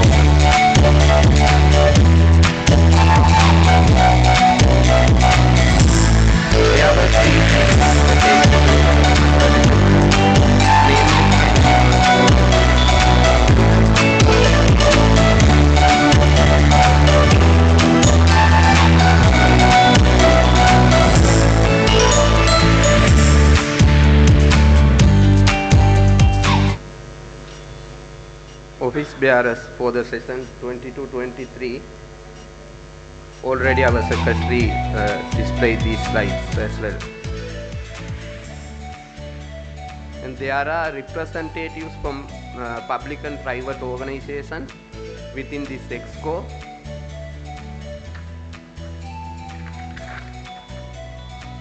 Let us go through the event plan for the year 2023 and explore each event one by one. And our collective journey through the plan promises to be both informative and exciting.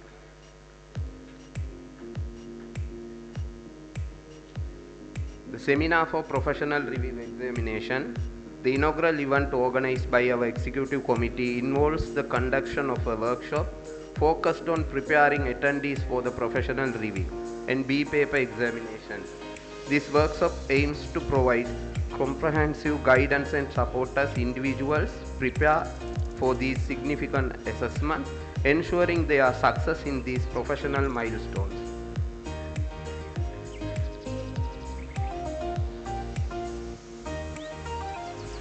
And second one, B paper examination works. So the executive committee has provided support for the successful organization of the B paper examination in collaboration with the Faculty of Engineering. This collaborative effort, our commitment to facilitating and enhancing professional development opportunities within the academic community.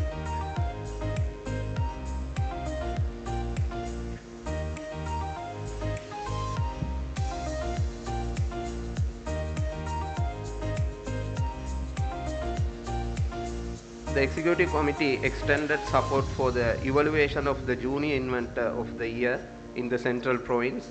With the event taking place at the Faculty of Engineering, our commitment to the innovation and recognizing young talent is reflected in our collaboration with this significant event.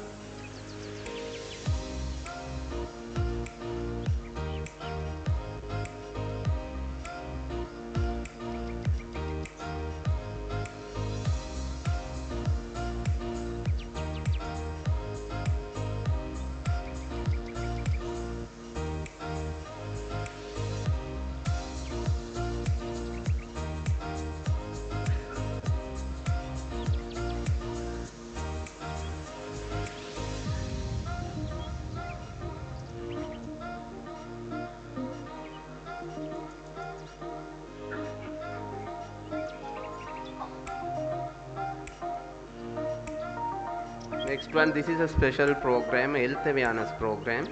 The Executive Committee successfully organized the Health Awareness Program, demonstrating our commitment to promoting well-being and a healthy community. This initiative reflects our dedication to addressing holistic aspects of professional and personal development among our members.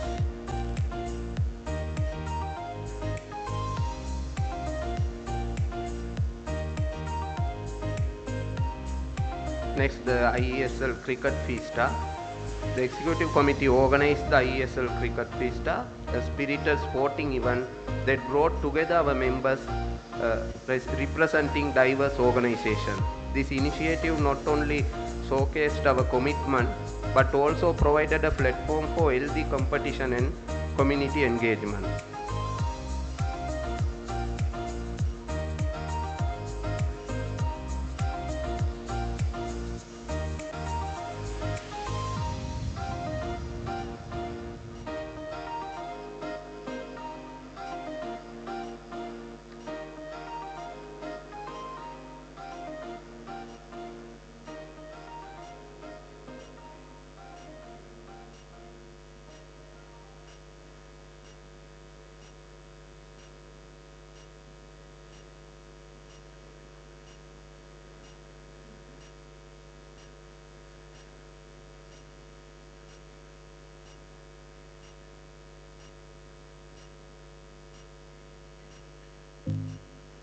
Next, the Future Mind 2023.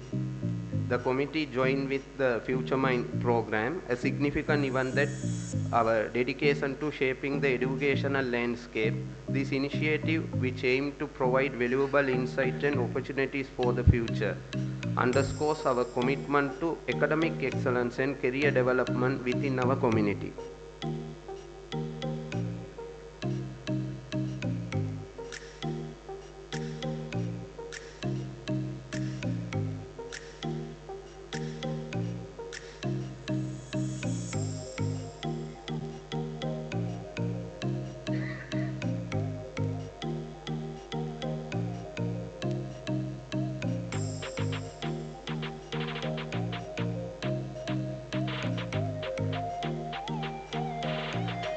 the planning circle held on June 28, 2023 at Agriculture Circuit, Gannuruwa, featured engaging presentation from the speakers Dr. Jayalath Edirisinghe, Engineer Sarath Gamini, and Engineer W.A.M. Vijayapala.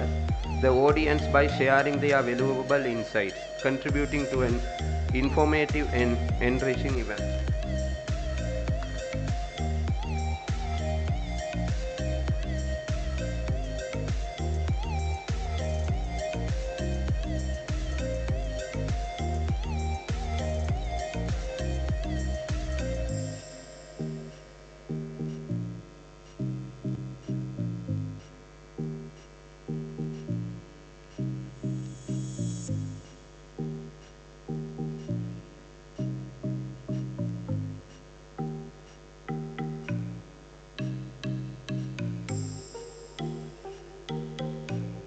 Then the second B paper examination was conducted on 12 September 2023 at the Faculty of Engineering, University of Peradeniya.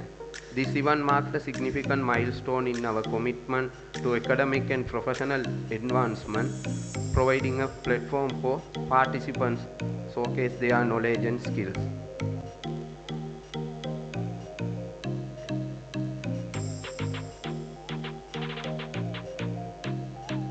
The Techno Exhibition 2023.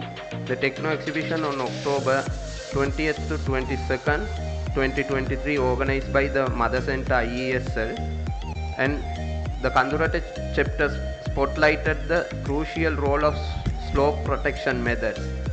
The presentation featured real-world case studies emphasizing how effective slope protection contributes to both erosion prevention and sustainable economic development. Enhancing discussions highlighted the key link between slope protection and the region's future prosperity.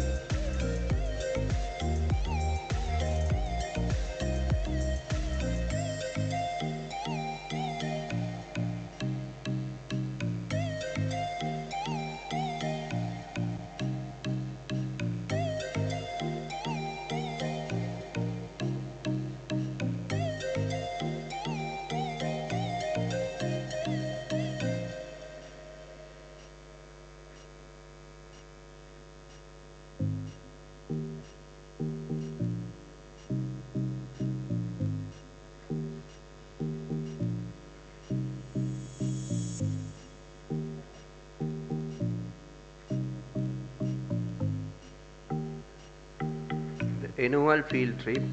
On October 28, 2023, at the Upper Helihara Canal project, special appreciation goes to Project Director, Engineer BWMW Senaviratna Banda, Resident Engineer Juhan, Project Engineer Engineer Mendis, and all project engineers. Their generous sharing of experience and knowledge greatly benefited the Kadurata chapter members.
This is another special event organized by our EXCO, annual gathering of engineers in Nuwara district.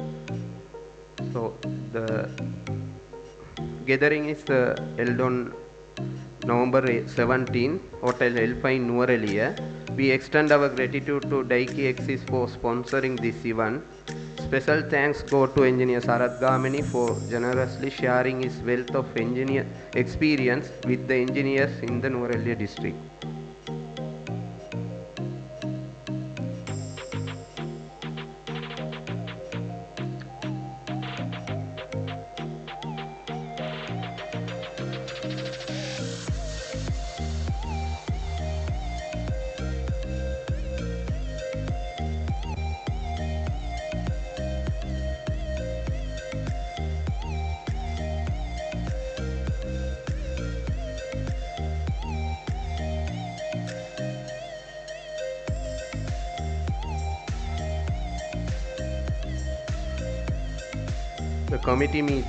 The number of committee meetings were held at the PRD headquarters in Kandy.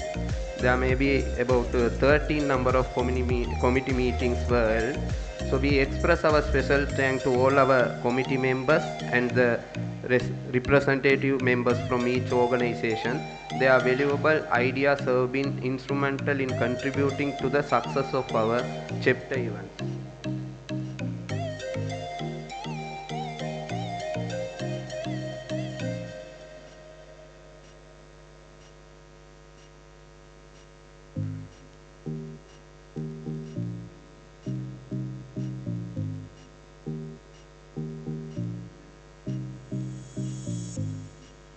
Thank you very much for your attention.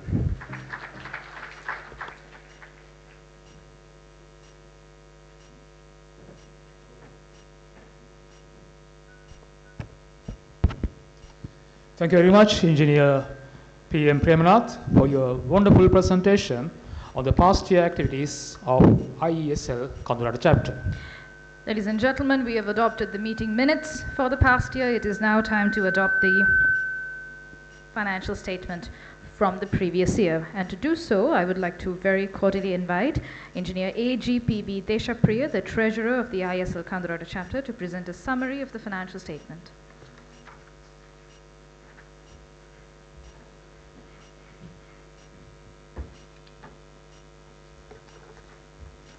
Good afternoon, Chief Honorable distinguished guests and invitees, all the engineers from the ISL chapter.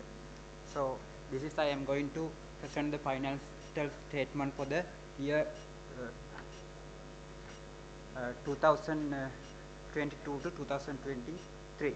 So first the receipt of payment of account up to 2022 12-16 to 2013 12-15, that is receipt from the opening cash in book, that is 2,632,396 rupees, and the opening cash in hand is 9,079. So total receipt is 2,641,477. So the at receipt from the year 2023 to 23 up to 12-15, that is from ISL centers and the collection from the annual general meetings, and all the things are coming as a 2,132,313 rupees. So all the receipt amount is 4,773,790 rupees. So the expenditure payments, so that is from the year 2002 to 2013, that is amount is 2,406,373 rupees. The closing cash in bank, it is 2,367,053 rupees. So closing cash in hand is not available. So then the total receipt is 2,300. Total payment is 230,067 and 53 rupees. So then the financial statement for the period, that is from the income statement, that is the total income is 2,125,000, and total expenses for the year is 2,406,737 rupees. So income over expenditure amount is 281,737 rupees. So financial statement for the period, that is about from the balance sheet, that is for the total asset, its non-current assets is 2,800 from the plant and equipment, and the current asset from the cash in equivalent, that is 2,367,053 rupees. The total asset is 2,369,853 rupees. So equality over liability, that is accommodated as a fund account, 2,352,540. The current liabilities, that is accrued expenses about 10,000, and the loan reserve from 313, and the total equality over liabilities, that is about 2,369,853 rupees. So then of the final statement, that is from the payment of annual general meeting, that is total is 1,675,182 rupees, and the property from the plant and equipment, it is liability as a 2,800. The cash and the cash equivalent, that is from the Citibank, that is about 2,367,053 rupees, and the cash in hand is nil. So accumulated fund amount is from the balance forward from the bank, that is 2,634,277. So income over expenditure is about minus 281,737. That is 2 million. Accumulated fund about is 2,352,540 rupees. The account expenses for the audit finance is about 10,000 rupees. So that is about the financial statement for the year 2022 to 23. So I my special gratitude to the ISC Kadurata chapter and all the committee members and the representative member for their supporting to the event, that is considered as for the event successes, and the previous treasurer also, Engineer Chandan. I have greatly appreciate his support for this, preparing some minutes, and also thankful for the Ariratnam Corporation as a auditor financial for this report. Thank you very much for this.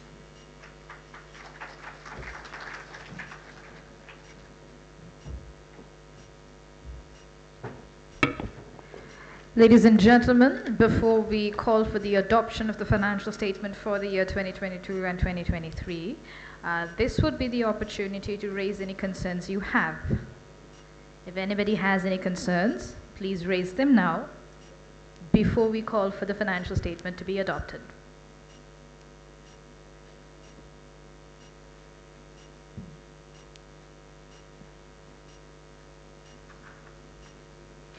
In that case, ladies and gentlemen, I will revert the authority to the audience to adopt the financial statement and second the adoption of the financial statement.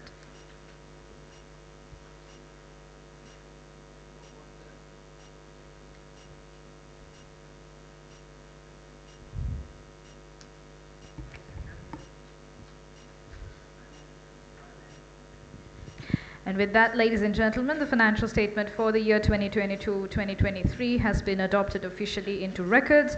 The statement, the financial statement and the meeting minutes for the previous year have been forwarded to you on the IESL WhatsApp group, and there has been an email group as well to save time for you should you need to take a look at it again. Ladies and gentlemen, next. Without the support of our sponsors, this event would not be possible. Therefore, our heartfelt gratitude goes to all sponsors who made contributions for this event. Then, next we have a presentation from our Crocky Holdings Private Limited, our silver sponsor for the session. Thank you.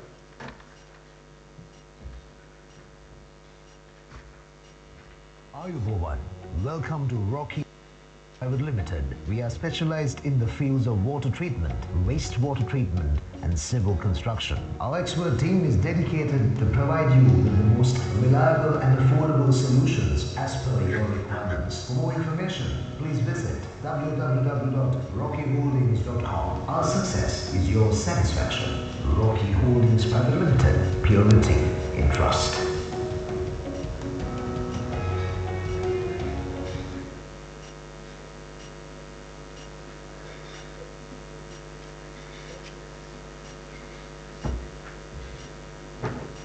Thank you once again to all of our sponsors for the day today.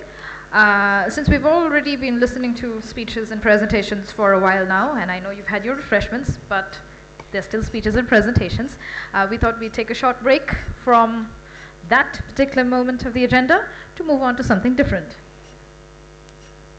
What do you think? What do you think about a musical experience for a change? I believe music can heal and refresh our mind. Although we have a musical event at the end, this is just a trailer before the movie. The person who is about to invite her to the stage is a well-known person to all of you. Famous, popular, and talented musician. He became popular in Sri Lanka by Serial Superstar Season 2. He is none other than Nalinda Ranasinghe. I warmly welcome Nalinda Ranasinghe to play his mandolin for us. Ladies and gentlemen, please put your hands together and welcome one of the most talented mandolin players of the country, Mr. Nalinda Ranasinghe, on stage.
Bear with us for a few minutes, ladies and gentlemen. Artists and their temperaments will take a while. Until Mr. Nalinda Ranasinghe gets ready, maybe we could move on to the next portion of the program. Oh, my apologies. Yeah, we leave he the has stage. changed his plan. Let's see.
Thank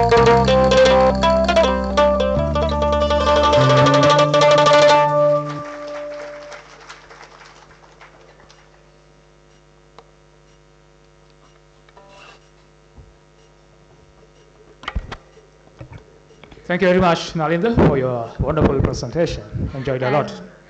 And not to worry, ladies and gentlemen, I'm sure Mr. Nalinder Ranasinghe's group will be here throughout dinner as well, as he has been for the past couple of years.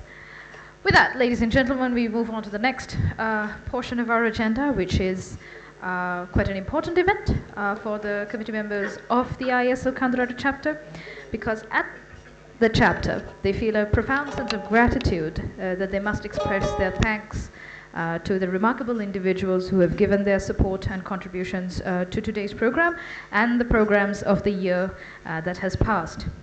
And therefore, I would like to invite President ISL Kadurata chapter, DMSS, Engineer DMSS Dasanayaka, and Secretary Engineer JMRB Jayawardena on stage to present first token of appreciations to our guests today, who came here with their busy schedules to make this event a successful one.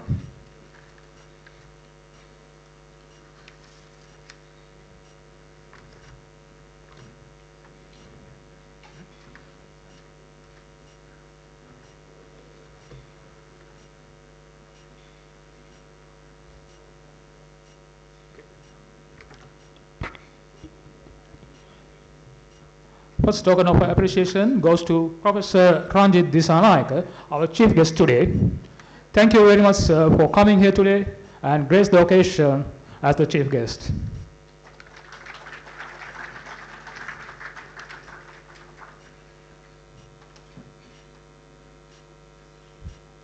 Thank you. Next, I would like to invite Engineer Granny R. Dalat, our guest of honor. Thank you very much, sir, for coming here and grace the occasion.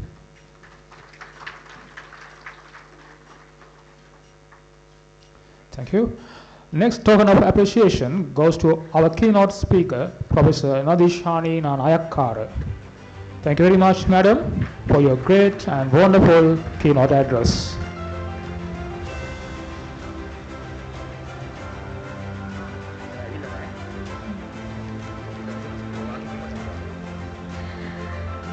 President Nanayakara, I don't think I'm ready to let you go yet. So to present the next batch of token of appreciation, I would like to cordially invite the keynote speaker for the day, President Nadishani Nanayakara, and the Secretary, Engineer JMRB Jayawardena, on stage.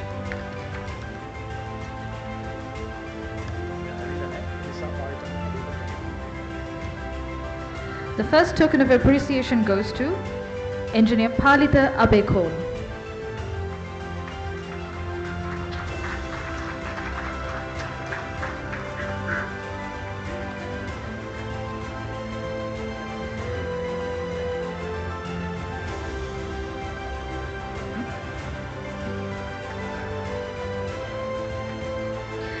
The next token of appreciation goes to Dr. J.V. Vijaykulasuriya, Senior Lecturer, Department of Electrical and Electronic Engineering, Faculty of Engineering, University of Peradeniya. Someone from university can take that appreciation, token of appreciation, on behalf of Dr. Vijaykulasuriya. If there is anybody who is here from the Department of Electrical and Electronic Engineering who can accept the award on behalf of Dr. Vijaykulasuriya.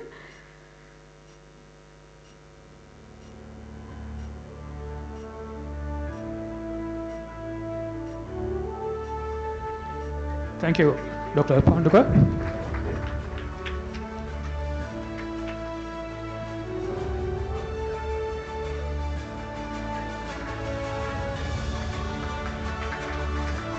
Our next token of appreciation goes to Mr. M. Dharmavardhana, Senior Lecturer, Department of Manufacturing and Industrial Engineering, Faculty of Engineering, University of Peradeniya.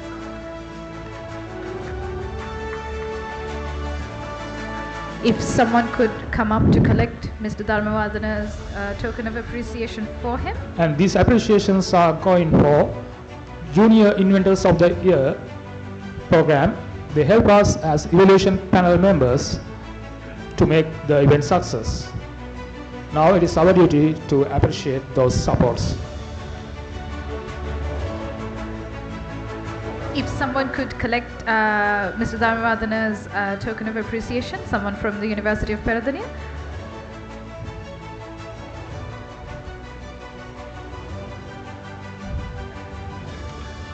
Thank you very much.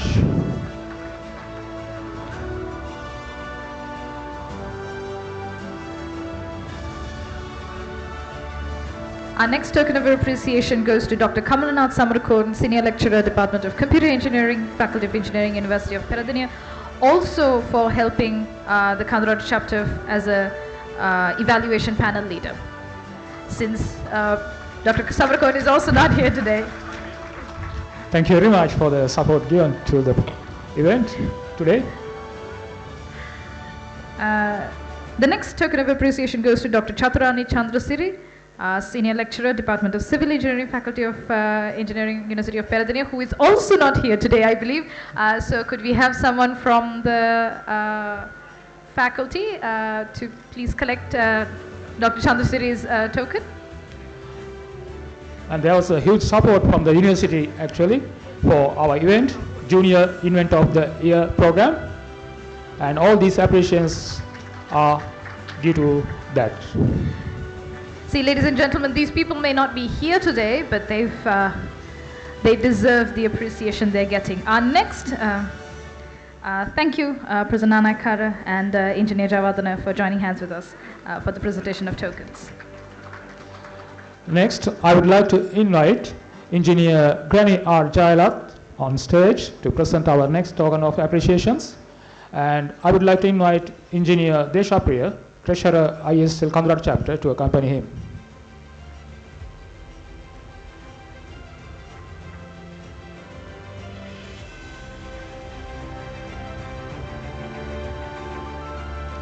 And this also for Junior Inventors of the Year evaluation. And this token of appreciation goes to Professor Kushan Kalmit Vijay Sundar, Department of Civil Engineering, Faculty of Engineering, University of Peradeniya. And it was a numerous help for us to improve our junior inventors. Thank you very much, sir. Next, Mr. S.M. Disanayaka, Senior Lecturer, Department of Engineering Management, Faculty of Engineering, University of Peradeniya, the same program. I believe Mr. Disanayaka is not here today, so if someone could please collect the token for him, we'd be very grateful to you.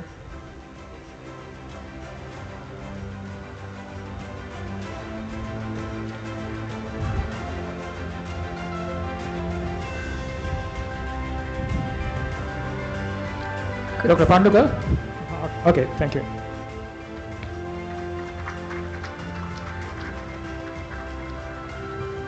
And next token of appreciation goes to Dr. Panduka Neluvala, Senior Lecturer, Department of Civil Engineering, Faculty of Engineering, University of Peradeniya, and for Junior Inventor of the Year program. And today, the support given to by hosting the technical session. Thank you very much, Dr. Pandukar. It was a great help for the Kadurata chapter. Next, Dr. Indrani Kuvaratna, Senior Lecturer, Department of Mechanical Engineering, Faculty of Engineering, University of Peradeniya. Again, Junior Inventor of the Year program, help as evaluation panel member. Thank you very much. Next one, Engineer W.M. Gunasinghe, Project Director, Kandy Tunnel Project, Ambilimigama Pilimatalawa, for the support given in the program Techno 2023.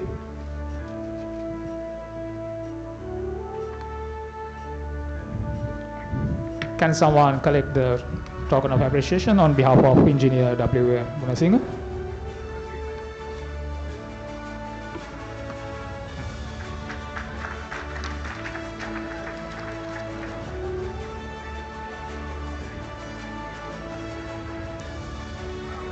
And next token of appreciation goes to Engineer Dr.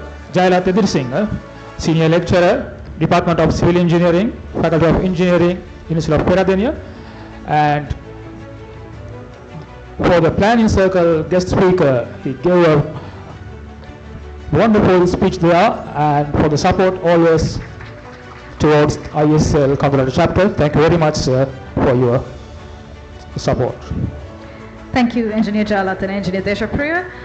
To deliver the final set of tokens of appreciation, I would like to cordially invite the chief guest for the day, Professor Ranjit Disanayake, and the chairman of the ISL Kadurata chapter, Engineer DMSS Dasanayake, on stage.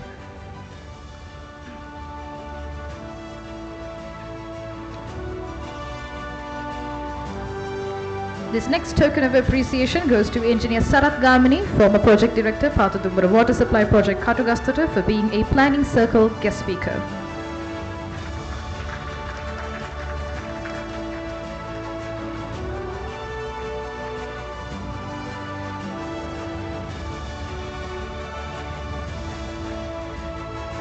The next token of appreciation goes to Engineer W.A.M. Vijaypala, Provincial Director, Road Development Authority, for being a planning circle guest speaker.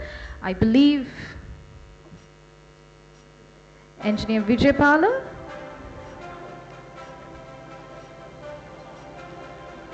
I believe he's not here yet, so could someone please collect Engineer Vijaypala's token for him?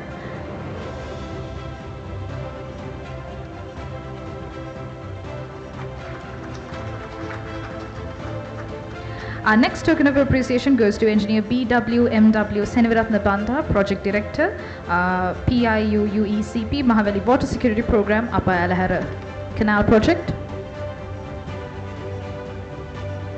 If Engineer Seniviratna Bandara is not here, could we please have somebody collect his token for him?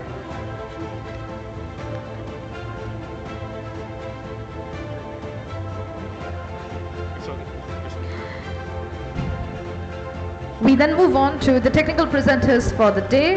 This next token of appreciation goes to Engineer HMSA Kospata, Technical Session Presenter for the AGM 2022-2023.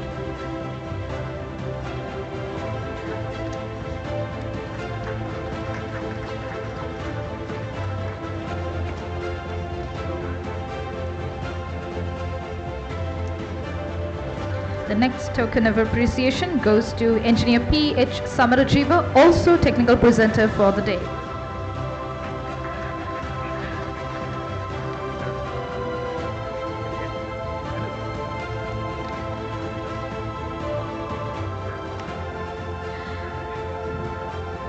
The next token of appreciation goes to Engineer R.A.O.S. Ranavira, also Technical Session Presenter for the day.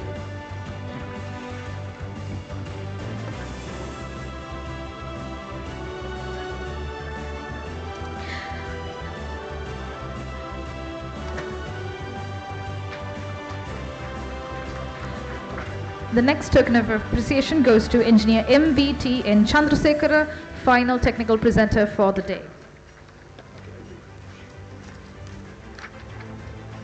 And next,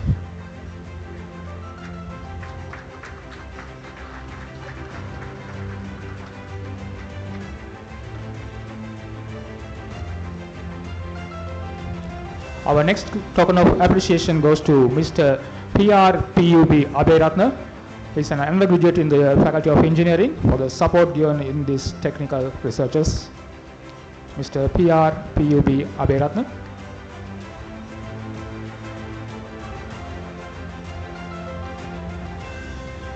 Okay, anyway, we'll read out names. I don't know whether they are present here. Right, on behalf of them, someone can come and collect. Thank you very much, Mr. Koswatu.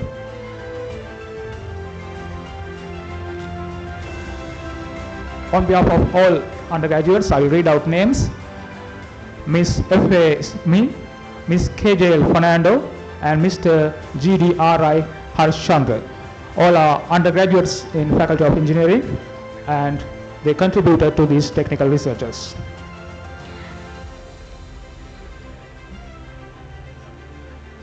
I believe these individuals are not here, so if somebody could please collect their tokens for them.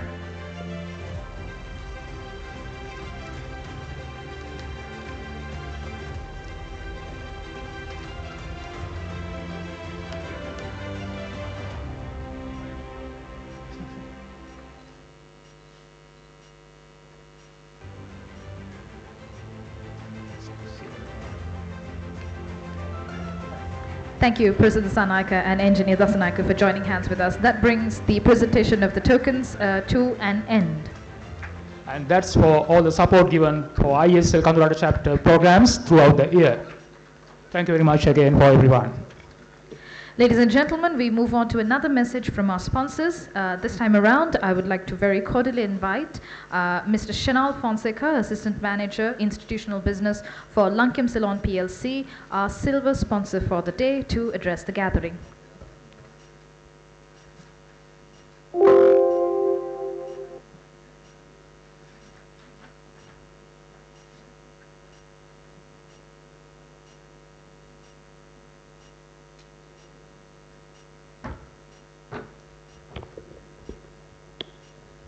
Good evening, everyone.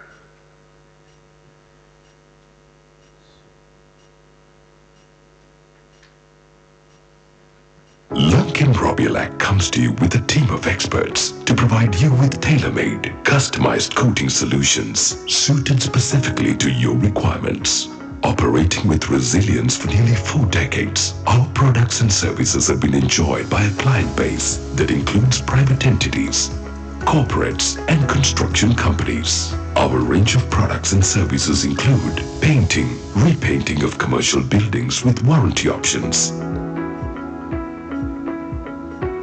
decorative, wood care solutions, advanced flooring solutions, advanced steel protection coatings, waterproofing solutions and crack repairing. Contact us at 076-739-9486 to transform your projects into success stories. Trust Lankem Robielac for exceptional solutions.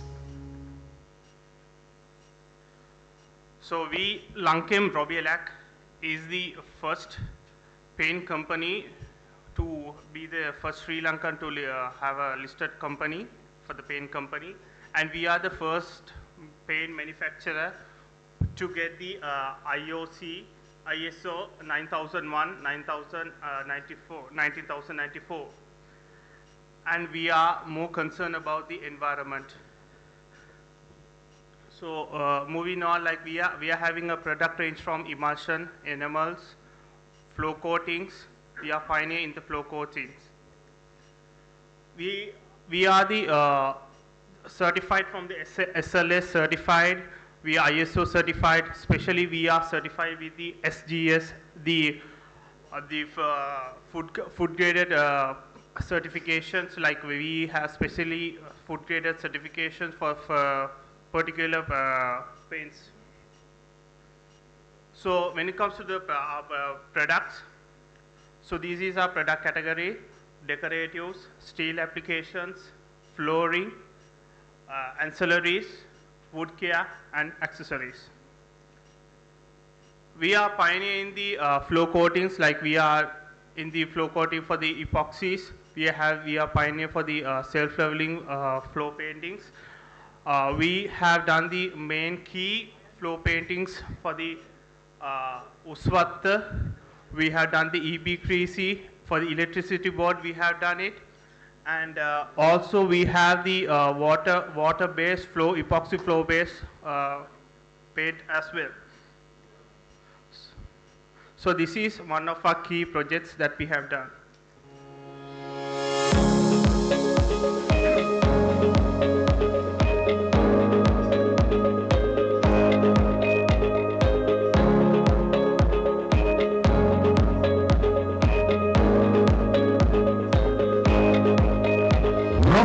Epoxy flooring system is a high-quality epoxy flooring solution designed for industrial environments, including operating theaters, the food industry, garment factories, and pharmaceutical factories.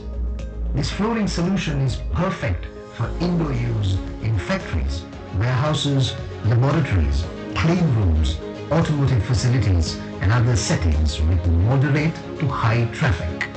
It meets food-grade accreditation standards, ensuring a hygienic and safe environment. With superior quality compared to traditional floor paint and other epoxy floors, this flooring offers exceptional abrasion resistance for durability in demanding industrial environments. Its grooveless and seamless surface simplifies cleaning and maintenance. With a thickness range of 2 mm to 5 mm, this epoxy flooring system offers a robust and durable surface that can withstand heavy use and provide long-lasting performance. For more information or to get started on transforming your space, please contact us today. So we are not a company who just provides products. We provide solutions for the customers. We have the solutions, like we are starting from the exterior, we are starting from the warranties, like we provide warranties for 5 years, 7 years and 10 years. Also we provide 3 years warranty on the requirement, requirement of the customers as well. Also we have our own in-house applicators, like we have the capability of doing any solution, providing any solution for the customers. Also when it comes to the steel coatings, like we have the marine paint coating systems which provides, like we have tested from the University of Moratuwa, like we have the sole spray hours of 1000 hours also for our marine paint coating systems. Moving for that, we have the Qualta solution for the steel. Especially this is mainly used by the Raigam for Raigam salts company for transporting of their salts. Also we have one of our key projects that we have done recent past is the Kettarama project, repainting project, which is one of our key projects. We have completed for the ICC Men's Asia Cup last year. So this was a key project, as it was given, we have given a task of completing it within 10 days. So like we had we achieved it within 10 days, and we had to apply, we applied 100 applicators. This is few of our projects that we have done. UDA low income housing projects, that the Golf Face Hotel, the Outings Exchangeway at the Kerola Pitia, Premadasa, and the Arcade Independence Square.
So this is a few of our clients who are with us for many past years.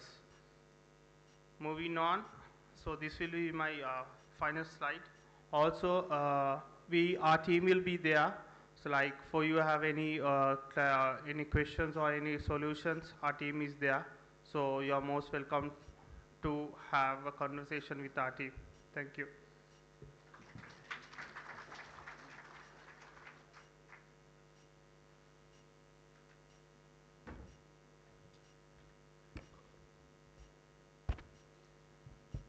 Thank you very much again, Lankem Ceylon PLC, for being the silver sponsor of ISL Kadurata Chapter AGM. There are many people to thank for the success of today's event. It is my distinct pleasure to invite Secretary ISL Kadurata Chapter to deliver a heartfelt vote of thanks. Ladies and gentlemen, please give a round of applause to our Secretary, ISL Kadurata Chapter, Engineer James R.B. Jayawardena, to deliver a vote of thanks.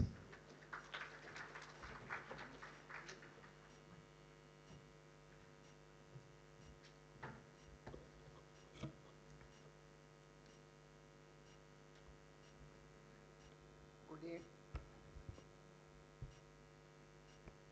evening to our distinguished guests and all our members. On behalf of the ISL Kadurata chapter, I am happy to be standing here to express our vote of thanks.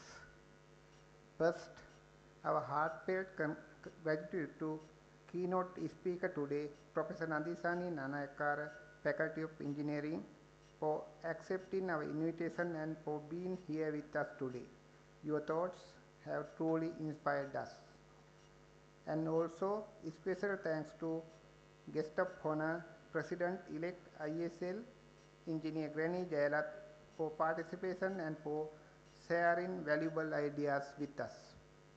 Then, special thanks to Chief Guest, President ISL, Engineer Professor Ranjit Disanayaka, for participation and great ideas sharing with us.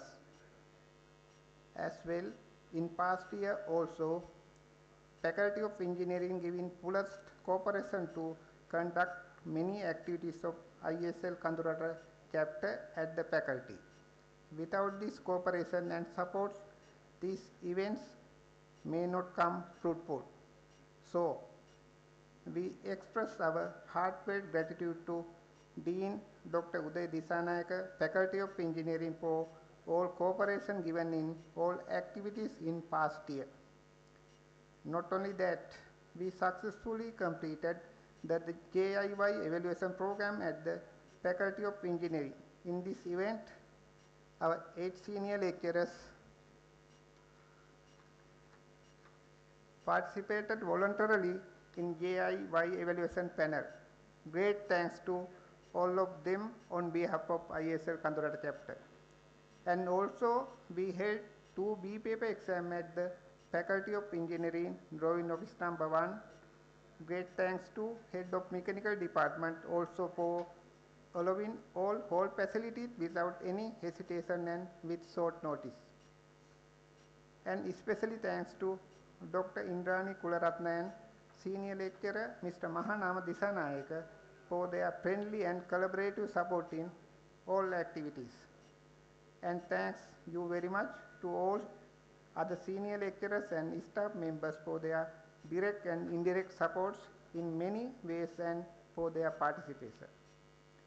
Then, as usual, considering our short message, participated and conducted B-paper awareness program to young members, sacrificing his valuable time. Great thanks to fellow member Engineer Udeni Vikramaratna for his valuable contribution on behalf of ISL Kadurata chapter. As well, we were able to hold a successful planning circle also with interesting tree presentation. Big thanks to presenters, Dr. Jayalat Edirsinga, Faculty of Engineering, Senior Engineer P.H. Sarath Gamini, former Project Director, Patadumbara Water Project, Engineer Mahendra Vijaypala, Provincial Director, RDA Central Province, and also special thanks to all department heads and especially our senior members of ISL Kadurata chapter always support for our activities. Thank you very much for their participation and innovative ideas given in the planning circle. Then, special thanks to Chief Engineer Priyadarsani Rajapaksa, Agriculture Department, for her support for providing all facilities and other needs for this event. Then, we had a very interesting field trip to Upper Elahara Canal project. Great thanks to Project Director, Engineer BMW Senivaratna Banda, Resident Engineer, and project staff for arranging very interesting field trip to all our members. Then, our major event, ISL Techno Exhibition. We participated and held an attractive stall at BMICH. Great thanks to Engineer Gunasinghe, former Project Director, Disaster Management Project, for providing attractive model for this event.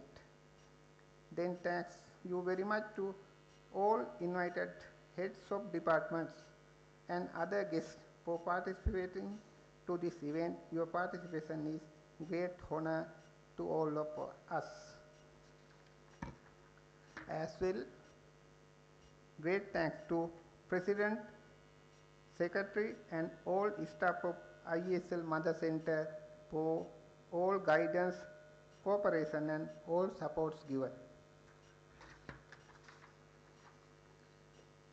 Then, as we all aware, with the prevailing crisis situation in engineering sector in the country, we were able to conduct many events as mentioned above. Without your commitment and guidance, these things could be impossible. So, great thanks to Chairman ISL Kadurata chapter and his devoted committee for their great commitment. Kind request for a big clap for their commitment and hard work.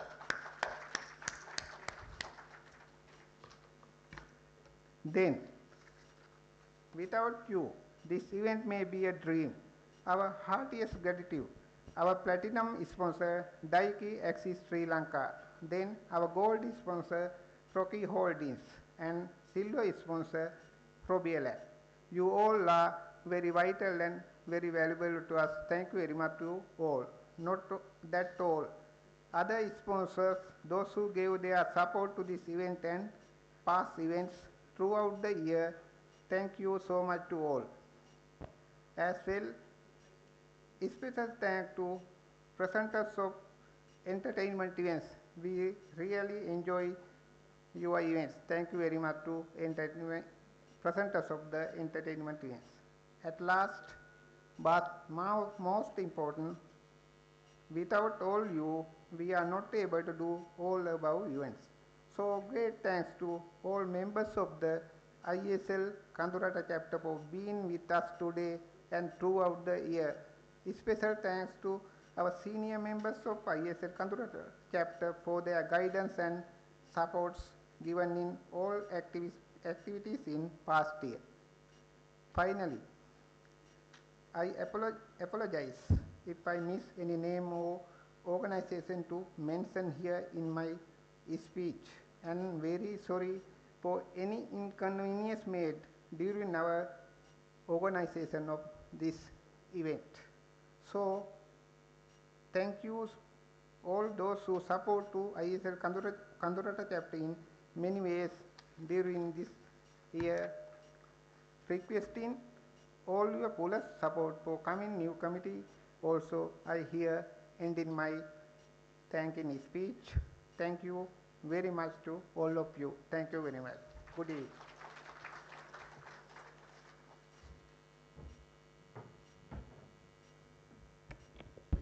Thank you very much, Engineer J.M.R. Vijayawardena, Secretary ISL, for your heartfelt words. And that brings most of the work of the outgoing committee to an end. The time has now come to make the transition of office bearers for the next year. So as the ISL Kadurata chapter embarks on this journey of change, it is with deep appreciation and that we reflect upon the dedication and the hard work exhibited by the outgoing committee. So if we could please have all the committee members rise from their seats for a moment. The outgoing committee members for the year 2022-2023, please rise from your seats where you are. Thank you, gentlemen.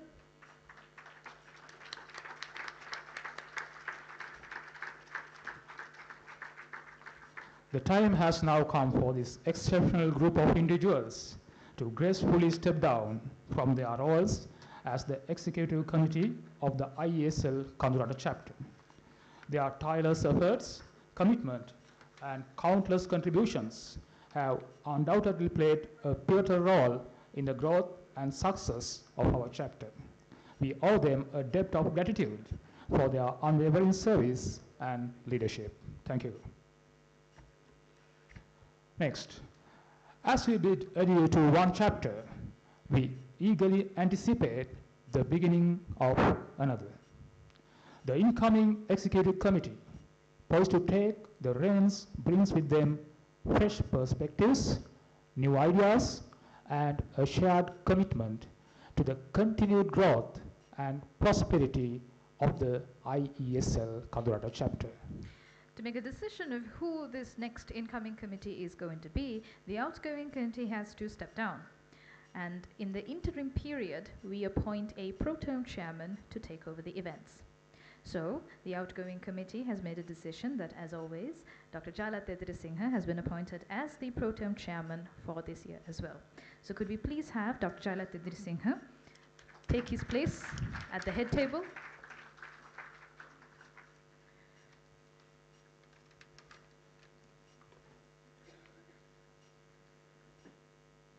I believe his documents are on the way. Yeah. Dr. Tedrisinghe, the stage is yours to take over the proceedings for the next part of this agenda.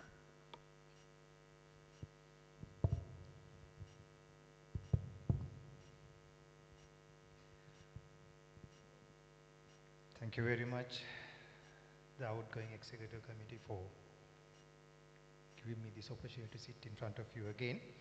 Anyway, not like in other committees, I think the pro-tem chairman's work is very, very easy. As I heard from the organizers, the applications were called online and submissions were made, and the next executive committee is already decided.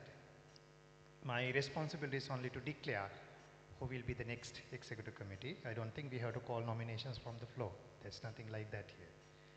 Right, ladies and gentlemen, office bearers for the session 2023-2024 for IESL Kadurata chapter. Chairman, Engineer D.V. Medavatta, National Water Supply and Drainage Board, proposed by Engineer P.P.N. Kumara and seconded by Engineer A.W.M. Mati.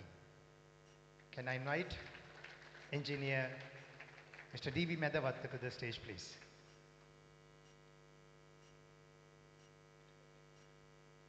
While he's walking, let me declare the other posts.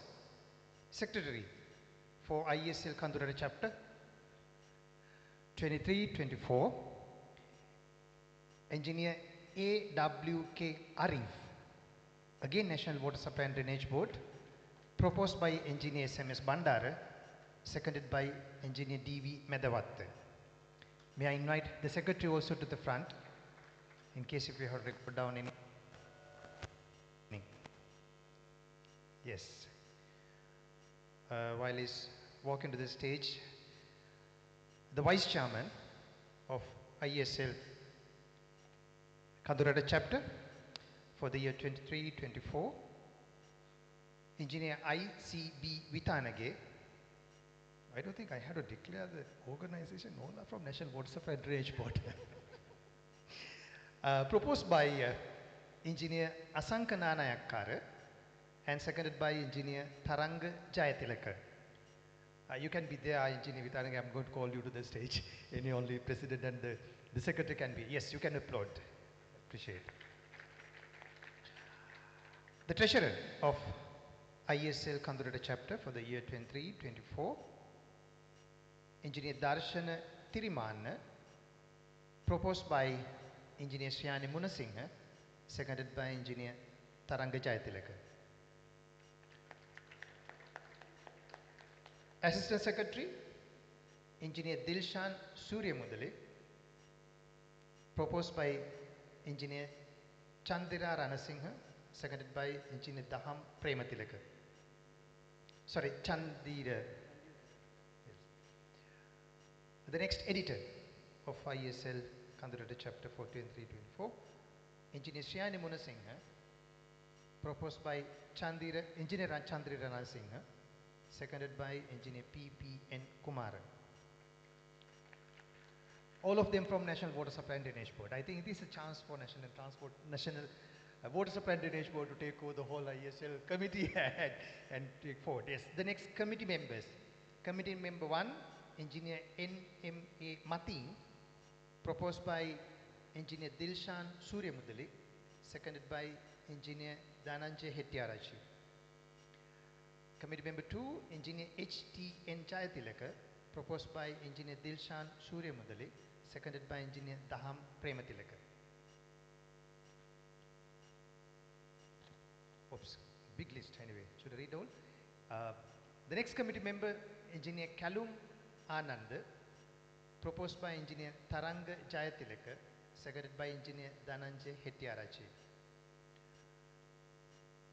Engineer S.T. Karyavasam, next Executive Committee member, proposed by Dilshan Suryamudali, seconded by Engineer Dhananjay Hettiarachi. The next committee member is Engineer Chandira Ranasinghe, proposed by Engineer Dilshan Suryamudali, seconded by Engineer Daham Prematilaka. With that, the members from National Water Supply and Drainage Board ends. From this point onwards, let me read the organization also. Committee member, I think that is the practice, and year after year, each organization take over the responsibility. Yeah, previous one also the same. The next committee member, Engineer C.K. Ratnayaka from Provincial Road Development Authority, proposed by Engineer K. Ratish Kumar, seconded by Engineer S.K.Y.M. Karunaratna. The next committee member, Engineer A. Vijay Ratna from Department of Engineering Services, Central Province, proposed by Engineer C.K. Ratnayaka, seconded by Engineer P.M. Premanath. The next committee member, Engineer S.R.D.M. Senanayaka from Provincial Road Development Authority, proposed by Engineer N.M.R.S.N. Navaratna, seconded by Engineer S.K.Y.M. Karunaratna. Engineer A.H. Janaka Sanjeeva. Yes. Next are representative members. Thank you for reminding us. That concluded the committee members. Next, representative members from different organizations. Engineer H. Janaka Sanjeeva Mahendrapala from National Water Supply and Drainage Board, proposed by S.K. Karyavasam, seconded by Engineer Kalum Anand. Did I say Engineer S.K.? Yeah, Engineer S.T. Karyavasam, seconded by Engineer Kalum Anand. Next, representative member from Provincial Irrigation Department, Engineer Mr. D.N.B. Lianage, proposed by Engineer Manjula Rajapaksha, seconded by Engineer Chandini Abe Gunasekara. Next, representative from Provincial Road Development Authority, Engineer A.M.I.S. Attanayaka, proposed by Engineer H.M.D.K. Herath, and seconded by Engineer M.G.C.D. Mahagidara. Yeah, there are few vacancies anyway. Department of Agriculture Department, Engineer P.M. Premanath,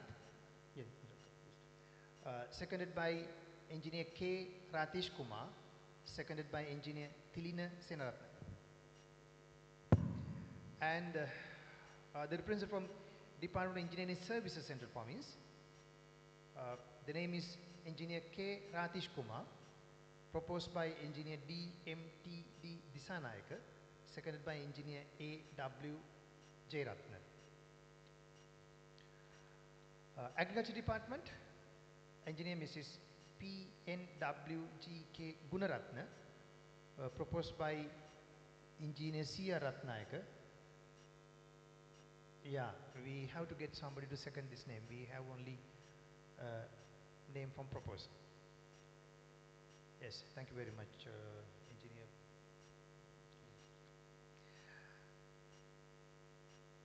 And then representative from RDA, Engineer M.D.M.I.N. Disanayaka, proposed by Engineer M.M.P. Badraji, seconded by Engineer R.M.P. Ratnayaka. Railways Department, representative Engineer B.U.N.P. Pereira, proposed by Engineer Danitra Senanayaka, seconded by Engineer Madhava Karunaratna. And then we need representatives from following organizations. That's all what we received, or what the organizers received for names from committee and representations. We need representatives from Department of Irrigation. Can we get somebody to propose a name and a second, please? Department of Irrigation.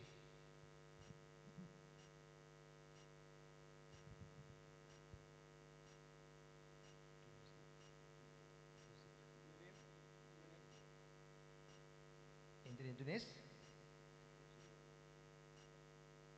Engineer Upul Sirivardhana's name is proposed by Engineer. Yeah, Dinesh, can somebody second it, please? Thank you very much. Can we get your name also, please? So we have a representation from irrigation, engineer Upul Sirivardhana, proposed by engineer Dinesh and seconded by Leepan. And we need a representation from Ceylon Electricity Board, please. Representative from Ceylon Electricity Board.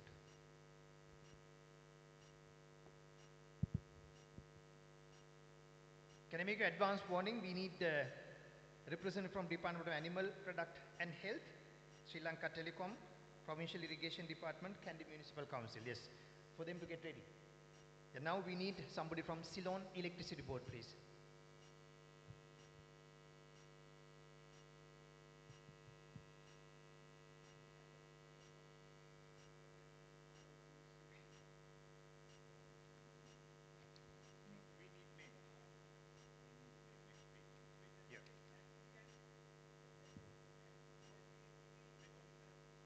Yeah, CECB, CECB we have a name, but without, yeah, okay.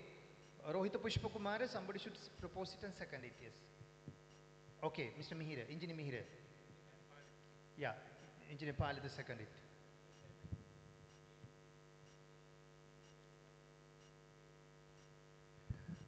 KMC. Yeah, KMC, yes, Engineer Palidar. Yeah, Engineer Dinukar. 25.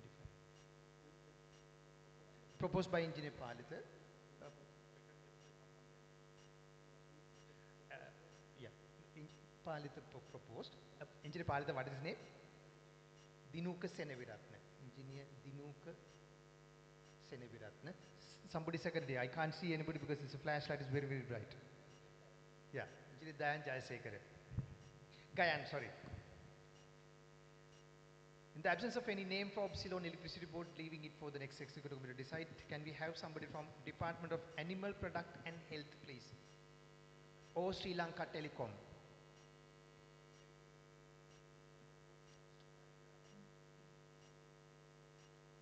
Engineer Harendra Tupattu by Engineer Anuruddha. Can somebody second it, please? Can Nalin Dallis second it, yes. Provincial Irrigation Department.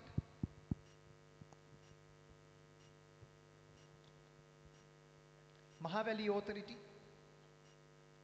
State Engineering Corporation. And then one representative from private sector. So we need names for Ceylon Electricity Board, Department of Animal Product and Health, Provincial Irrigation Department, Mahavali Authority, State Engineering Corporation, and one from private sector.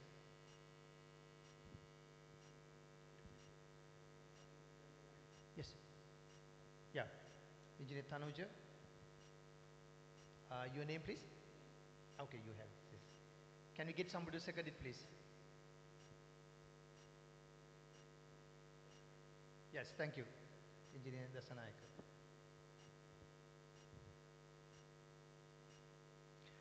I believe we are a little behind the schedule, so can I leave the next executive committee to fill the vacancies once they meet in the executive committee?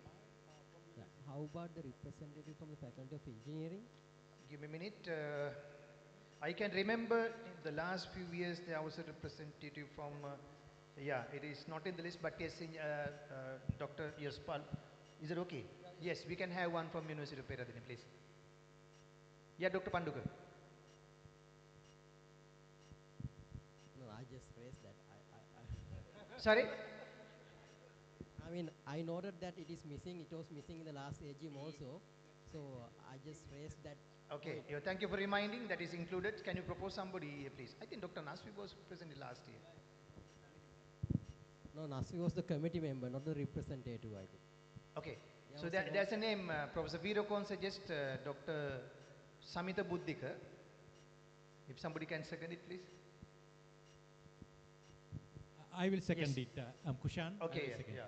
Professor Kushan seconded it. I propose Engineer Asita as a representative of Mahavali Authority. Can we have your name, please? Engineer Asita. That's the name. Your name, please. Sali Ratnaik.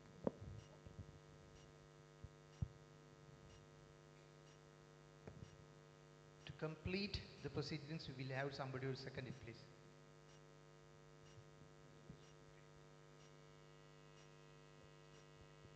Anybody can second it. You don't have to be from Mahavali Authority to second it, please. Yes, Palita. Engineer Palita seconded it. Excuse me. Yes. Dear Proton Chairman, can we have another appointment for? There are a lot of unemployed engineers in our in Kandy also. Okay. Can we have a member from representative from unemployed engineers? As the pro tem chairman, I don't have any authority to do it. It should come from the committee. Committee and the House. I'm asking from the House to appoint a member from unemployed engineers. There are about 200, 300 number of engineers. Now also in Peradeniya University, around 170 civil engineering students were passed out and they are unemployed.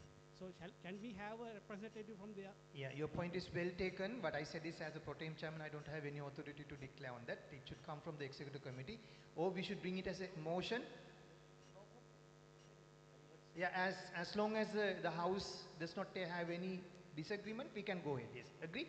Okay, House agreed. Yes, we can have a name, So please. I propose Rasika Devpura from the unemployed engineers group. Okay, can we have your name also, please? I'm Dinuka Serivrati. You are Dinuka. Yeah. You nominated Engineer Rasika. Rasika Devpura. Rasika. Engineer Rasika Devpura. Devpura. Yeah.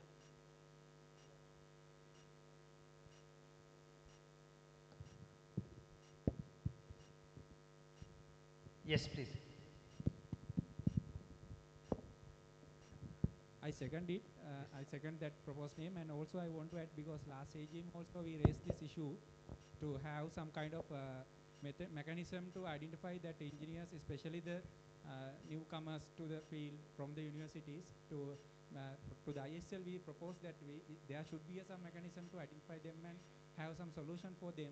But actually in here also we didn't see such kind of, because last 1 year time actually we experienced that one in most of the, especially civil engineers, we saw that they are coming to search for the vacancies in our organizations, but there was no more vacancies for them.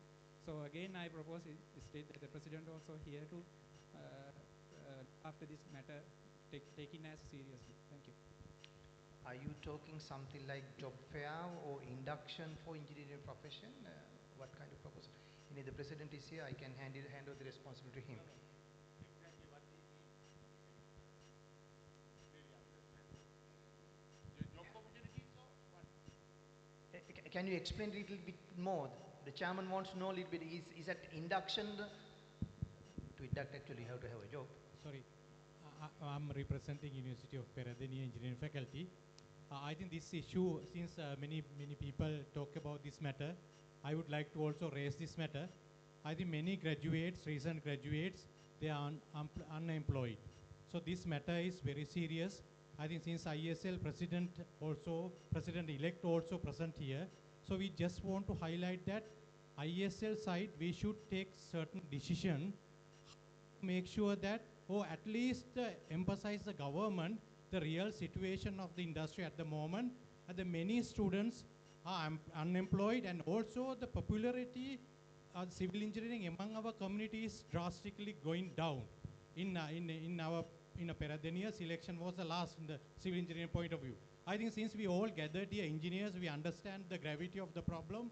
So we should take some sort of leadership to get out this problem, and especially highlighting the government, because there is no replacement, recruitment. I think all the organizations may know that there are a lot of vacancies, but government has taken the decisions, no recruitment, new recruitment. So our students are really in a very bad situations. As a senior engineers, as well as our organizations representatives, we should take the action on this. Thank you. Yeah, sorry to interrupt. Shall we finish the appointment and then we'll take that for discussion? Sir, I think there is no No. allocated time to We discuss will not this put problem. it forward. Let's appoint the executive committee and then we'll hand over to the next chairman. The chairman ISL can probably think about it. Shall we fill these vacancies or shall we close, leaving the next executive committee to fill vacancies from these organizations? We need names from Ceylon Electricity Board, Provincial Irrigation Department. Yeah, that's all. So with that, my responsibility as a pro tem chairman ends. And thank you very much for your support and the cooperation. Let me hand over the controls, wishing both the president and secretary and all the executive committee a good and successful year ahead. All the very best.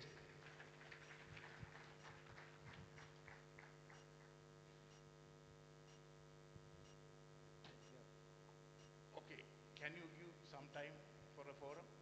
Yeah, please. Now, yeah, Professor Ranjit, if you can have some word, because this is a national problem, we all know. There are several discussions going on with the government because there are different way we are trying to handle. In the construction industry, we asked the government to at least start the projects that has been already started and do the feasibility and start it. Like there are not only ISL but also other sectors also, Architect Institute, town planners and various, because this has been, there's an impact for the not only engineers but all the other professionals also. Some situation we as a ISL discuss, some situation we get together as a construction industry as well as different forum, we discuss this one. Because what happened is these discussion never come to the Facebook or never come to the media, because no point of putting to the media, it should be closed discussion. So there has been many discussion going on about the engineers' future, as well as we discuss even for the academic also, because there has been the restriction on the academic also. We discuss at the UGC level, and now little by little they are releasing, right? Now you can recruit like that. All are coming through the discussion, but these discussion never come to the media, because we don't put to the media. Even it won't come to the ISL media also, because these are closed discussion. So we have been discussing, and also we are asking the government to bring new projects, and various other discussions are going on. The ISL is fully committed for the fully understand the problem and committed for the find out solution. But when it comes to the government side, so they also has a problem. We have to understand that also. At some situation they stop recruitment. There are reasons for the government also. Government also, because it's synchronized together. Government has a problem also. But the government now little by little releasing it. It's like they one time stopped all the import, right? But later now they have released everything other than the vehicle. Likewise, these discussions are going on. Thank you.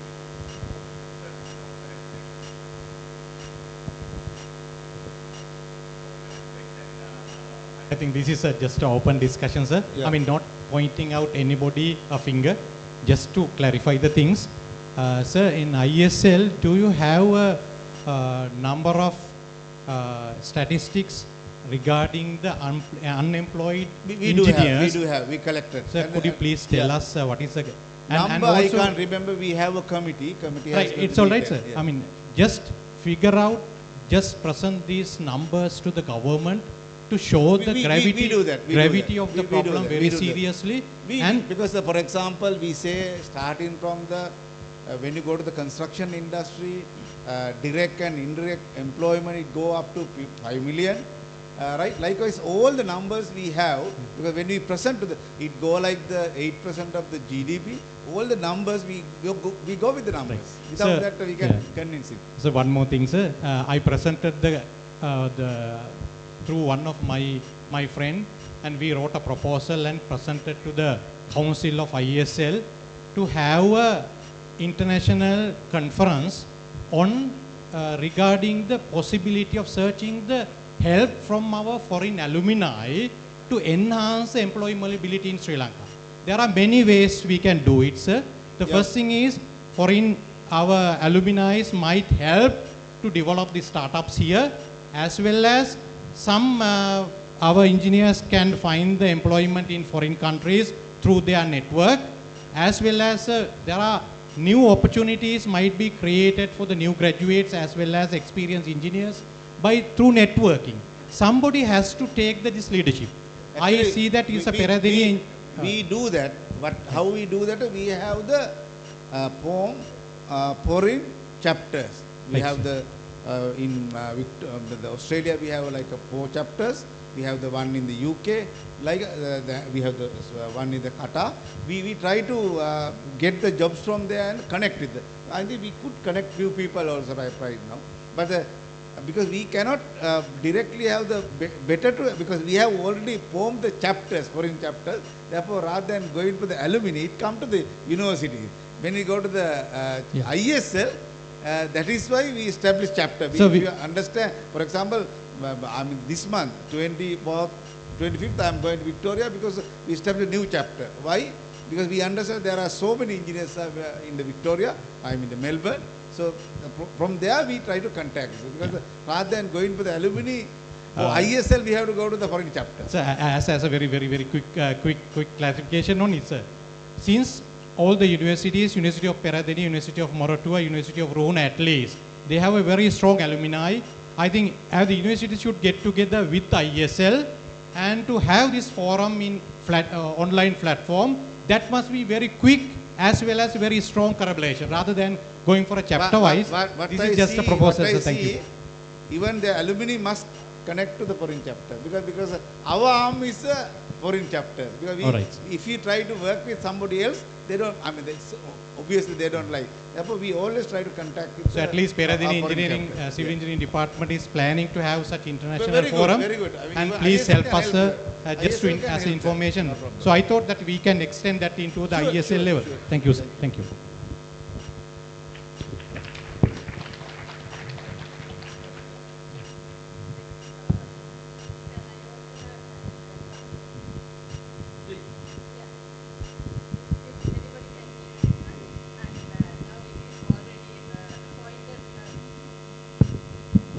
Leka from engineering faculty at the moment. So now it's already done. Now they have categorized a section called unemployed. So I don't think that the engineers, Kadurata or ESL should categorize somebody like that and then appoint a member into the committee as an unemployed representative. I think that is an insult. So if there is a program or if there is some kind of methods to employ them, so that is a different case. But categorizing somebody or categorizing a group of people as unemployed and put them into the committee saying unemployed representative, that is not good, as I think. So they can, I mean, now it is already done. He can be there as, I think you should mention him as a volunteer member or somebody like that. Yeah, that is actually the proposal came by the audience, and then we asked from all the gathering and they unanimously accepted.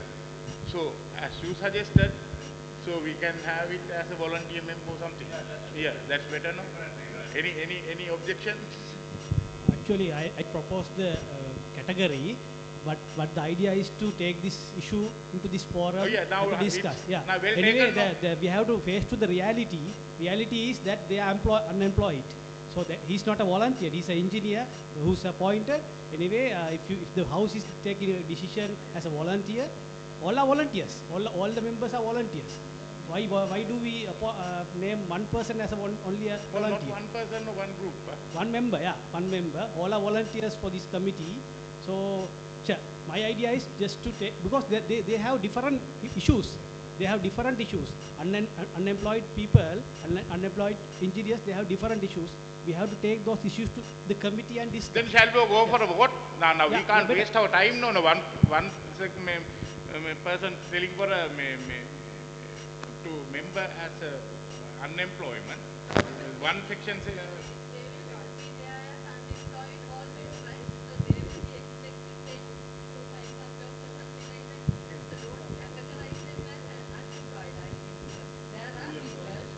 Then what is the category? To be employed. To be employed. To be employed. Is it okay then?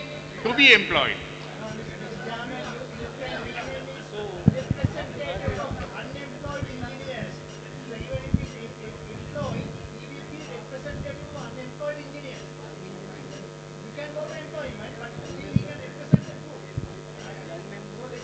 Yeah. Okay, anything else to discuss?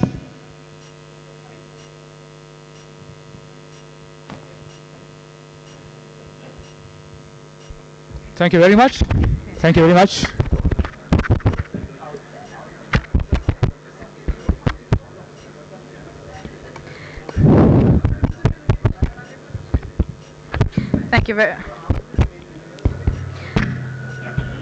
Thank you very much, ladies and gentlemen, for all those contributions that you have made so far in the AGM thus far. So we've taken quite an interesting beginning to the new chapter of the ISL Kadurata chapter. The chairman and the secretary and the rest of the committee have quite a bit of work left for them, I see. But the engineer at the back was quite right. Real issues do need to be discussed at this forum. That is why you're here. This is, after all, a professional forum. Actually, it adds value to the meeting because we need to discuss our real problems. That's why we are here, and our strength should be used to solve this problem. We believe that. Thank you very much again for raising this matter, and let's do something in next chapter. So now we would like to disband the head table for the moment and ask the two gentlemen to take their positions back in the audience, while at the same time I would like to very cordially welcome the newly appointed chairman, Engineer Mr. D.V. Madhavata, Deputy General Manager for Central Province of the National Water Supply and Drainage Board, to address the gathering for the first time.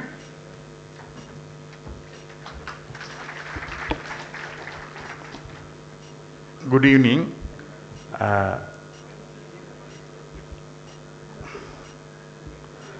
Professor Ranjit Disanayaka, President IESL, Engineer Granny Jayalat, President-elect IESL, keynote speaker Professor Nadishani, and our past President, Engineer Kamal Ranjit, and our IESL Kadurata chapter on outgoing President and the committee, and dear all my colleagues. Actually, it's honor for me and great pleasure to accept this president as a president of Kadurata chapter. Actually, several years ago, I involved with this Kadurata IES in the capacity of treasurer, secretary, and several years, and work together with all other organizations and all other engineers, and to uplift our engineers' profession. Now, with hard difficulties, you know our country situation, with the tremendous work done by the last committee is highly appreciated, and I thank them for their good work done. And I hope to continue this Kadurata chapter, our normal proceedings, with the fullest cooperation and guidance with all of you in coming fiscal year. And also I expect my committee members and all committee members and our full audience will give me your fullest cooperation, support, and assistance to me to carry out the sessions for the next fiscal year.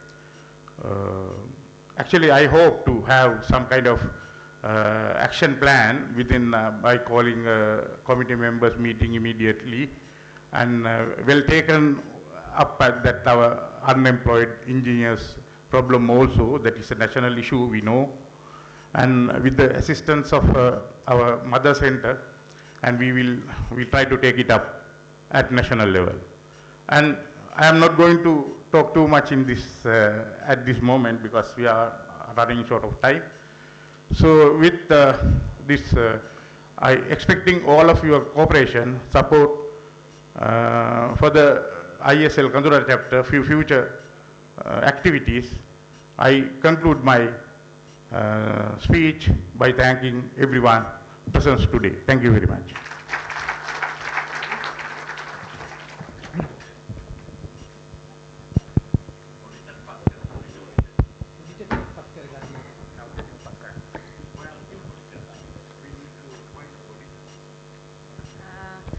Ladies and gentlemen, before we close the proceedings for the night, we do need to appoint an auditor for the ISL Kadurata chapter. So we open the floor once more to the audience.